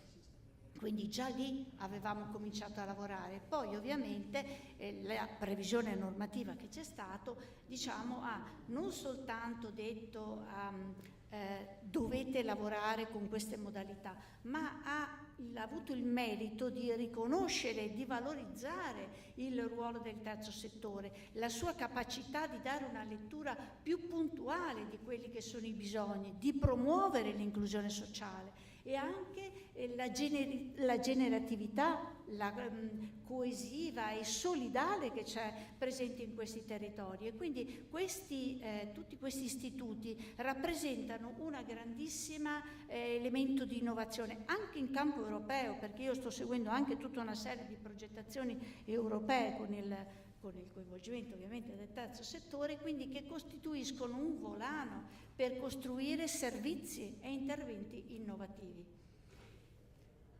Anche la Regione appunto ha deciso di sperimentare questi progetti. Li stiamo progettando dal punto di vista dell'unità operativa di cui io ho la responsabilità su settori anche abbastanza e su temi molto delicati.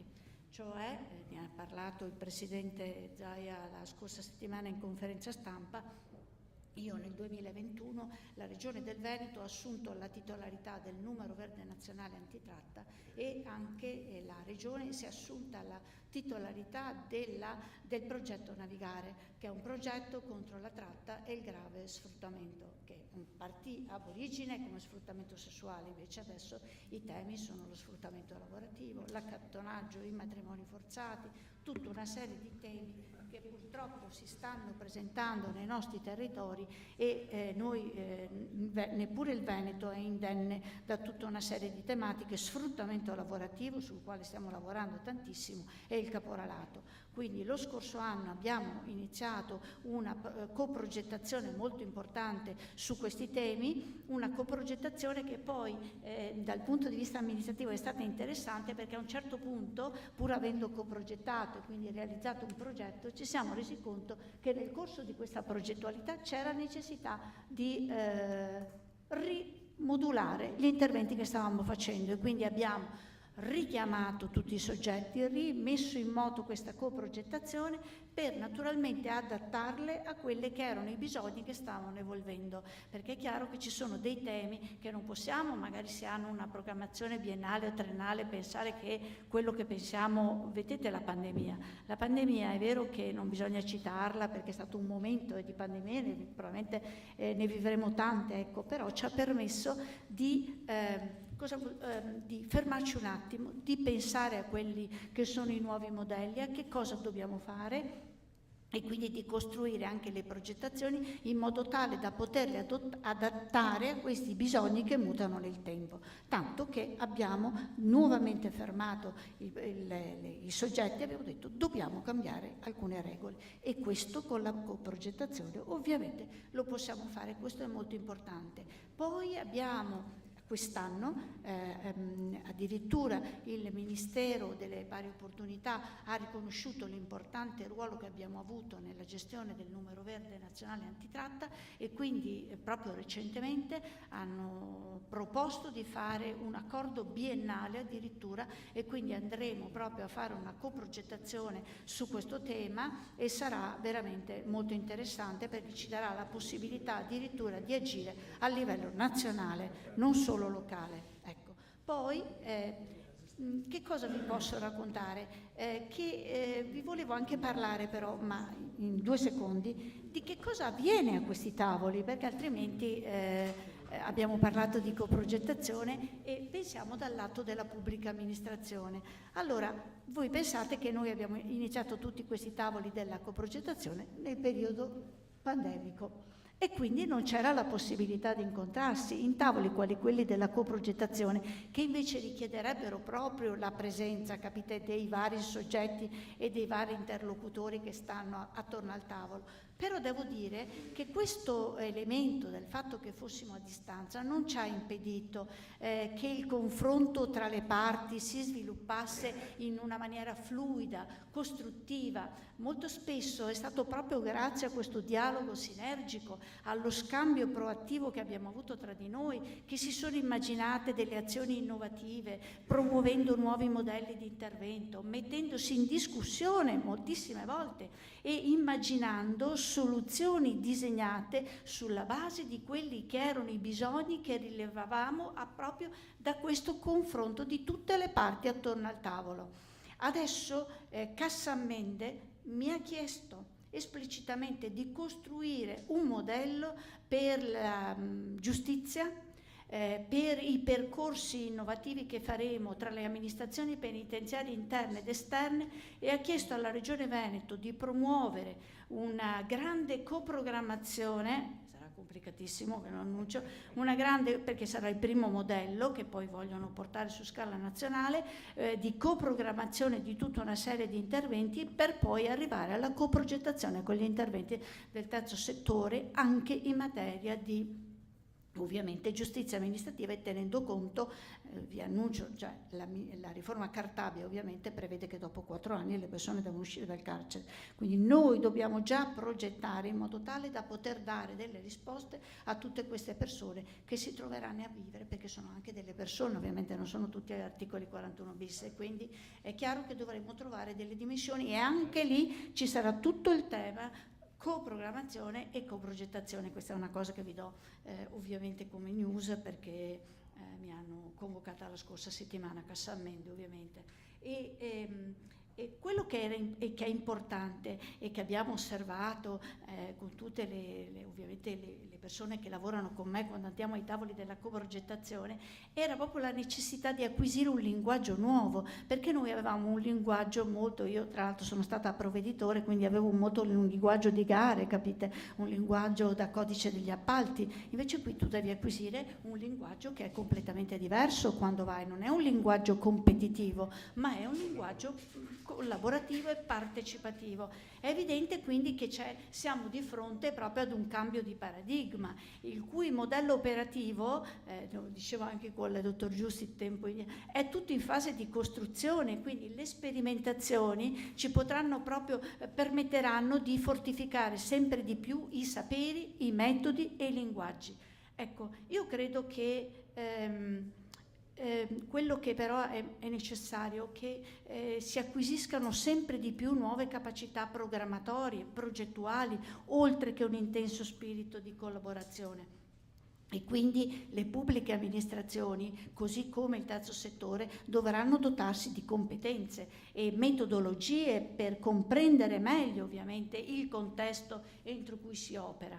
Al terzo settore è chiesta anche la capacità di fare propria, e qui voglio andare perché tra la pubblica amministrazione, la prospettiva universalistica e plurale di cui noi come pubblica amministrazione siamo portavoci. Ecco che cosa servono questi tavoli anche della coprogettazione, di uscire, capite, da una logica che può essere di vedere il singolo e di mettersi invece nella visione che deve avere la pubblica amministrazione nel momento in cui ovviamente interviene. Quindi la vera sfida è proprio per il lavoro che verrà.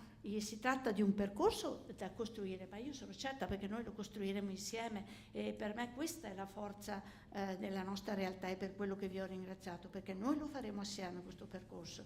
Ma sono certa che sarà ricco di potenzialità da esplorare e per poterci rafforzare anche come territorio. In conclusione, coprogettare per noi significa, dal lato della pubblica amministrazione, mettersi in discussione, ripensare ai linguaggi e alle prospettive. Però ho detto alle ragazze che se penso alle persone che lavorano con me, che cosa, se dovessi definire la coprogettazione, la definirei proprio come un caleidoscopio, in cui punti di vista, esperienze, conoscenze si mescolano tutte insieme, per arrivare a costruire una proposta a più voci, un progetto composito in cui il ruolo di tutti contribuisce all'esito finale, che è un mosaico di opportunità. Grazie a tutti davvero. Dottoressa Midena, non serve neanche tanto commentare perché ha fatto una bellissima chiusura, quindi l'unica cosa che volevamo aggiungere come centro servizi, che ce lo siamo detti a volte anche con i colleghi e con i presidenti, che sarebbe interessante, mi confrontavo anche adesso con il Presidente, poter partecipare anche noi alle risorse statali dell'articolo 72 e 73, perché aiuterebbero queste coprogettazioni. Quindi bisognerebbe fare la proposta al Ministero, credo che sia il luogo adatto per lanciarla, vista anche la sensibilità delle fondazioni, direi che mezza porta è aperta. No. Diciamo che è una bella opportunità. Ecco. Allora, adesso chiamiamo per le conclusioni Chiara Tommasini, Presidente di CSVnet, il Professor Giovanni Pizzolo, Vicepresidente dell'UTC Veneto, e chiamerei anche la Presidente Silvana Bortolami. Ecco che... Comunque complimenti per 4 ore fermi ad ascoltare, si vede che l'argomento è molto molto interessante. Ah, c'è il vicario. No, ma anche per così, ecco, bene, dai. Allora Chiara, a te adesso una coprogrammazione, abbiamo citato CSVnet, come può essere d'aiuto ai CSV e come poter programmare e pensare con prospettive future. Intanto grazie per l'invito. Io nel 2016 ero al tavolo quando abbiamo iniziato a parlare di utilizzo del famoso €1.000.000, giusto? Che cosa facciamo, che cosa non facciamo, e quindi anche tutto il percorso della Call for Ideas, qualcosa mi ricordo delle notti insonni e delle letture, delle varie cose che sono arrivate da tutto il Veneto, dalle piccole associazioni alle grandi realtà, per cui vedere vedere oggi, vabbè, a distanza di anni, ok, però vedere oggi tutto quello che è stato realizzato in maniera verticale, trasversale, orizzontale, come lo abbiamo impastato, perché poi di fatto è stato un impasto a più mani con ruoli diversi, e diciamo che un briciolo di soddisfazione per aver seminato qualcosina c'è. Cerchiamo di raccogliere i frutti migliori e di lanciare un qualcosa che possa portarci in avanti. Io credo che sia fondamentale oggi dirsi una cosa che mi pare anche abbastanza palese, arrivati alle 7:15 di sera, che il futuro dei CSV non è più il centro, l'ente che fa il servizio one-to-one a domanda-risposta, ma stiamo diventando qualcos'altro. E quel qualcos'altro lo abbiamo visto, seppur con le sperimentazioni territoriali, con tutti gli sbagli, i tentativi, le fatiche, perché sono state fatiche, dobbiamo anche dircelo, di mettere insieme tutto quanto. Lo abbiamo visto, lo abbiamo sperimentato in Veneto, e lo sto vedendo, visto che sono presidente nazionale da un po' di mesi, lo sto vedendo anche negli altri territori, perché anche in tutti gli altri territori d'Italia questi percorsi si stanno facendo al fine anche di rispondere al meglio ai bisogni dei territori, tanto che c'è qualcuno che a un certo punto, visto che comunque siamo in fase di emendamenti da presentare, a proposito, se vogliamo chiedere di risorse bisogna modificare il codice, però a parte quello c'era anche chi a un certo punto ha detto cambiamo nome CSV, cioè o meglio l'acronimo rimane uguale, ma diventiamo centri per lo sviluppo del volontariato, non più solo centri di servizio, andiamo oltre, perché di fatto quello che ci sta chiedendo il territorio di riferimento, grande, piccolo, che sia, complicato o non complicato, è un qualcosa di diverso. Quindi ci stiamo anche impegnando in questi mesi, e i CSV lo sanno, stiamo investendo del tempo di qualità, giusto? Vedi come parlo bene, Massimo, no?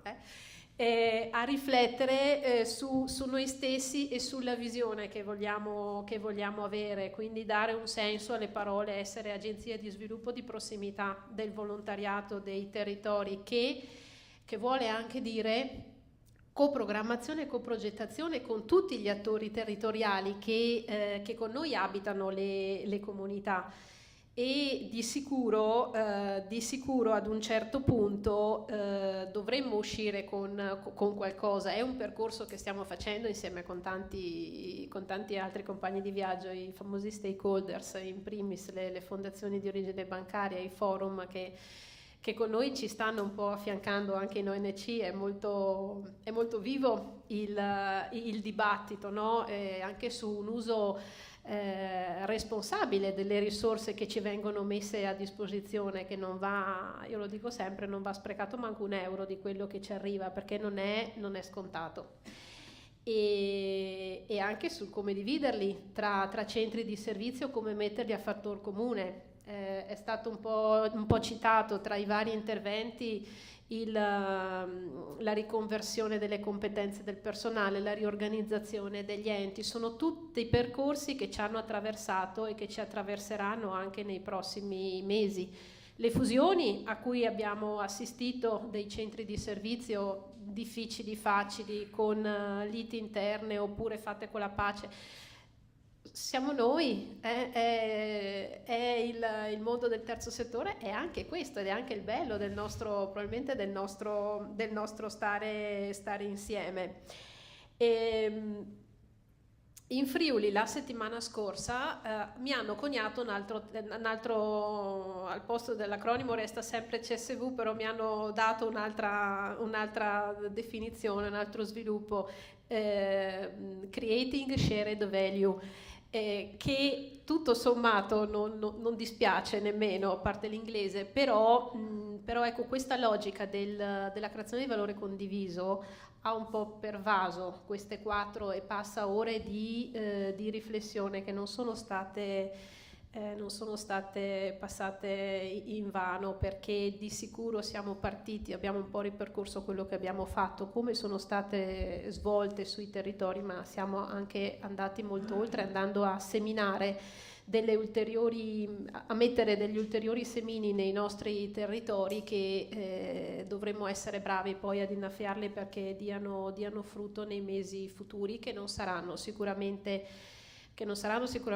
semplici, perché non c'è solo l'uscita dalla pandemia, non c'è solo la guerra in Ucraina, ci sono tutte le conseguenze economico-sociali, ci sono un sacco di criticità, però di sicuro la messa in condivisione di risorse, di persone, di competenze, io credo sia la sfida più grande che abbiamo di fronte per i centri di servizio, per CSVnet, per l'OTC, per l'ONC, per tutti quelli che per i forum, attorno al nostro mondo vanno a gravitare. Grazie. Grazie a te. Quindi una bella sfida per il futuro del CSV di Vicenza. Silvana, vuoi d'Italia? Sì. Scusate, la stanchezza, volevo dire Veneto, ma Italia e internazionali a questo punto, no? Va bene. Silvana. Il vicario, ecco, che ha questo gravoso compito di sintesi e anche di darci degli orientamenti e degli indirizzi. Intanto grazie per questi approfondimenti, per questa ricchezza che abbiamo condiviso. È una storia che continua ed è una storia molto importante, quella del Veneto.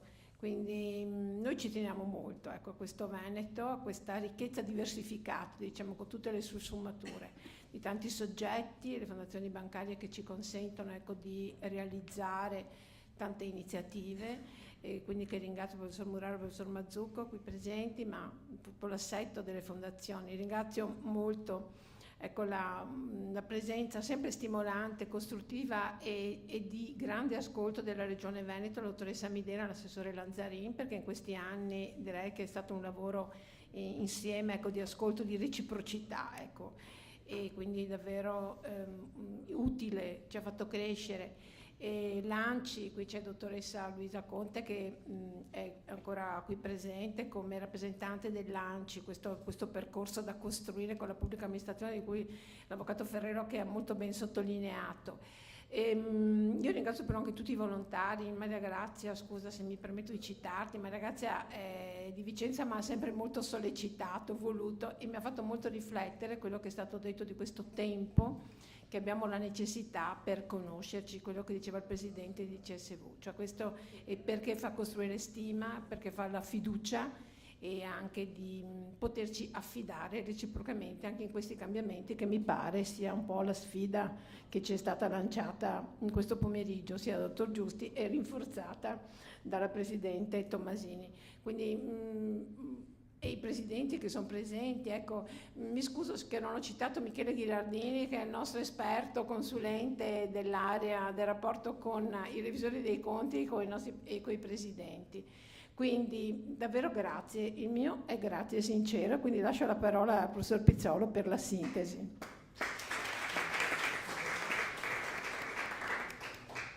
Grazie Presidente.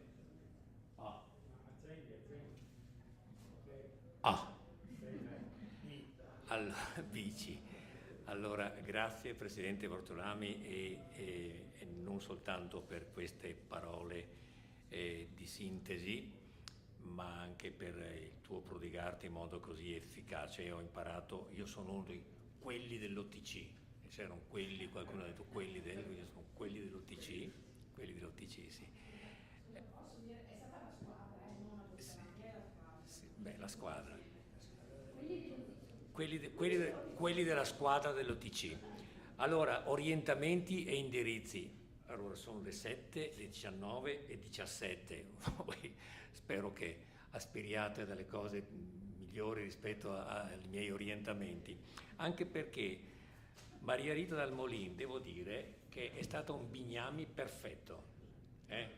Quelli della nostra generazione sanno cos'era il bignami.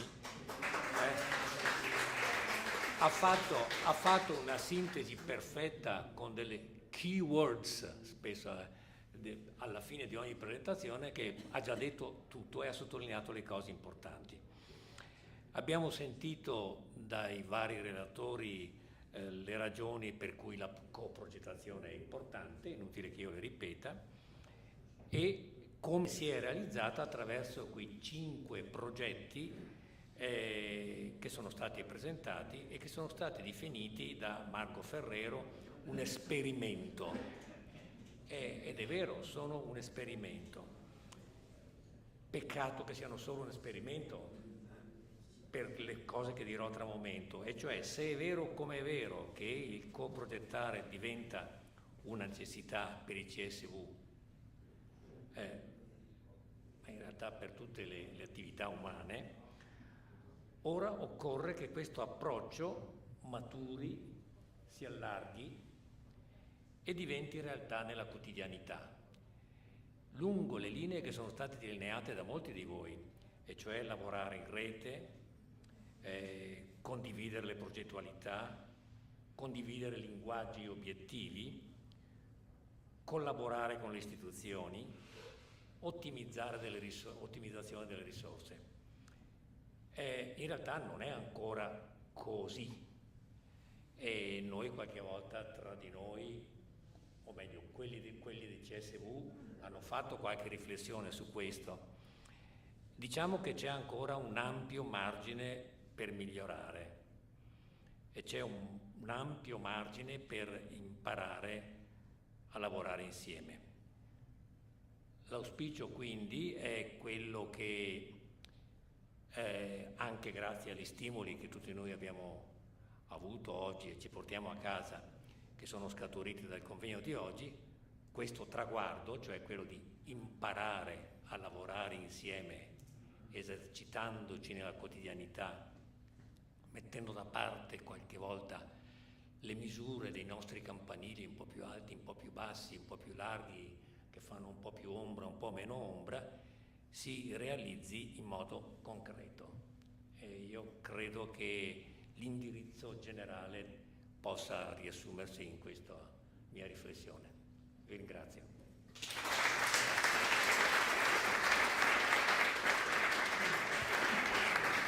Grazie molte a tutti. Spiace perché adesso c'era... E qualcuno ha qualcosa da dire, una domanda da fare? Però alle 7:20 di sera credo che si possa ritenere... Silvana, sempre concluso? Ecco. Grazie a tutti, grazie.